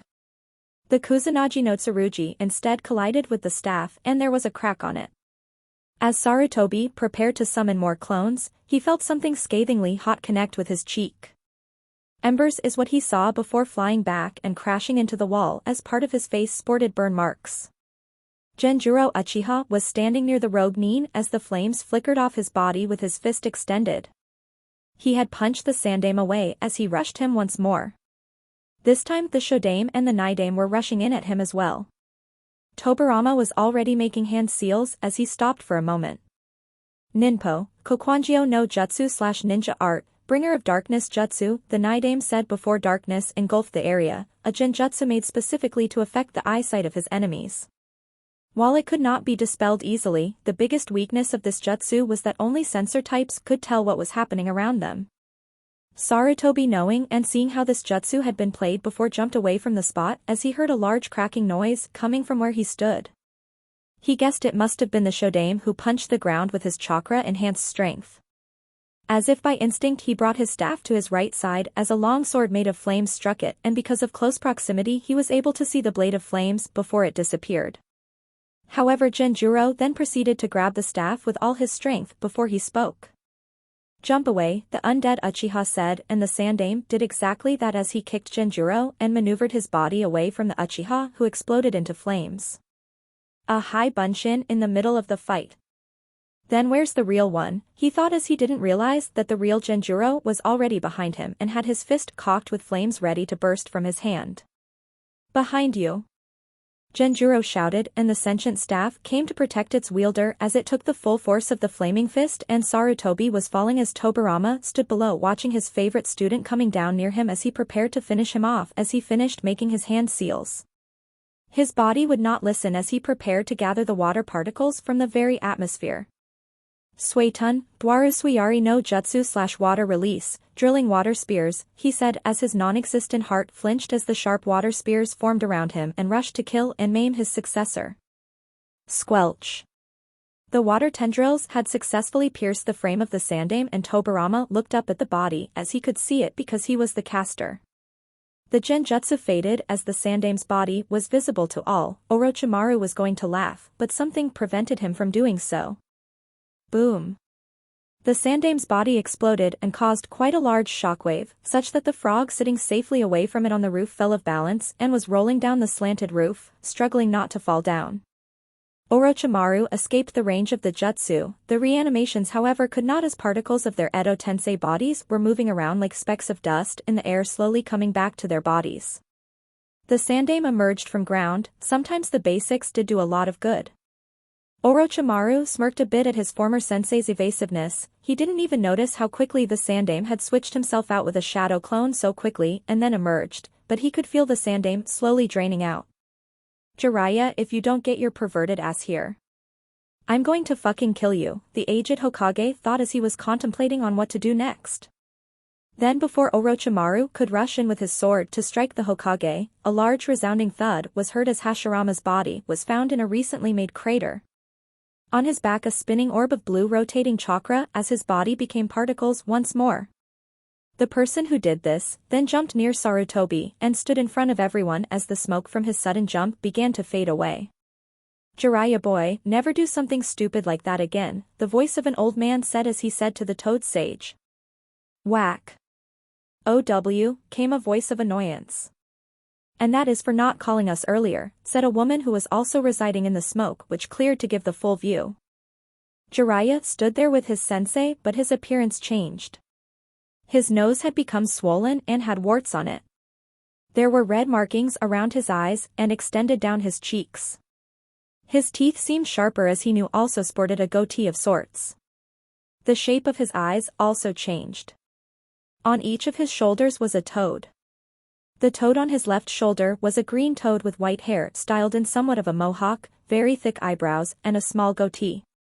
It was also wearing a high-collared cape as its arms were crossed, and his eyes seemed to be observing all the opponents around him. The other toad, which was purple, had a green underside with purple marking around its mouth and the back of its body. The top of the toad's head looked as though it was wearing a hairnet with hair rollers underneath, giving the toad an old woman a look. She was wearing a high-collared cape. On Jiraiya's shoulders sat Fukasaku and Shima, the two great sage toads of Mtimaya Boku. "You weren't joking, Jiraiya boy," Fukasaku, the green one, said with a grave tone. "Here," Shima said as she threw Sarutobi a pill, and the Sandaime immediately consumed it. She then looked at the staff and spoke. "To think that someone as thick-headed as Enma could be cut. I'm right here, you filthy toads," came the annoyed voice of Enma, and Shima was silently giggling at his fuming anger. "Fukasaku-sama, Shima-sama, thank you for arriving with Jiraiya," Sarutobi said as he felt the soldier pill starting to take effect. The ones that the toads made were different and efficient, but at the same time it was probably 10 times more disgusting than he could imagine. He was sure he bit something slimy when he chewed it, but it worked and his chakra was feeling revitalized as well. "Sorry for arriving so late, sensei, but the tadpole actually fell off the building and I had to climb up. At least we got the Shodaime for now," Jiraiya said as he looked at Orochimaru, was keenly observing him and spoke with a merciless voice. Orochimaru, let me show exactly what would have happened if I fought you seriously that day, as his eyes saw all three reanimations along with Orochimaru rushing at him and Sarutobi. Stadium. Well, that takes care of the last of them. Kakashi said as he brought down his Hitayate and closed his left eye. He looked around at all the bodies of the enemy shinobi lying around. Konoha shinobi had outdone themselves, even the genin. Sadly most of them had gotten their first kills today and seemed to be reeling from the effects of it. Thankfully a squad of ANBU had come here as some jounin also accompanied them along with the civilians to safer shelters. The new generation had done their part. While Kakashi and his other three classmates weren't exhausted, they did feel a certain amount of stress over their bodies. We should head over there, Kurenai said as she looked at the purple flames around the Hokage stand. Yeah. Jiraiya-sama might be her, but extra help is never bad, Asuma said, and he tried to hide the anxiousness and slight fear in his voice regarding the safety of his father, but it was visible. However, before they could take another step, spikes of earth rose and jarred their path as all four jounin jumped back to see four figures land in front of them. Oh, this just great, Kakashi muttered as he looked at the four. A man with white shaggy hair and tan skin was most probably the leader. He was wearing a red vest that was open and his muscular torso could be seen. He had black arm guards as well along with white pants. Yashiro Nanjo, the Earth Warrior. The second of the group was a man with blonde hair and was wearing a short-sleeved black shirt and black pants along with gloves. He had a bloodthirsty smirk on his face as his hand was twitching with a knife. Yamazaki Dan, the Psychotic. The third was a woman with dark purple hair as her bangs covered her face. She was wearing a scantily-looking outfit as she wore a fishnet shirt with a tightly fitting long-sleeved shirt over it. She was also wearing a skirt that barely covered half her thighs. Shirumi Okizu, the Seductress. And finally a boy of around 14 years old who had shaggy brown hair and was wearing a short-sleeved cloth that came down to his midriff and a black undershirt beneath. He was wearing dark red pants. He had a cold and menacing smile on his face. Kuruto, the young hunter. Kakashi Hatake, it's an honor meeting you here, Kuruto said before he breathed in and started making hand seals.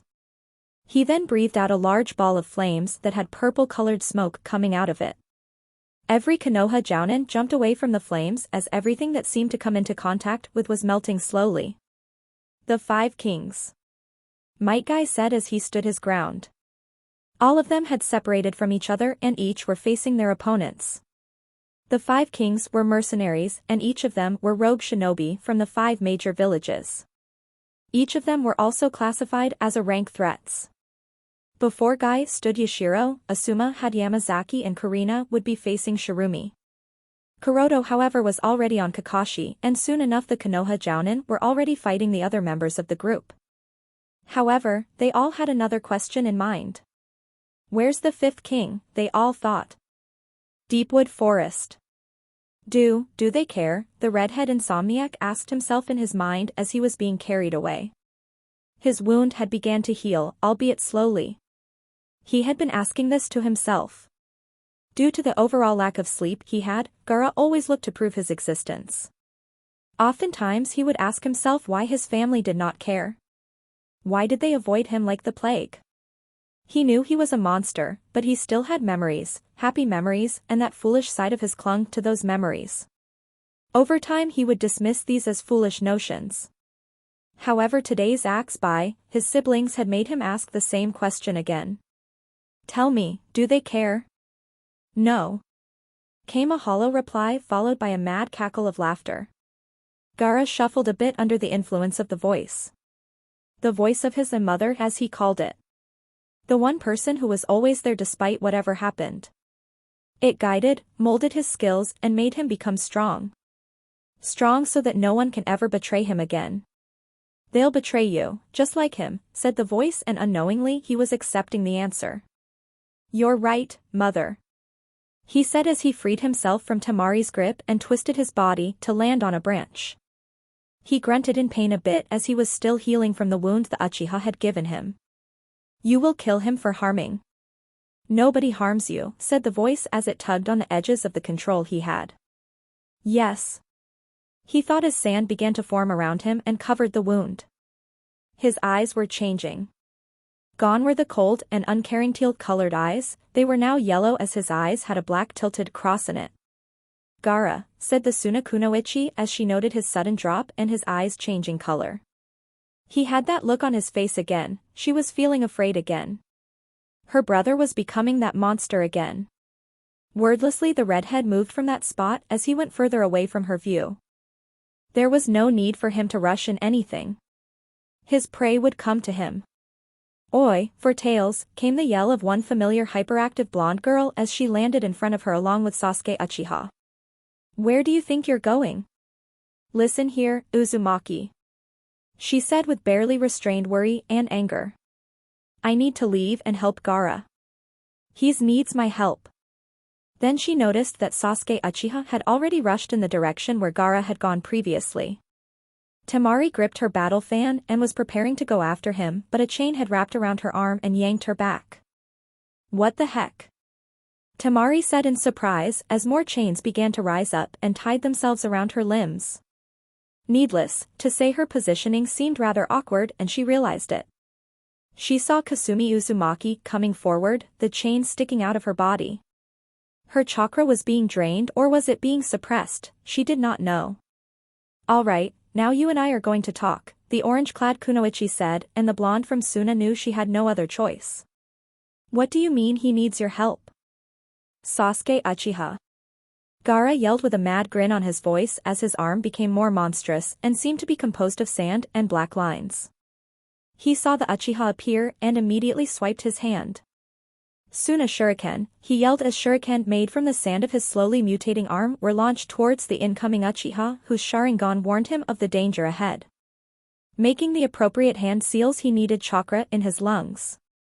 "Katon, Hausenka no Jutsu/Fire Release, Phoenix Sage Fire Jutsu," said the Uchiha as he exhaled multiple fireballs that collided with the sand shuriken. Normally Sasuke Uchiha was composed when it came to battles, however upon seeing the sand on Gaara's body starting to spread he could only say one thing. "Fuck." Root base entrance. Naruto Uchiha finally arrived. Danzo Shimura had not made it easy for him. After getting past the Anbu that the Kiri Rogue Shinobi had held back, Naruto Uchiha had to activate his Sharingan. The bastard leader of the Foundation had set up traps as in every elaborately planned death traps that would activate one after the other and probably kill people. He was never one to boast, but for the first time he felt pride booming in him because of his eyes. However, as soon as he entered through the doors of the root base, which was more like an underground tunnel, he felt the chakra of another elite Jounin level chakra, and judging by the sudden change in the winds around him, probably a futon user. Hearing the sharp noise, he ducked as a small slash appeared on the wall he was leaning against to stay hidden. In the clearing stood a man with short blonde hair with black highlights. He had a small black goatee and dark blue eyes. He was wearing a blue cloak and blue pants. There was a cape over his body and fingerless gloves on his hand and knee-length combat boots. He looked at the emerging Naruto Uchiha and smirked. "Orochimaru-san was right in a way," the man said with a kind and gentle voice. He then put his hand on his chest and bowed down dramatically. "Genjo Tatsu, based your looks you must be Naruto Uchiha." "Sorry, but I've never heard about you," said the teen Uchiha as his red eyes began to gleam and the tomo spun. "I'm not surprised. You are still a child, a strong one but a child nonetheless. Orochimaru-san had given me instructions to collect you from the stadium or anywhere else from the village. I am ashamed to admit that I was rather lost reading a book," he said holding it up for the Uchiha to see. Then the book was erased from existence as it shredded into minute pieces as the man's eyes looked at him, hungrily for battle. "I suppose I have no choice but to dash." "Woohoo!" came a yell that echoed and Naruto could not stop himself from face-palming. His sentence was cut off as he felt two more life forces coming in behind him. Two wolves stood behind Naruto. One's fur was pure white respectively as his blue eyes looked around and the other was pink of all colors. "Geez, Natsu. Could you keep it down?" said the white wolf and the pink one looked a bit blanched at him. I'm not that loud, Uri, said the pink direwolf. Yes, the pink direwolf. Natsu, Uri. What are you two doing here? Naruto asked as his eyes were fixed on Genjo, who was clearly amused by what was happening here. Sif was done tearing through his opponents. Seriously, it's a snake corpse fest out there, said Natsu with stars in his eyes. After that, he got bored and tagged the game with us. We killed around a lot of Oto and Sunanin. We even became friends with this one dude, named Kuramaru. He's cool as fuck, said Uri as he had a grin on his face. That woman who was with him though, AWOO. Enough. Naruto said, a bit cringed at how he knew that Uri was a severe pervert and even asked him if he had the latest editions of Ikenso Paradise, and the fact that Uri was talking about Kiba's mother. He looked at Genjo and realized he could use their help now. Natsu, Uri. How did you two get here? He asked. Oh, we met a clone of yours who said to follow you here. Didn't know you were into death traps that much. Natsu said, the more cheerful and dense of the two. Naruto noted that it was a smart decision on his clone's behalf. I need you to take care of him. He's strong and uses futon chakra. Naruto said before Natsu already stood in front of him. The pink-furred direwolf always did have a natural tendency towards fighting, and Naruto had to beat him down during his training trap at Cave no Kita a few times. All right, then. Natsu said and growled as fire escaped from the small spaces between his sharp fangs. See, I told you we'd get a good fight, Uri. Sure, go ahead, Naruto. We'll take care of the blondie here. Uri said before Naruto disappeared, or rather teleported using his brother's famous jutsu. So, I have to fight dogs now, and a pink one along with a lecherous one at that. Genjo said with one closed eye and a proud smirk. How cheap. That's what I said when I met your mother last night. Uri said with a twitching brow. Him? Lecherous? Please, he was a player. Pink, huh? Natsu said as the slits in his eyes sharpened. I'm going to eat you for dinner. Itachi Uchiha walked forward to the room. Behind him were 5 dead root shinobi. His feet were wet from the large jutsu that Kasame had used to flood an entire base. He was standing on the ceiling and he still got wet. Thankfully the tactic worked as Foot and Torian of the Yamanaka and Aburame clans came to fight the monster of the hidden mist along with the rest of the root agents. To be honest, Itachi had it relatively easy and had chakra to spare. He finally entered the final room as he had called it. Opposite to him, stood Danzo Shimura as he was undoing the bandages from his arm very slowly and as calmly as he could. Rarely did Itachi ever show his emotions. His complete lack of showing any feelings is what made him perfect for ANBU. However, today his eyes narrowed. They narrowed in anger and hatred. Danzo's right arm was wrinkled and palely white compared to the rest of his body. However, that was not what annoyed him. The endless amount of red orbs in them. Sharingan after Sharingan embedded into his arm as the tomo spun, and then Danzo took off the bandages off his face as his right eye revealed another Sharingan. Shursue's Sharingan. Itachi stood still as he looked at Danzo. To think that you'd come back. On this day of all days. The shinobi of darkness said, and Itachi looked at him now with a face devoid of emotions. His red eyes cold and lifeless. How long had it been since Danzo felt the aura of death like that? Dense and merciless killing intent was around the area as he felt like it was constricting his neck. He stood still for a moment as Itachi spoke. It ends today. The Uchiha clan will be avenged today, the former ANBU said to the shinobi of darkness. Was it not you who chose to end your own clan for the sake of the village? And now you would forsake the same village for something like revenge? Danzo said, trying to delay him further. You broke the condition I set.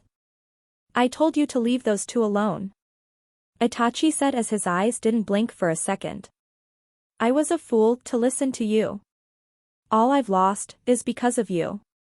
If Shursui had been allowed to go that to use the Koto Amatsukami / distinguished heavenly gods that day on my father, Konoha would have remained stronger.